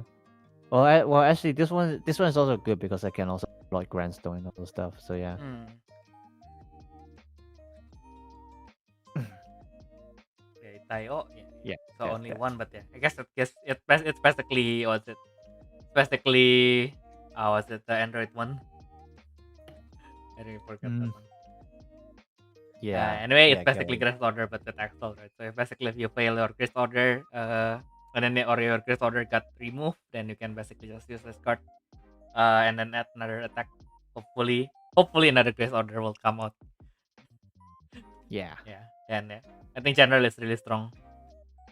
When with the Grace Order, usually you open 2 and then you discard 1 anyway, right? So if you open something and discard, then you can add it to your hand. Your Grace Order got removed, then you can basically just replace it with this effect. The when attack effect is Indian. It's a bonus, but it's a really good bonus since you only need 2 cores to get it to level 2. You discard burst, and anyway you refresh anyway. I think it's really nice, and I really like the thing on the shoulder pad. It reminds me of guns. yeah, it reminds me of was it Delta Kai? So I haven't What? really watched UZ, but I really like Delta Kai. All right, I see. Mm.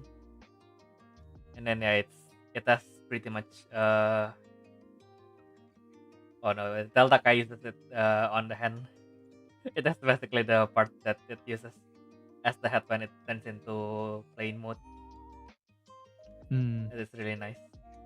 Wait, I'll bring up the image. I'm really using National Geographic to its fullest.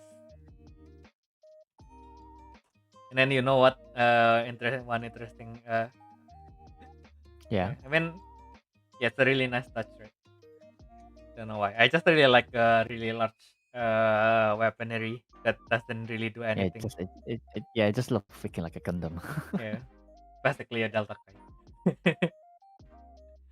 Yeah, I Yeah, kind of want. which makes sense. It's cause like the artist Asmaria Hmm, also draws a lot of Gundams. hmm. So yeah. Yeah, I kind of want one just to keep. Let's see if we can manage that. But yeah, because yeah, it's really useful. So I don't know if I can manage to keep one for myself. But let's see later. Okay, and then we finally have our star of the day. The star of our heart, the Water Lily Flame Deity Sati. When this card is sent, it's a Subjugator Hunter piece. When this card is sent to the trash by effect of your yellow Mirage, you can summon it. If you've done so, you may return one card with only the color yellow in your trash back to your hand. When the spirit is summoned or attacked once per turn, you may return one opposing spirit or Nexus without activating its effects. Level 2-3, when the spirit attacks, you can summon one Mirage Spirit card from the family Hunter piece. If you've done so, you can set one Mirage card from your hand without paying the cost. Yeah, Yeah. just a really nice Mm. card. Too bad I have to pay the cost to summon. Cause Mm. like it might be a bit hassle. Cause like the deck it's quite tight on cost unless you're Mm. going to the late stage of like with Doga or like even Hoga like gaining cost with release and stuff like that. Mm. But like the summon and attack effect, it's alright. Like it's a new wording, so we thought that like it's something changed, but then no, they literally just changed the wording. Mm. It's like they can still activate remain on field effect and all the stuff. So yeah, and like it's also actually kind of bullshit that like they had to limit it to once per turn. But I don't know. I suppose in some ways it can still remove Nessus. Like it's a good thing for yellow. So yeah, and then like level 2 and 3, like it's basically just a aggro. And like the interesting thing is that like it doesn't limit to what kind of mirage you can set. But I suppose if you're using this, it's gonna be in party anyway. So there's that. Yeah, like it's just a nice card, pretty art. Yeah. But in terms of usage, it's like I suppose like the best part is just the recycling part, but then like that's it. Yeah, I mean it's Like pretty. Pretty much obviously you low-cost. can also summon it, but yeah. Yeah. I mean like in the mid, I think it's fine. You can just summon it with 2 costs. Return one anything to your hand. Yeah, just remove something and then basically increase one attack. So again, if the wait, who is that again? Anyway, with the cost 3-1, with the cost 3-1, since it has 3 costs, so you can just pay to summon it and then avoid your opponent's over chariot, which is probably still pretty nice. Yeah, that works. Yeah. Yeah, now that we learned that the wording is basically the old wording for freedom, yeah, it's a little bit underwhelming, but all in all, still good option to control. Yeah, in yellow you don't really have effect to remove Nexus, so it's a good thing that they added it as an when attack effect. So you can basically just after that you can use other effects to summon spirit from your trash and then use their when summon effect if you really needed to. So if your opponent has Bone Shark or something, you can just remove it. Because because the good thing is she didn't really see the status, right? So if your opponent has something that is savvy, then you can just remove it, and then if your opponent wants to use it again, then they probably will have to pay more. So I guess there's still some value. I mean, still really good. I mean, it's a good card, but like, just like it feels like there's a lot of friction to. Yeah. Exactly. Okay, and then we have the last boss of the season, the Time Crown Super Dietitian Chronos. Avatar of Chronos is of course a Time Crown. When the spirit attacks once per turn, destroy the opposing spirit of cost 8 or less. After that, return up to 6 cards from the family Time Crown in your trash back to the bottom of your deck. And for every 3 cards retained, your counter is +1. And then at level 2-3, it has Chrono Counter Break 3 or 6 when the spirit attacks by reducing your counters by -3 or -6. If 3 cards were sent, return 3 cards from your opponent's trash to the top of the deck. If 6 cards were sent, your opponent skip their next turn. The counter -6 effect can only be used once per game. Yeah, so like just be aware that like if you use the money, then you can't use the free card because you have to send exactly 3 cards to use that one. So so like it's either one, not like both or -3.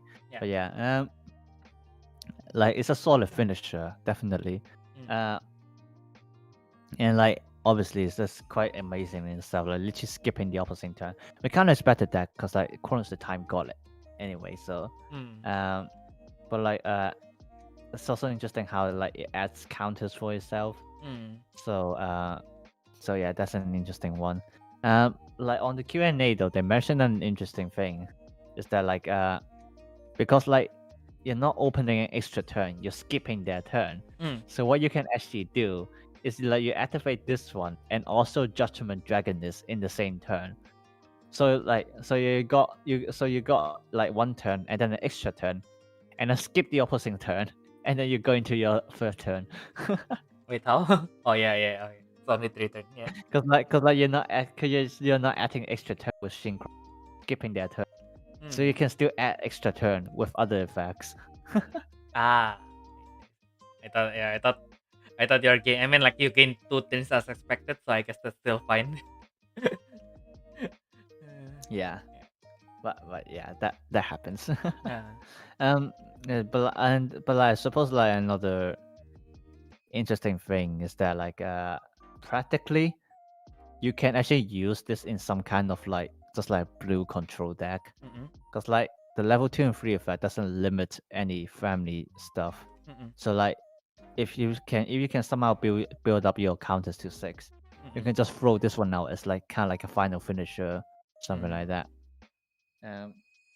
So yeah, Green Ram toy, I don't know, but I'm just kidding. But yeah, but yeah, like it has quite a bit of potential there actually. Yeah, actually, even Green Ram is easier to reach 6 counters, right? So basically, just bring up Byakugaro, Antares, and then Green World. Basically 6. Yeah, exactly. Exactly. So, yeah.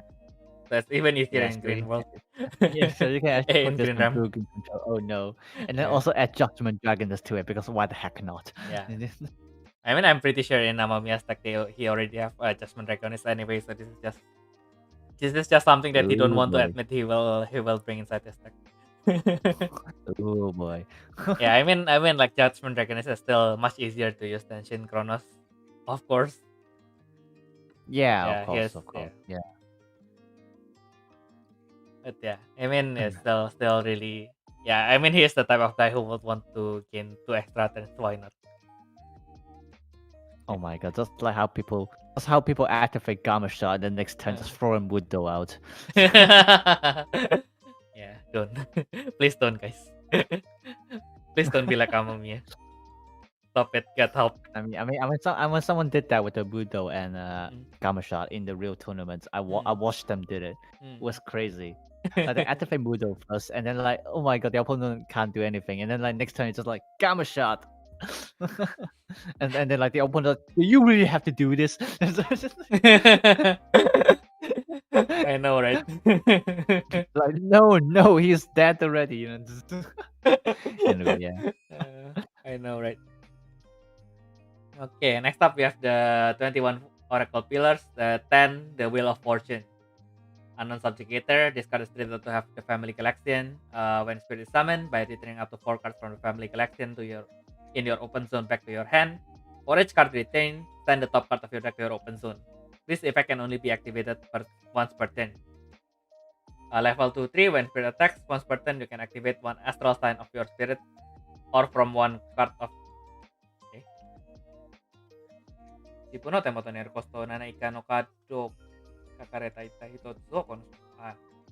Once per turn you can activate one Astral Sign from one of your Spirit that is cost 7 or less in your open zone as the Spirit's effect. If you've done so, refresh the Spirit. Yeah. No. Yeah, just like... Is you can activate it from one of your Spirit or cost 7 or less cost 7 or less card in your open zone. Yeah. It's a bit of a complicated wording to translate. But yeah, basically they don't allow you to just cheat it out the temperance summon event. So yeah. But I mean, yeah, even with the summon event itself, it's like really good. It's like basically you set up your open zone, and then like you just like, yes, I'm just gonna open 4 again. So like, which is like really good. And like obviously level 2 and 3, just like open more because why the heck not, you know? Yeah. It's like, nice art, good effect, done. Yeah, I think Galaxian at this point is just a flexing deck. It's like, yeah, I have all these options in front of me. Try to stop me. I don't think you can, but yeah, just try. Yeah. Yeah, but yeah. Yeah, I think you. I mean, you can cheat Temperance, but you need to summon Temperance. So Galaxian, it's like the money deck anyway. Because like even with just new deck, like what have they released? 2 X Rares and 1 Rebirth X Rare, and then 1 campaign promote in order to use the deck. Freaking hell, man! Exactly. You want to get Galaxian? First you need to get a credit card. No, don't. Just build something else, please. Please, no. Just build the Blade Beast and Blade Beast Astral Dragon. Way too much. Yeah, it's Blade Beast Astral Dragon is much more. I mean, arguably the Blade Beast one is even more expensive than this. Is it? Bakugalo. Yeah, Bakugalo. Like that expensive stuff, man. Yeah. Just keep Bakugalo. Just keep Bakugalo. And then you will be safe. Your vault will be safe. I mean, you probably won't, but your vault will. Anyway, next up we have the GranWalker Chronos himself. The GranWalker, the rebellion. how to properly say this in English? But yeah, basically, is the GranWalker that betrays everyone. Chronos. So he has a time crown. And then. This Nexus on level 1-2 cannot be destroyed by opposing effects. Grand Skill 3, Flash during both players' attack step, once per turn, send 3 cards from this Nexus to the void. Flip 1 Pure Rebirth Spirit or Pure Rebirth Nexus with only the color blue. Level 2, Grand Field during both players' attack step, once per turn, by returning 3 cards from the Family Time Crown in your trash back to the bottom of your deck. Destroy 1 opposing spirit with the lowest cost. Yeah, like I mean, it's still a pretty solid card. Like, I like that they give it the effect that they can't destroy Chronos, but then people just gonna throw out Magician Grandstone anyway. I don't understand why they try to give it all colors. Like it can't even be retrieved by like Trooper, Chrono Trooper from like 56 or something like that. Yeah, and then but then like I don't know what Bandai's thinking. They're probably thinking it might be too stonk. Something like that. But yeah, like Grand Skill is pretty solid. I mean, there's nothing really much to say. But when we look through like all the Chronos cards, I suppose like it's not exactly a useful effect, basically. But like if you need it, it's there, stuff like that. Probably best to just flip Lombardia if somehow the opponents can just block it and not use any magic and stuff like that. But yeah, like the Grand Field is probably like the useful one there. But like obviously you need to stack your trash first. But like it shouldn't be that hard because like you do have the core charge to do that, and like I suspect like probably like 90% of your deck is gonna be Time Crown anyway. So yeah. So there's that. Well, like just to remind everyone that like with the grand skill, since you're not flipping with the rebirth effects, you can just ignore the you can just ignore the counter conditions and things. So like you can just keep flipping when even when you're like 6 counters or 7 counters, you can just keep flipping. Oh, yeah, exactly. Yeah, as long as you got the cost for grand skill. Yeah, that Which is like interesting. technically you can do this forever because like the deck can recycle cards anyway. Yeah. Yeah. And then another interesting point is it was supposed to be a really strong GranWalker Nexus and it doesn't have that symbol. What a letdown. Oh yeah. What a letdown. Yeah. Yeah, just like abandon all the other colors and I'm playing blue. Yeah. So Exactly, so yeah. you're not my son, you know. Yeah. I think the lore wise his only mistake is to absorb Alex's power, right? Yeah. I suppose. Yeah, I mean because Alex is Oh already my 6 god, dollars. like why does everyone like to suck each other? No. Yeah, I don't know, but yeah. Yeah, I guess as you said, if he is only blue, probably he will be much stronger. Now that he is, Oh yeah. yeah, he is an all color. He cannot be destroyed, yes, but you can keep him in comatose, basically with either the Magician's Grandstone or the Genesis Mega Grandstone. Yeah. But then I suppose since it's cost 4, in some ways you can try to abuse Shark in this deck. But yeah. Yeah. That's that. Yeah, other than that, if you are building it thematically, probably you will use it anyway just to mill your deck. Other than that, yeah, I guess it's still pretty fine. I mean, you can flip any blue cards, right? So yeah, you can flip any blue only. Yeah, you can flip. What's it? You can basically just flip. You can just summon Chrono Dragon continuously, and then you just flip. You can charge from Rebirth Nexus. Right? Yeah, you can charge from Rebirth Nexus, so you can just summon multiple Rebirth Nexus, and then you just flip your Seahorse when your counter is already at 4. Yeah, I suppose that works. Yeah. I think that can work. And then, okay, we are at second last card, Envoy from the Future, Pollock, our first double X rare, Mirage with 4 cost, 2 green reduction. While set during your attack step once per turn, when the attack of your spirit reduces your opponent's life, add 2 cards from the void to your reserve. Level 2, when your spirit with Mirage effect leaves the field by opposing effects, you can set one of those spirits without paying the cost. Then summon or deploy the currently set Mirage without paying the cost or return it back to your hand. Yeah, it's just like all these like double X rares. It's very fake with like what they can do. So like the effect is good, but then like it's just the problem like where you can use it. Like with it being green, I suppose the most logical plays deck is like Blade Insect or like red green. You have enough cost for that. So so there's that.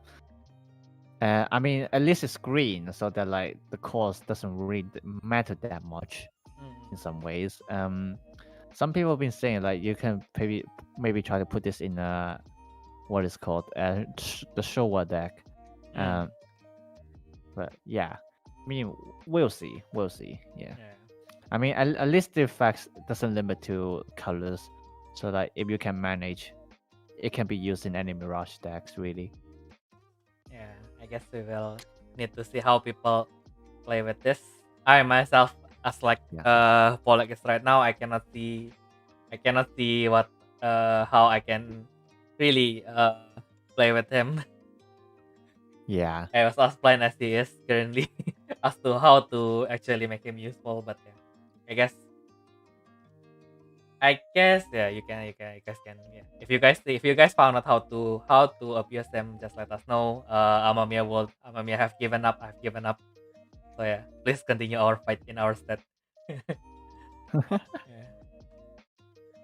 Okay, and finally, finally, we are at the final. We are at the final card, and probably the card that matters the most. Finally, the double extra that matters the most in the last few years. The Savior of the World, Vina. So she has a Subjugator and Navigator. When Spirit is summoned, if you have a post-rebirth Spirit, you can destroy one opposing GranWalker Nexus. If you have a Spirit with Oracle in its name, this effect cannot be guarded by opposing effects. Level 2-3, during both players' attack step. Once per turn, when your pre-rebirth Spirit or pre-rebirth Nexus, instead of having the rebirth adding counter +1, instead you may add one card from the void to your Spirit. Very cute and cool. Yeah. But like, that's about it. Like the effect is good, but then there's too many conditions really. Yeah. Like you have to have a reborn spirit to even destroy GranWalker Nexus, and you need an Oracle name spirit to make it can't be prevented. But like it makes sense because like you can't really have her abused in like every deck just to like destroy any kind of GranWalker and all that stuff. So like it kind of makes sense that it had that many conditions to do so. But then like the level 2 and 3 effect is like something to actually, because like it is quite decent effect to kind of slow down your counters. And like according to Brandon, he can use this in his colorblind deck. Like oh no. but yeah, that's that. But yeah, I mean, if I can ever get one, I'll still get one because she's cute. Yeah, I want an infinite number of her just because. I mean, like I even really wanted the Battle Spirits Guide 2022 because they have this art of Vina as the cover, so I just wanted a really I just wanted a really cool. large image of her printed. Yeah, and then also you'll be thinking, how did she turn from a profession to like world savior? Bruh. But I know that she was a tour guide and then she is now the world savior. Yeah. But yeah, I guess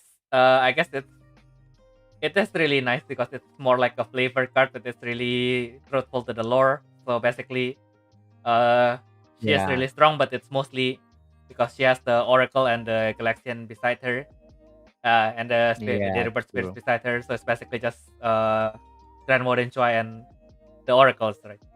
Basically.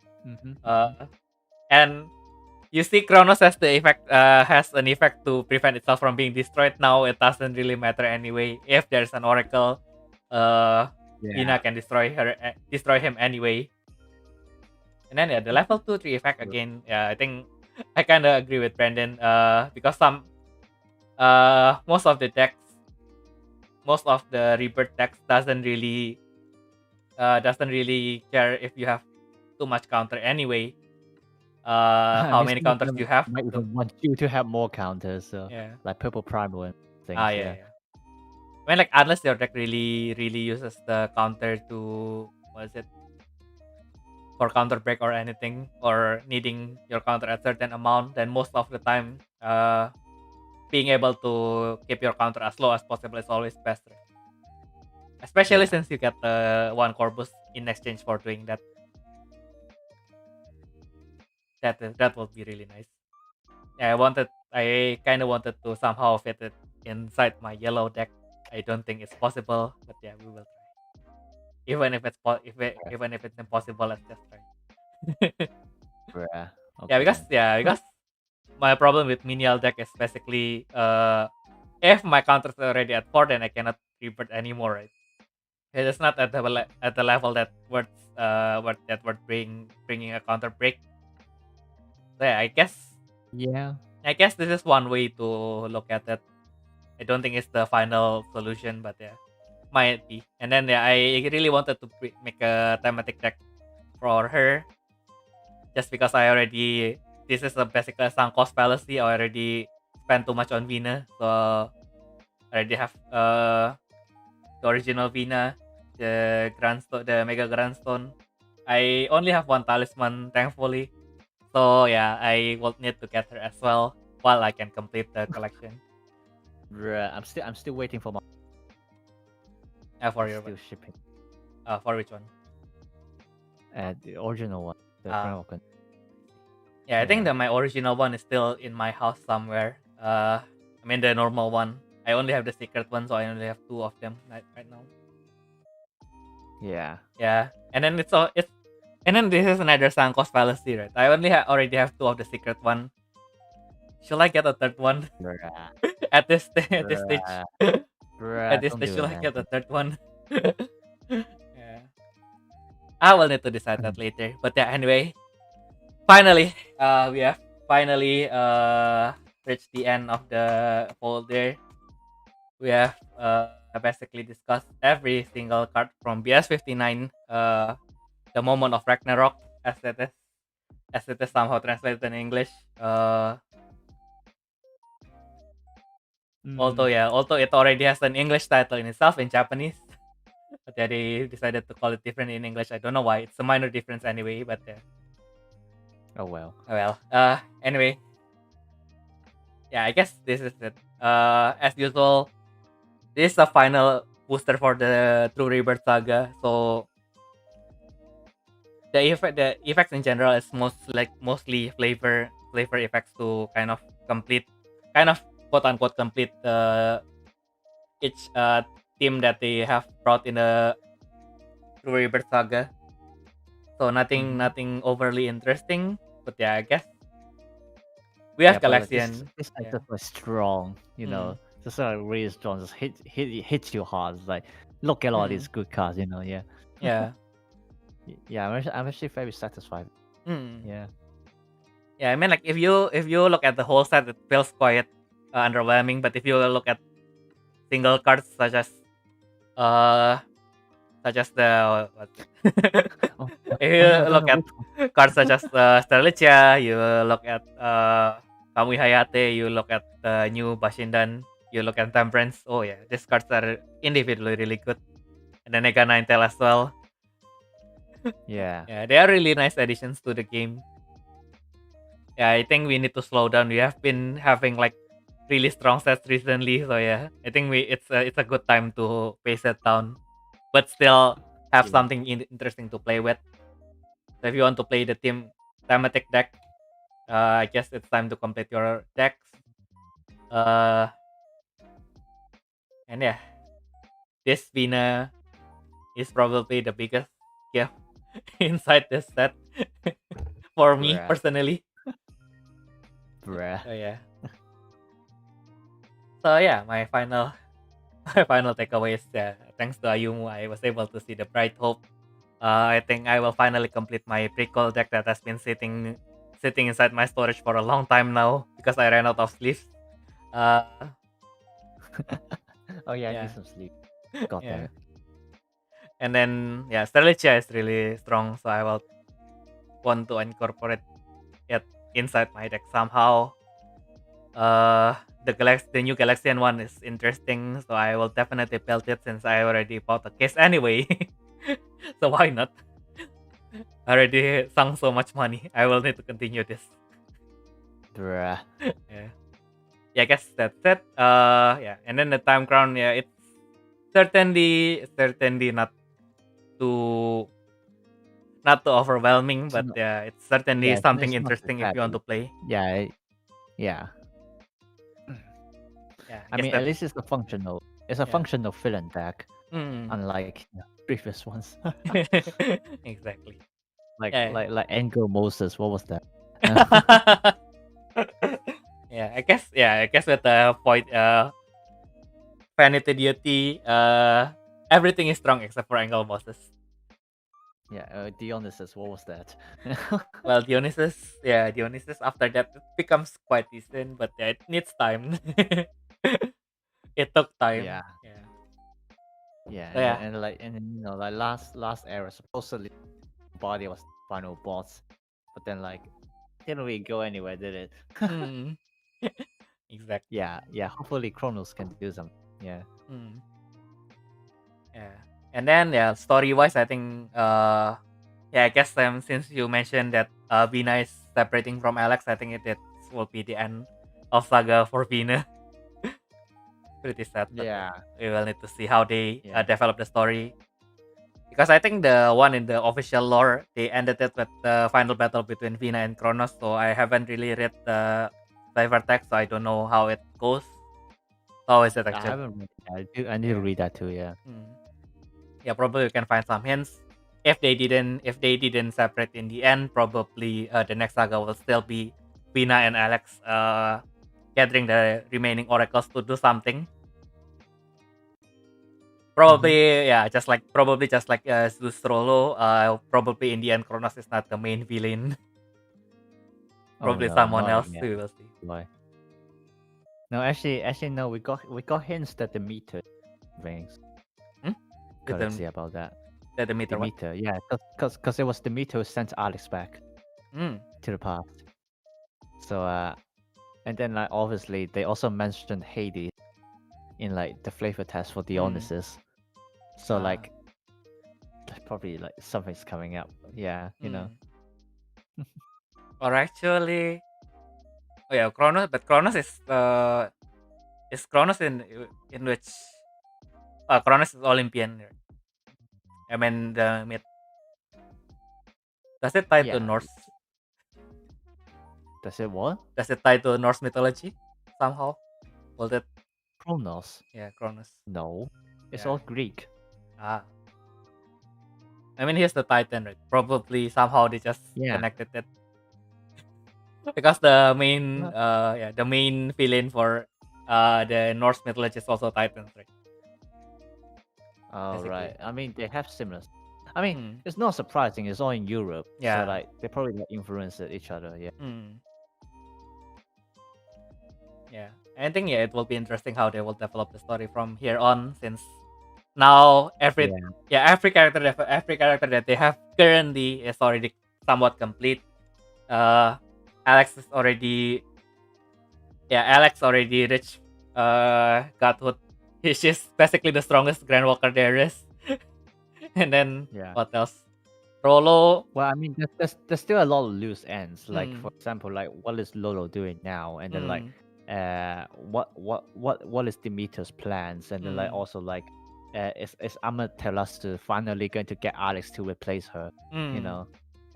So yeah, there's quite a few things going on. So yeah. Yeah. So interesting. So yeah, we will need to see, since the release for the new set will be delayed to May. We will need to see how they develop it. Hopefully this time, the story will we could somehow get a fresh start. Recently, we are not really given a rest, right? It's basically just Alex suffering. She suffers more, and then she suffers less. It's going to end. It's not going to end, man. Yeah, I hope at least for the first two sets, it will be like, Alex is adventuring. I mean, she has done a lot. Yeah, she has done a lot. She has suffered a lot. I just want her to be happy for at least one set, please. Well, I mean, arguably, when she lost her memory and then she went on another adventure with Vina, in a way, it is a fresh start. But yeah, you know. Yeah. If she can have a fresh start, then it will be nice. Yeah. Hopefully. Or probably you have a new what's it? How do you call it actually? The one who wrote the story. I mean, like for Rolo, the first one is written by Rolo. Oh, right. This one is written by Fina. It's all from Fina's perspective. Yeah. Oh, it's called The Record of World Matters. Yeah, I guess. like yeah. Mm-mm. The Hopefully, yeah. previous one was a Genesis record by Amaterasu. Yeah. Mm. Oh, I see. Yeah. Actually, yeah, Vina started off like, oh, who is this random girl? Now I really like her, so yeah. Yeah, I guess I kind of wanted the new. I kind of wanted a new main character for the new saga, but I'm not ready to part with Vina yet. Yeah, I never thought I could be this invested into card game characters that only appears once in a while. But yeah, I guess here we are. Yeah. Mm-mm. I mean, Fina's been around for 2 years by now. Mm. Exactly. She has been in lots of places. She has grown a lot. She has suffered along with Alex. Why can't they just be happy? uh, I guess Fina actually lives in the past, right? So basically, yeah, maybe in the end they will get Yeah. separate because Alex lives in the future. Yeah. Mm-mm. Oh no. Why can't they just be friends normally?